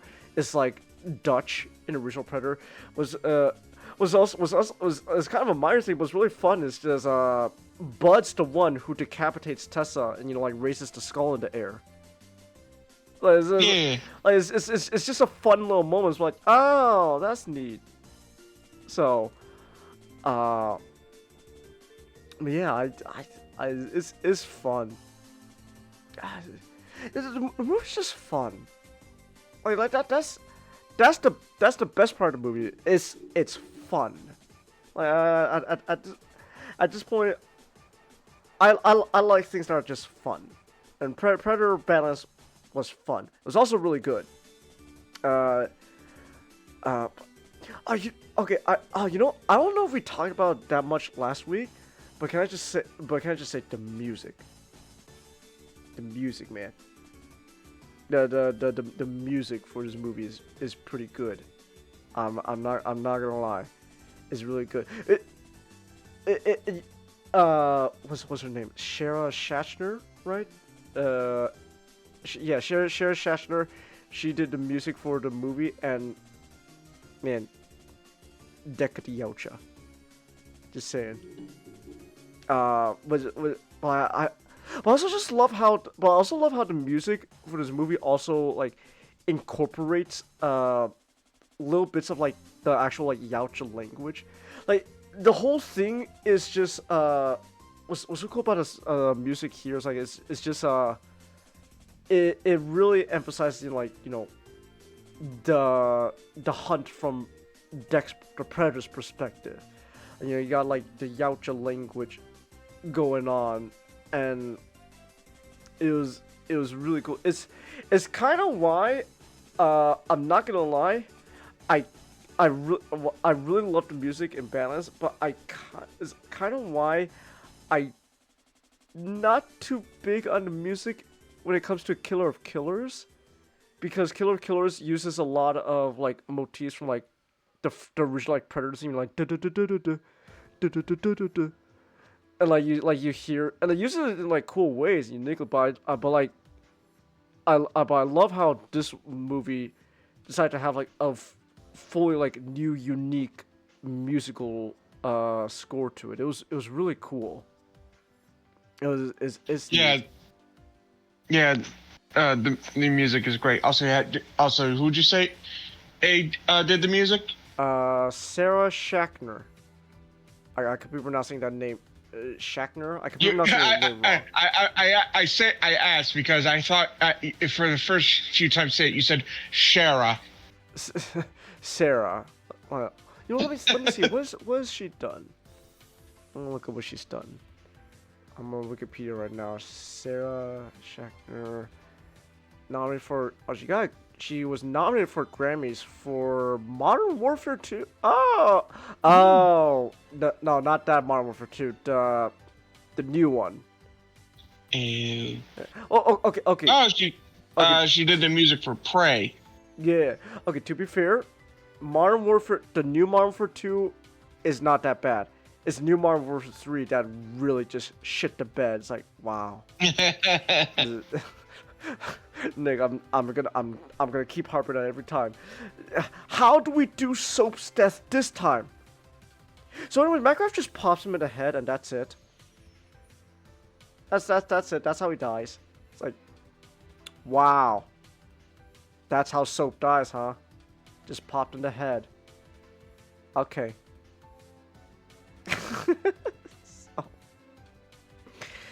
Okay. Yeah, she did movie for Prey. Oh, she helped do some music for Iron Man 3. And Expendables 3. Okay. Okay. Okay. Looks like she did mostly video game music for like Call of Duty. So, oh wait, hold on. She did help do additional music stuff for 2011 Modern Warfare 3. So there is that. So yeah, hey. Points. I really like her music here in Badlands. Actually, hold on. I should also mention there's also a second name attached to the music.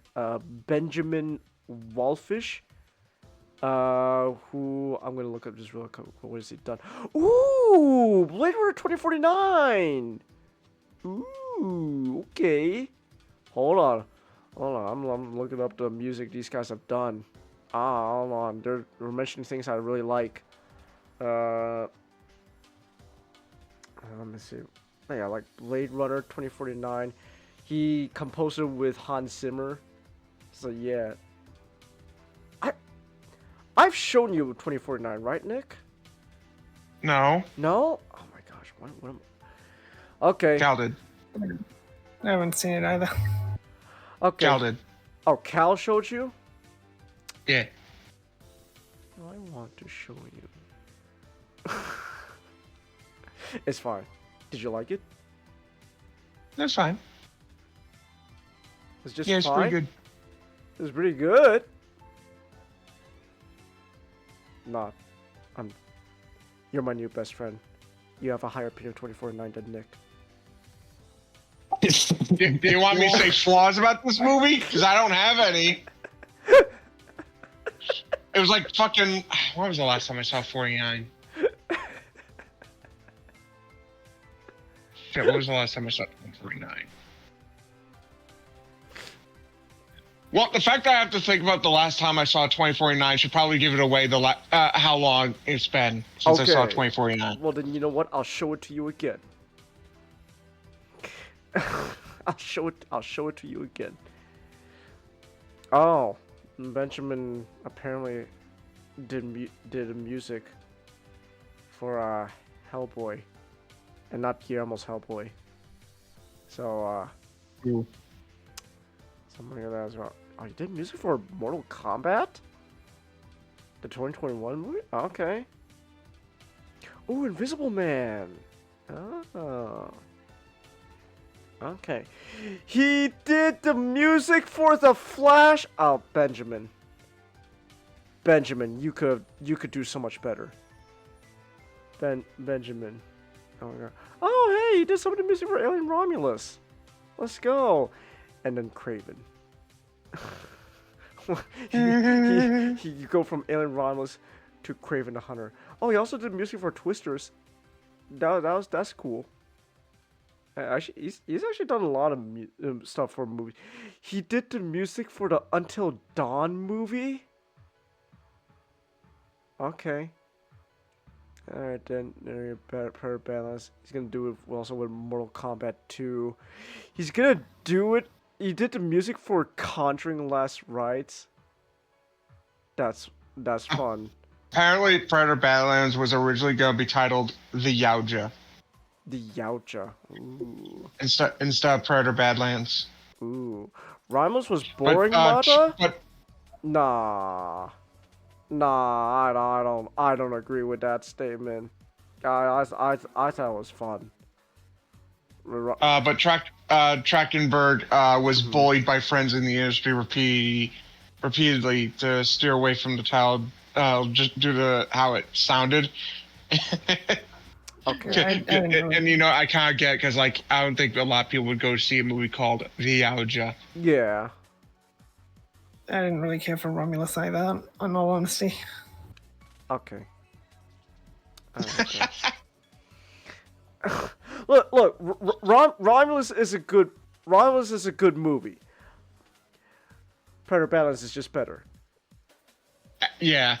I'm gonna say this. I think Predator Badlands obviously does the callbacks to previous entries in the franchise way better than it does Romulus. Yes. It was you know what it's like it's kind of what Not was saying, how like Romulus and Prey are like those two movies where like they're very similar on purpose, and like the moment they're successful, then the higher ups go, okay, people are still into this stuff. Now you can do more creative stuff. Get weird with it. It's just when Dan got weird with Predator, it was pretty good, and when Alien got weird, yeah, didn't like it. So yeah. So hey. So anyway, Predator's in a better shape than Alien is at the moment. Yeah. So when are you gonna rebrand into Yautja, Nick? I don't know.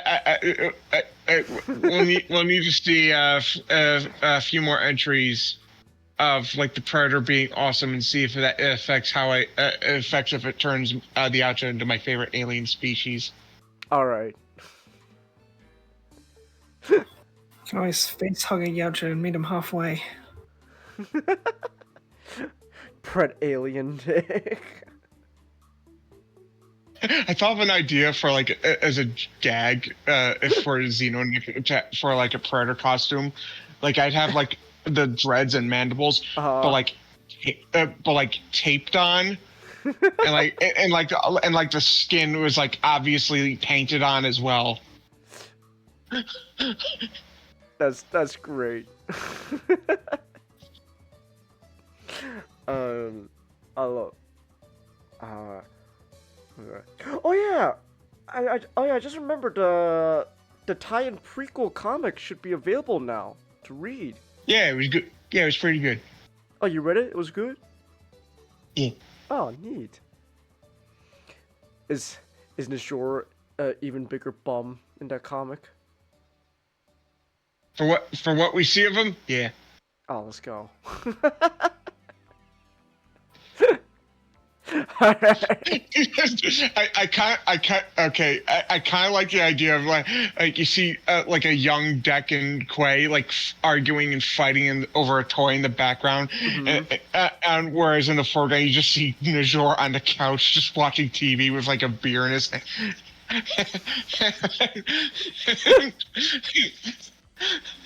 He just yells out, "Why is the ironing board still out?" That's great. Why is the ironing board still out? Oh my gosh. There's just a video of a young Deck coming up to it, like Quay's just sleeping on the couch, and Deck just has a plasma caster in his hand. He just shoots up in the air. This is why Dad doesn't fucking love you.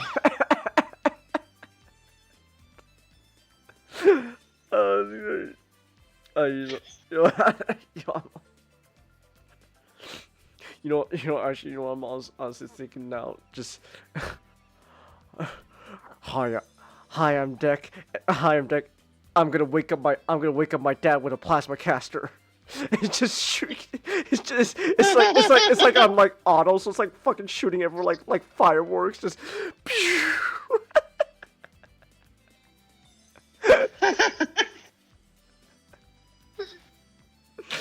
Oh yeah. Oh yeah. Nick. Okay, tangentially related. Nick, in your Hang-On universe, what jackass thing would Predator do? He's Chris Pontius. He's Chris Pontius. Yeah. Okay. That's great. Honestly.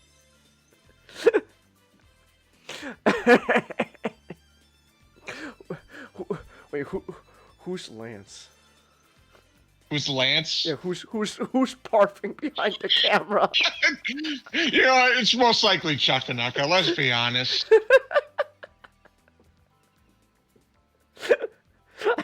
That's honestly one of my favorite parts of those movies. Every time everyone. There's always at least one moment. They just do one like what I think was it Johnny who shit in the car? No, it was Dave. It was Dave, like Dave shit in the car, and then the smell makes Lance barf. It's actually because he was like right next to him too. That's right. So it was like he had it. I can do it. Oh, that's great. Oh my goodness. Oh god. Oh yeah. That was great. I was gonna say. When do you think we're gonna get that inevitable Alien vs Predator movie? Cause it's very clear we're building up to it. Cause you know, Whalen Yutani is a big part in this move in Badlands. And I don't think Dan's gonna be doing just gonna jump straight into Alien vs Predator. Like, what do you think? Like, we're gonna be maybe one or two more movies before then? I would say at least one more movie for Predator. Maybe two if you want, continue with like the anthology, like see where the what's going on with Grendel King and stuff like that. But for Alien, you might need to do a couple. I'm not gonna lie, man. I think Romulus is a right step in the right direction. Not so much Alien Earth. No.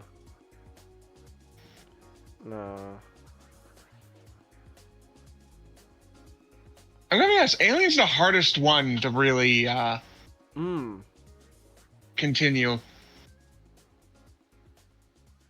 Because with Predator, there's so many potential stories you can do from that. You got a whole species and culture to explore. Yeah, not so much with the xenomorphs. So you really gotta figure out how to make a story with that without it being, literally Alien all over again. I still stand by my idea of a not I don't know if this is ever gonna happen, but I still stand just Alien versus Predator idea in general. I still stand by the idea I had where it's just it's a predator, but only one sole predator just hunting the xenomorphs. But or in fact, it doesn't even have to be. It could be multiple xenomorphs, but it could just be one really smart xenomorph. It's like an Alien movie, but the Predator's your main guy and you're following. I think that'd be pretty cool. I'm not gonna lie. And Badlands has shown that yes, people would pay for a whole movie where the Yautja's just the protagonist. Yeah. Here's an idea for an Alien versus Predator story. First Contact. Ooh. The first Xeno hunt. Yeah, that'd be pretty cool. Okay. I'm just also thinking just my boy Deck. Just going ham on xenomorphs. That'd be really... and not gonna lie, admittedly, that is a very fun idea to visualize. Just Deck versus a xenomorph. That would be really cool. This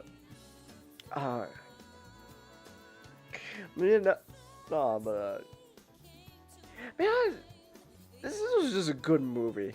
I I'm just gonna keep saying it's a really good movie. It was just so fun. You know, Predator Balance is kind of in that, at least for me, it's kind of that state where I'm glad it's still in theaters. I want it to continue to still be in theaters. But I am looking forward to that home release, man. Not gonna lie. Yep. Yeah. Because I like the theater experience, but obviously, you know, it's unreasonable to just keep going to a movie theater to rewatch the movie like over and over again. So, I feel like when Badlands comes on, we're gonna do like a marathon in the public server where we watch Predator, Predator 2, Alien vs Predator, Alien vs Predator Requiem, Predators, Prey, and then Badlands. Right, because we already watched Killer of Killers, so we could just. Oh no! Well, I mean, we could also rewatch Killer of Killers. Yeah. Oh, okay. Yeah, we could just do a whole Predator marathon, and then we. And then Yeah, with all the movies, yeah. Yeah, I'd be down for that. I'm all for that. Hell yeah.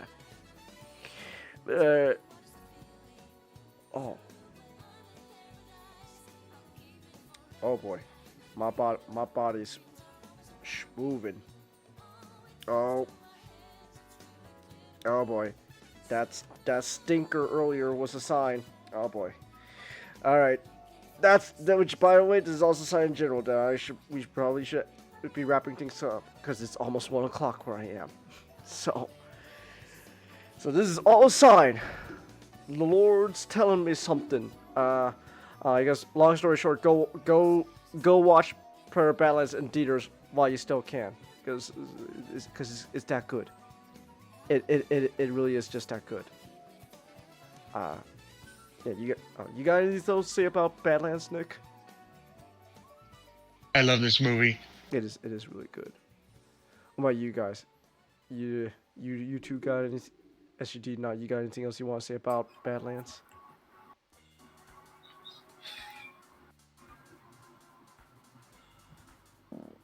It's pretty good. Yeah, it's pretty good. I still think Frankenstein's my movie of the year. Yeah, same. I think it does a very good job at modernizing Predator films. Because unfortunately, like, audiences have changed. Like, movie, if you're like, oh, you don't, the older stuff wasn't better, you just think it was better. Like, no, a lot of older stuff was better. But, so, like, there's a lot of films, like, we're never going to get a film like this, and at least not anytime soon. So, people expect, like, oh, we want another Predator like the original. Like, you're never going to get another Predator like the original. But I do think that, this movie doesn't suffer from all the things you expect from modernization.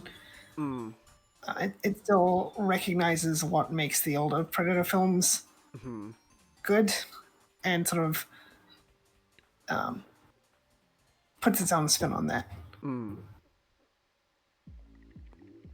Yeah, that's a good way of putting it.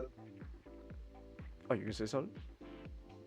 I was just gonna say, like, with like as regards to like what SUD said, like I said it on stream, I think yesterday. Yeah, it was yesterday. It's like, imagine getting an audience of now to watch like the original Predator, and like, you know, like the like a lot of like the opening with Predator, and like with you know, without any distractions, without like their phone or without anything like that. Like, you have the shootout in the village, and that's your big action set piece, and then a whole bunch of of the movie is the predator just stalking them. Like, I bet you, like, someone's going to, like you're going to hear someone call the film boring. Like, in about, like 20, 30 minutes in. Yeah. Oh.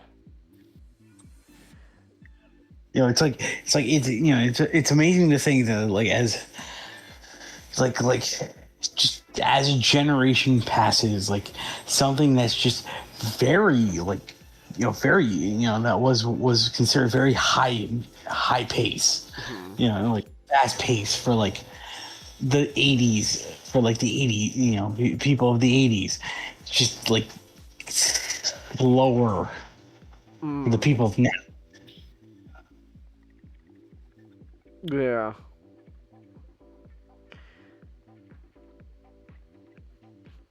Well, but I'm glad though Badlands exists. This is really fun. This is really good. Alright. Okay. Yeah, my body's telling me I gotta go. So that's the sign. But yeah, go watch Badlands. I'm gonna keep saying it. Oh, and also go watch Frankenstein. That's also another absolute you should watch. Frankenstein. Yeah. Yeah. Alright. Anything's here. Thank you everyone who came. Thanks for watching on the replays. Until next time. Yes. I am the son of a Sharon house. I am merely just the dead.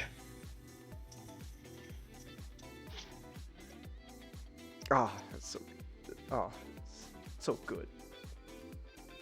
I'm sorry. My father gave me that name, and it meant nothing.